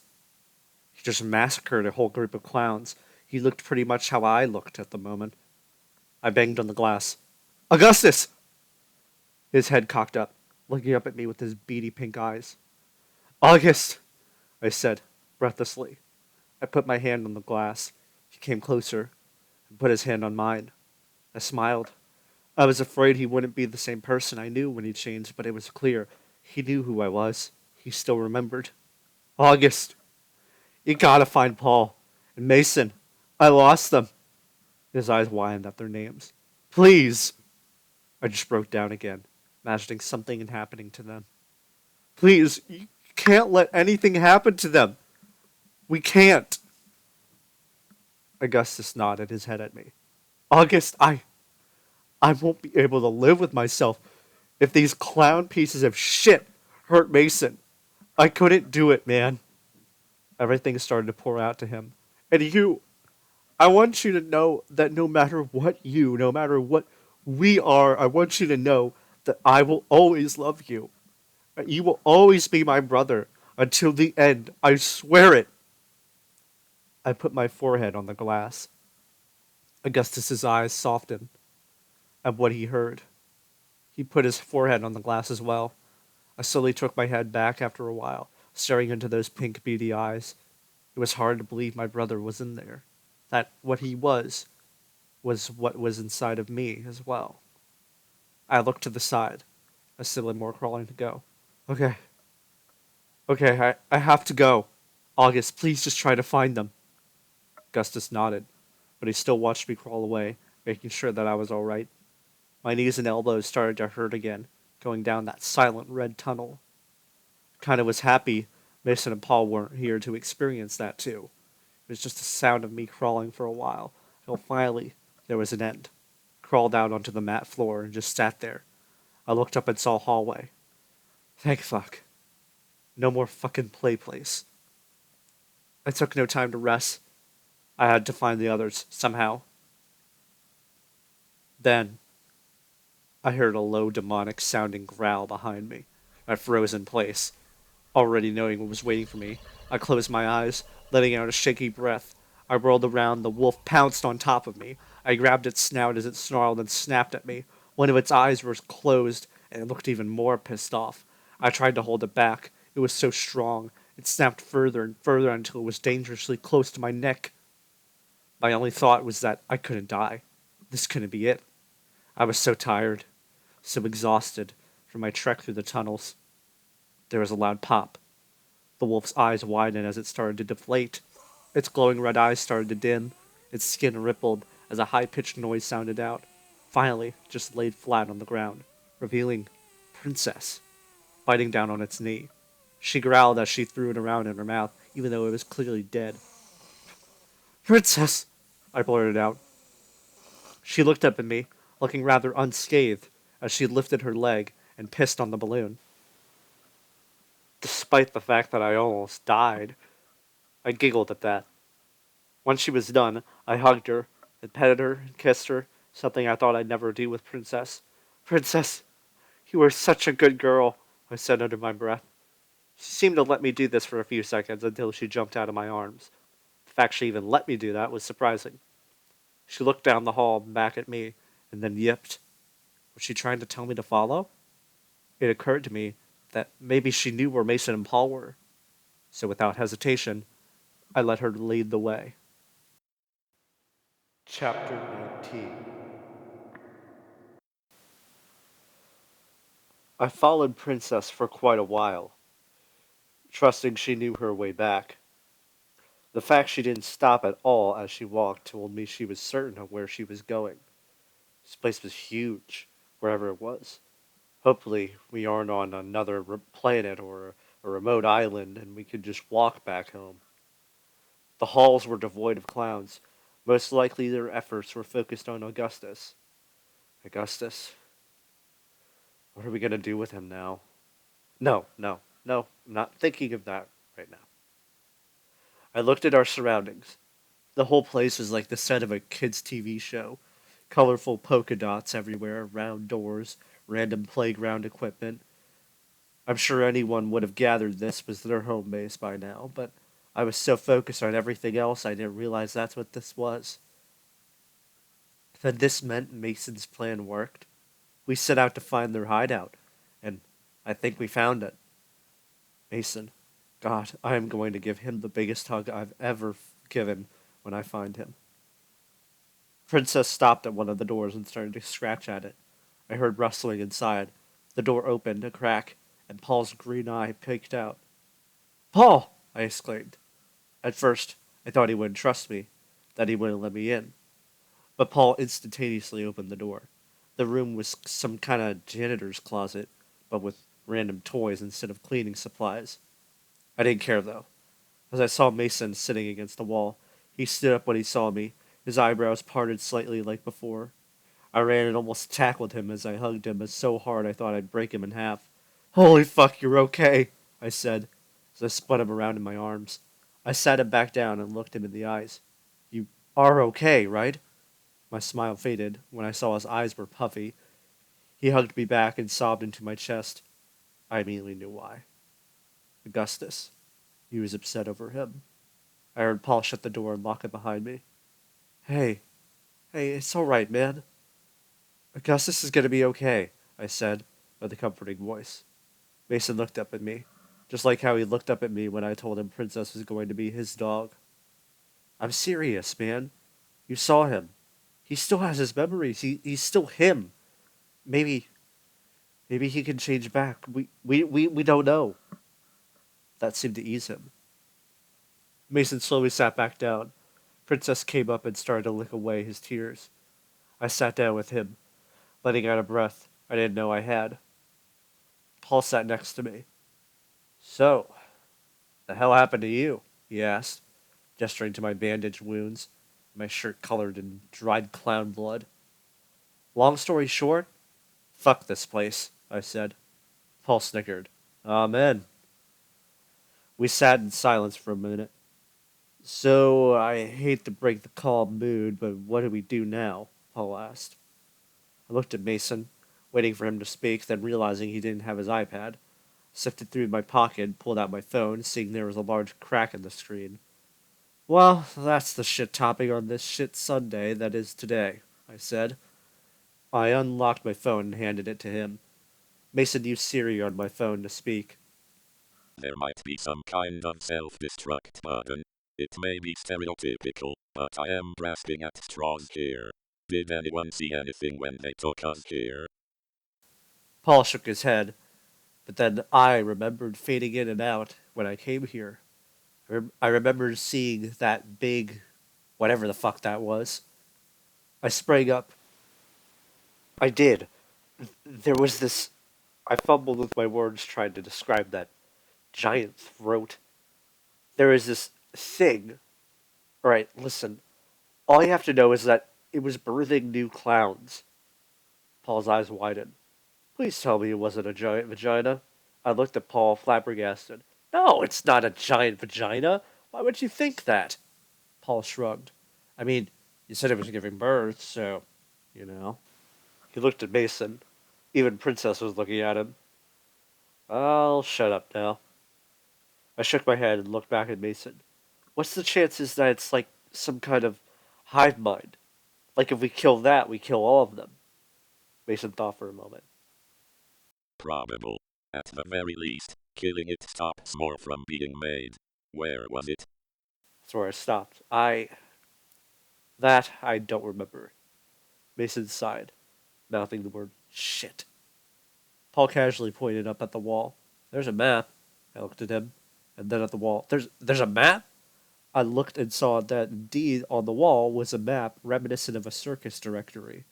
Holy fuck, I've needed something like this, I said, examining the map. It wasn't annotated with words, they were simply small drawings depicting something. Saw the ball pit, saw the toy closet we were in, and I saw a picture of a funnel-looking monster with a bunch of teeth, and I recognized it. That's it, I shouted. That's what I saw. It looks like it's... My finger dragged around the map. My eyes widened when I saw our toy closet was just down the hall. What's that in front of it? Paul said, pointing at this long hallway in front of it with the drawing of a circus tent. Fucking course there's something in the way. Well, that's where we gotta go. Just a thought, though, Paul said.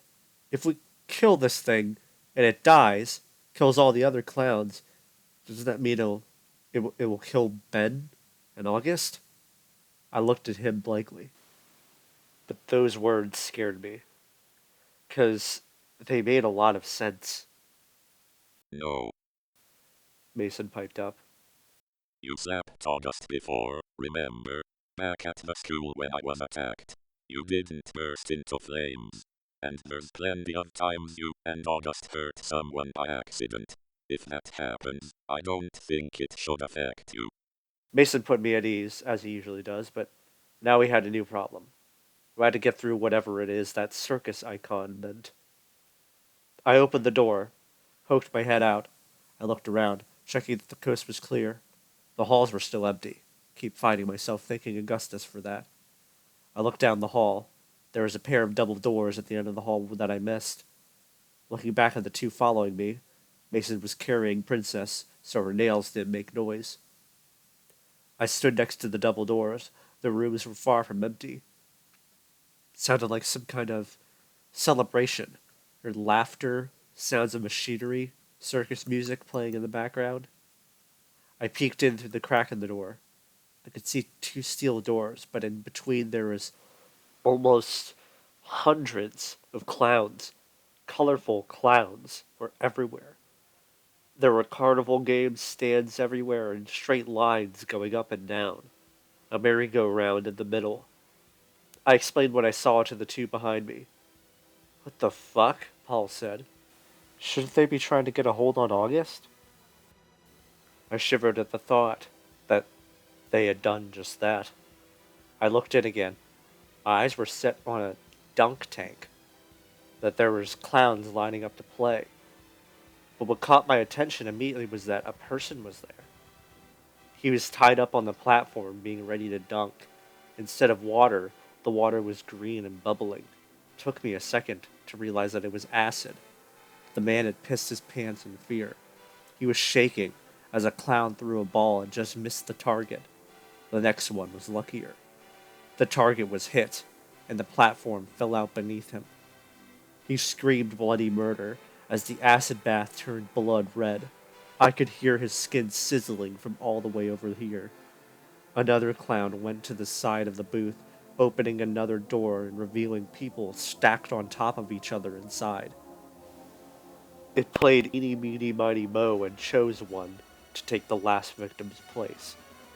Looking around the other booths, it was all the same. Carnival attractions. But the attraction was the agony of humans. It was almost like it wasn't a carnival show, but a torture show. I saw that each booth was a few feet off the ground, enough to fit a person inside. That was our way through. I groaned at the thought of having to be on my hands and knees again, but if we made it to the end, it'd be worth it. I looked back at the others. Prepare yourselves, I said.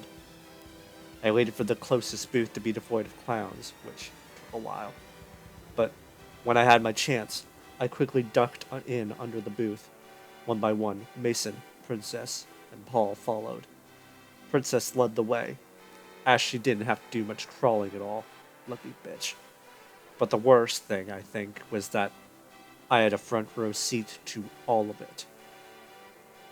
There was a whack-a-mole machine, but people's heads popped out. A clown stood at the stand with a metal bat, cracking it on the skull of any person that came up. Some were unconscious, some were close, some were still lucid, some were even dead. But each and every single one got a hit from the bat all the same. The cartoon character on the sign depicted was splattered in blood from the numerous beatings. There was a duck shooting game. The ducks were replaced with people with cartoon duck masks placed on their faces. The guns the clown shot with were big and colorful, but the bullets were very much real, as one woman got shot straight in the heart. There was an ice cream stand. The clown at the stand made ice cream relatively normally, but what was different was the cherries. Instead of cherries, there were people hanging upside down.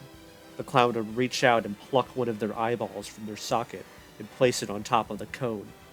When there were no more eyeballs to give, the offender would be shredded into tiny pieces and fed to the balloon dogs. There was a group of clowns surrounding a guy hanging, and they took turns swinging an axe at him.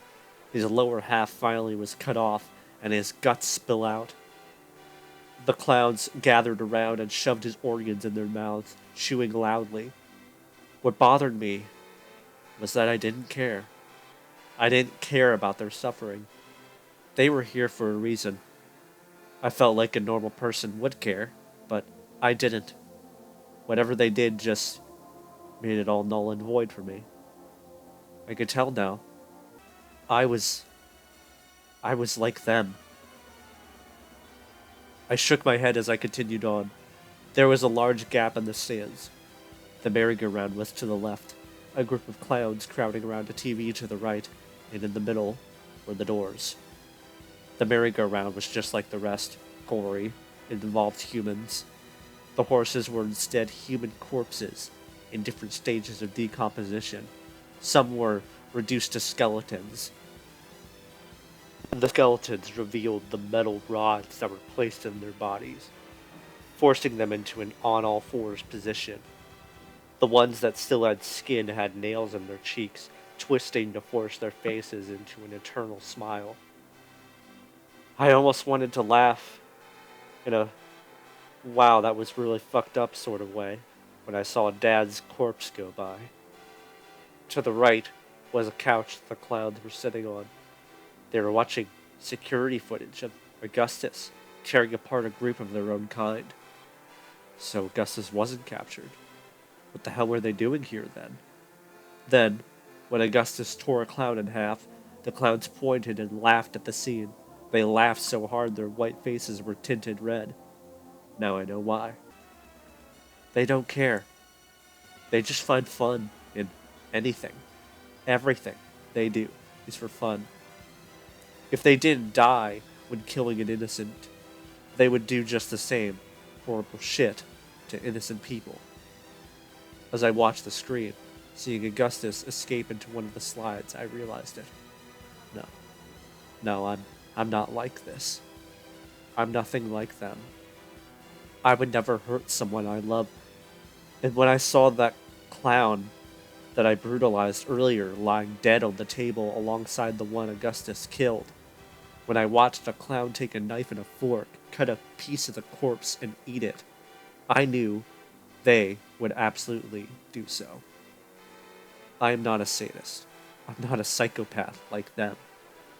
I will never end up like Dad. I looked to the double doors. We were going to have to run for it. The others came up next to me. I nodded at the doors. We all knew what to do. I bolted out to the door, running faster than I think I ever ran my entire life.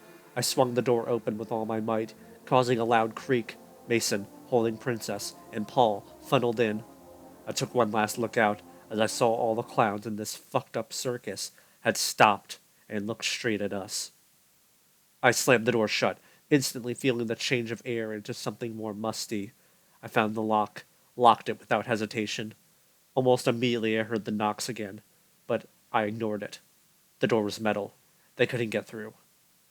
I knew they couldn't, because they couldn't with the RV. I turned and saw both Mason and Paul looking down in awe. Even Princess joined them.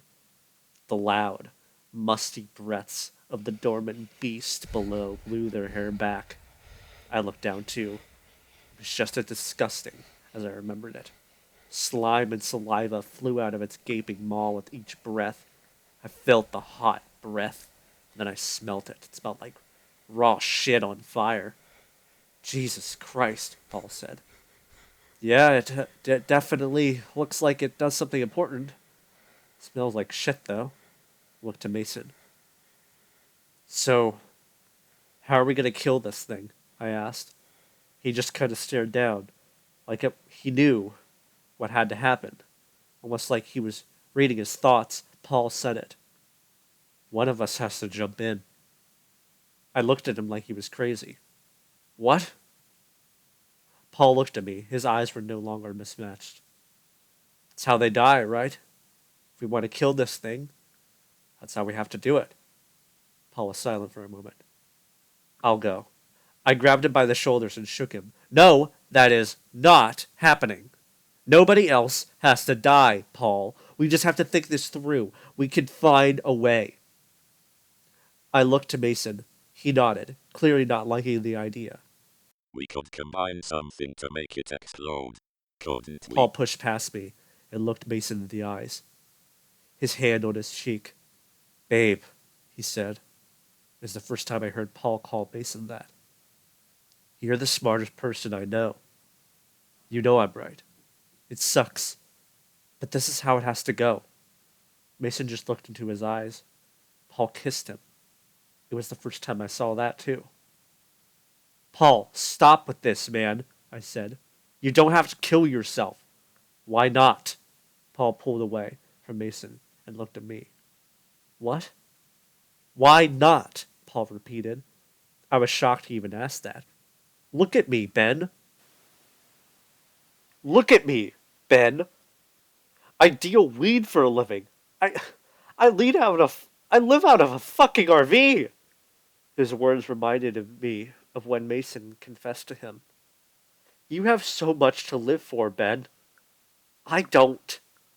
I'm a fucking bum. If anyone has to do this, it should be me.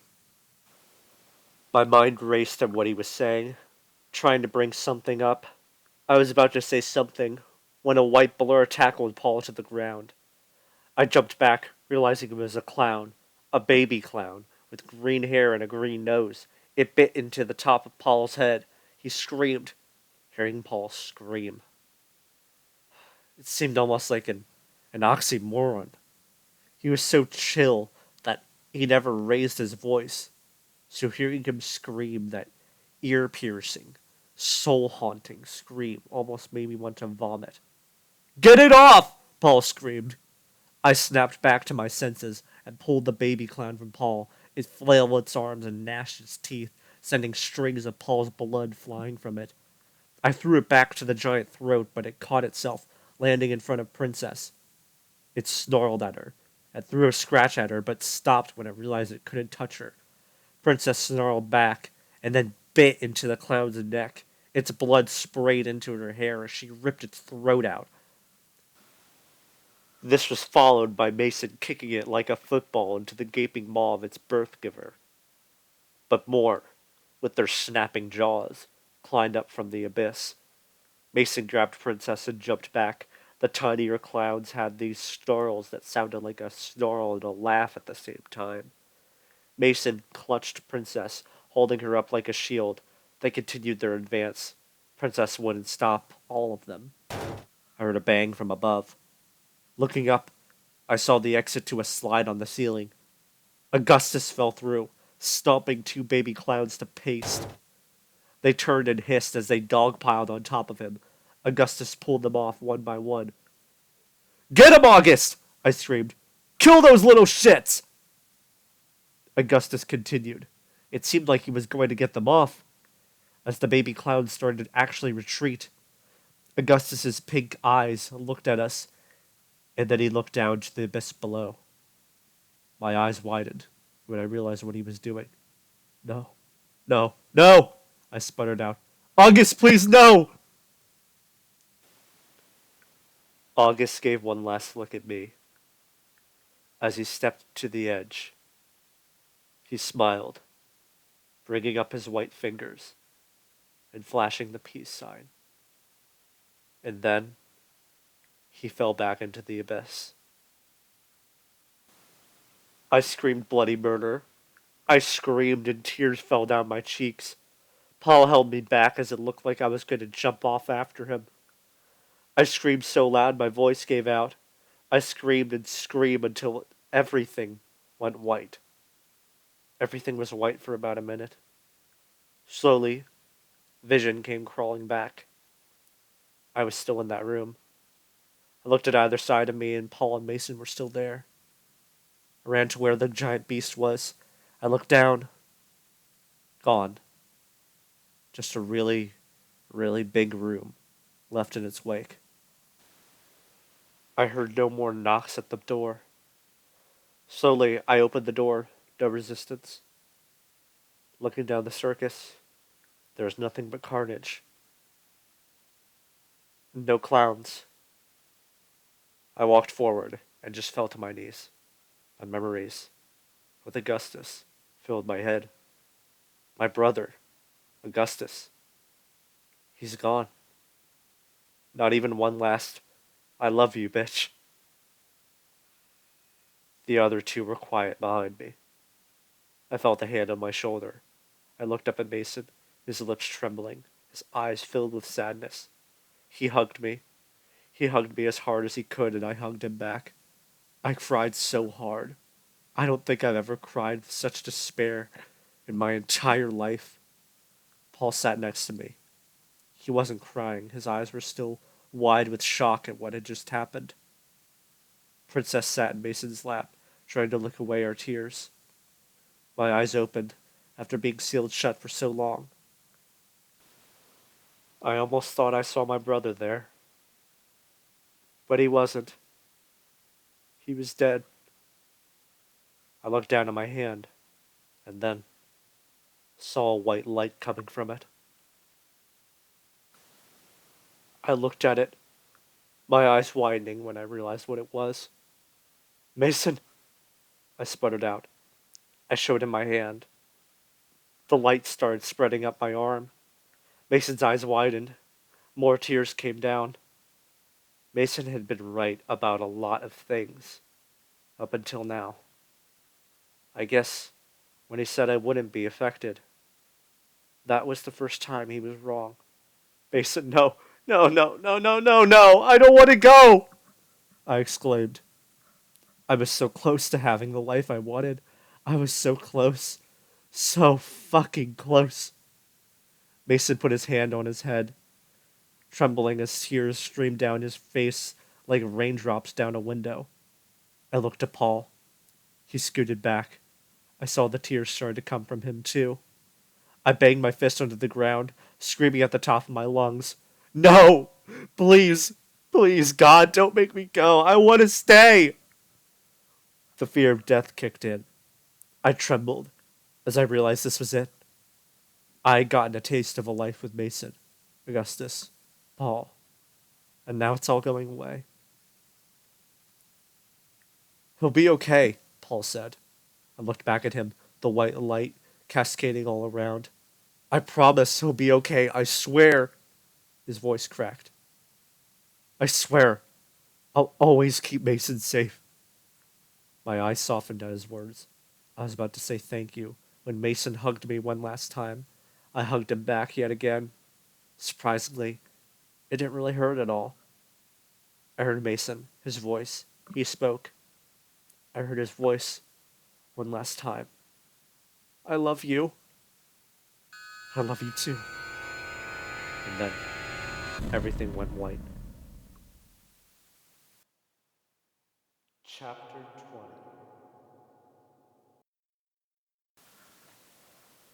20. Leave by Whirr was playing when we pulled up to the graveyard. I had seen it many times, but every time seemed like the first. You alright, babe? Paul asked me, sitting in the driver's seat. That probably was the most asked question from him when we were here. I nodded to him, looking at all the graves. I knew exactly where to go by heart. I got out, the bouquet of flowers still in my hands. I looked down at my Dead by Daylight shirt. Then I looked over at Paul, with his white shirt and khakis, with a baseball cap turned back, also wearing a gay pride necklace. He walked around to let Prince out. Prince, being the energetic little guy he was, bolted out, but looked confused when he realized this wasn't the dog park. Sorry, little guy, we're visiting some old friends, Paul said, as he picked up Prince. Prince's light chocolate and curly fur was lightened up by the sun, his cute little blue bow tie still on his neck. I led the way, past all the graves. Right at the end, they were there. Amanda Johnson. I looked next to Mom, saw the twins, Benjamin and Augustus Morris. And then next to them, a wooden cross, just like we left it. Princess. I sat down, putting the flowers down in front of Ben and August's graves. Hi, Ben. August. It's been a while since I've come back, hasn't it? Before you ask, no, Princess didn't die of unnatural causes. She just got old, like most pets inevitably do. Paul sat next to me, showing Prince to Princess's grave. A picture of Princess was still engraved on the wood. You see that, Princey? Paul said to Prince. That was your mommy. Remember her? He said, as I still heard the song playing from our car. Things have been going so well, guys. Me and Paul got our own house. It's this big house in the middle of this beautiful field. It's really rural. It had to be my dream home. Paul got an actual job as well. Now, does he still smoke? Absolutely. But I didn't expect anything different. Oh, and we also got a bigger, better RV as well. The older one was scrapped because the toilet was damaged irreparably, among other things. Should have seen Paul's face when he saw it. He said, and I quote, "If this RV was a person, they'd be sexy as hell." So we took the RV and traveled to so many places around the world.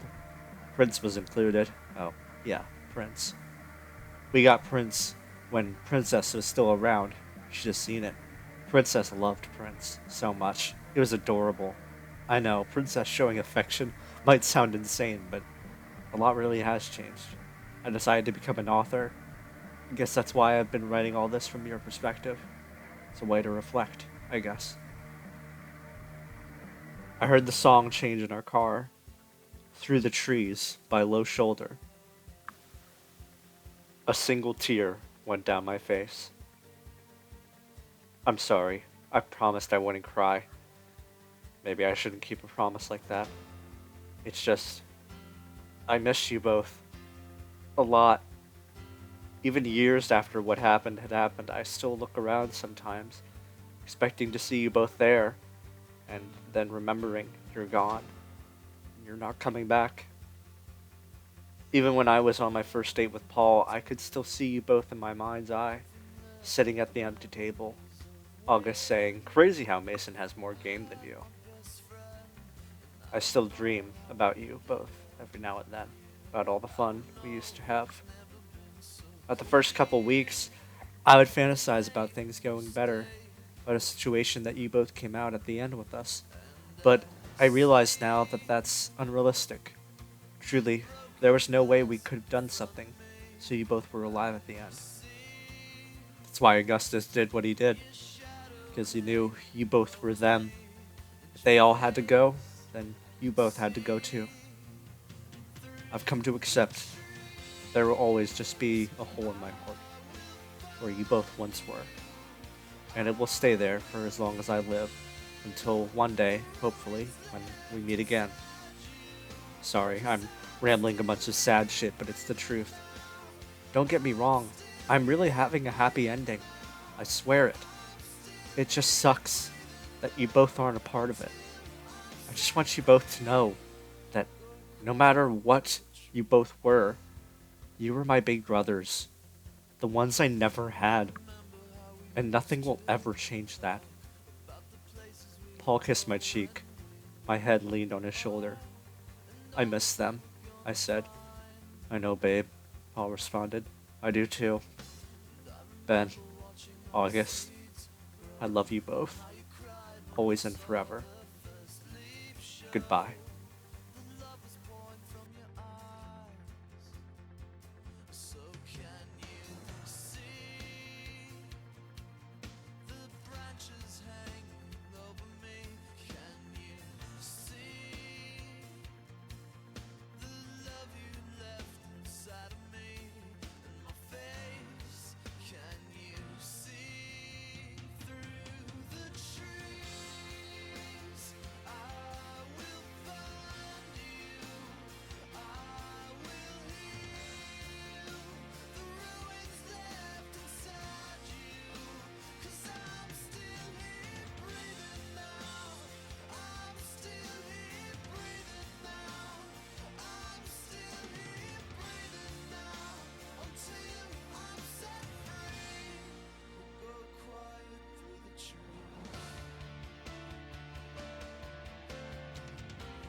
Take my eyes to guide you home, 'cause I'm still here breathing now. I'm still here breathing now.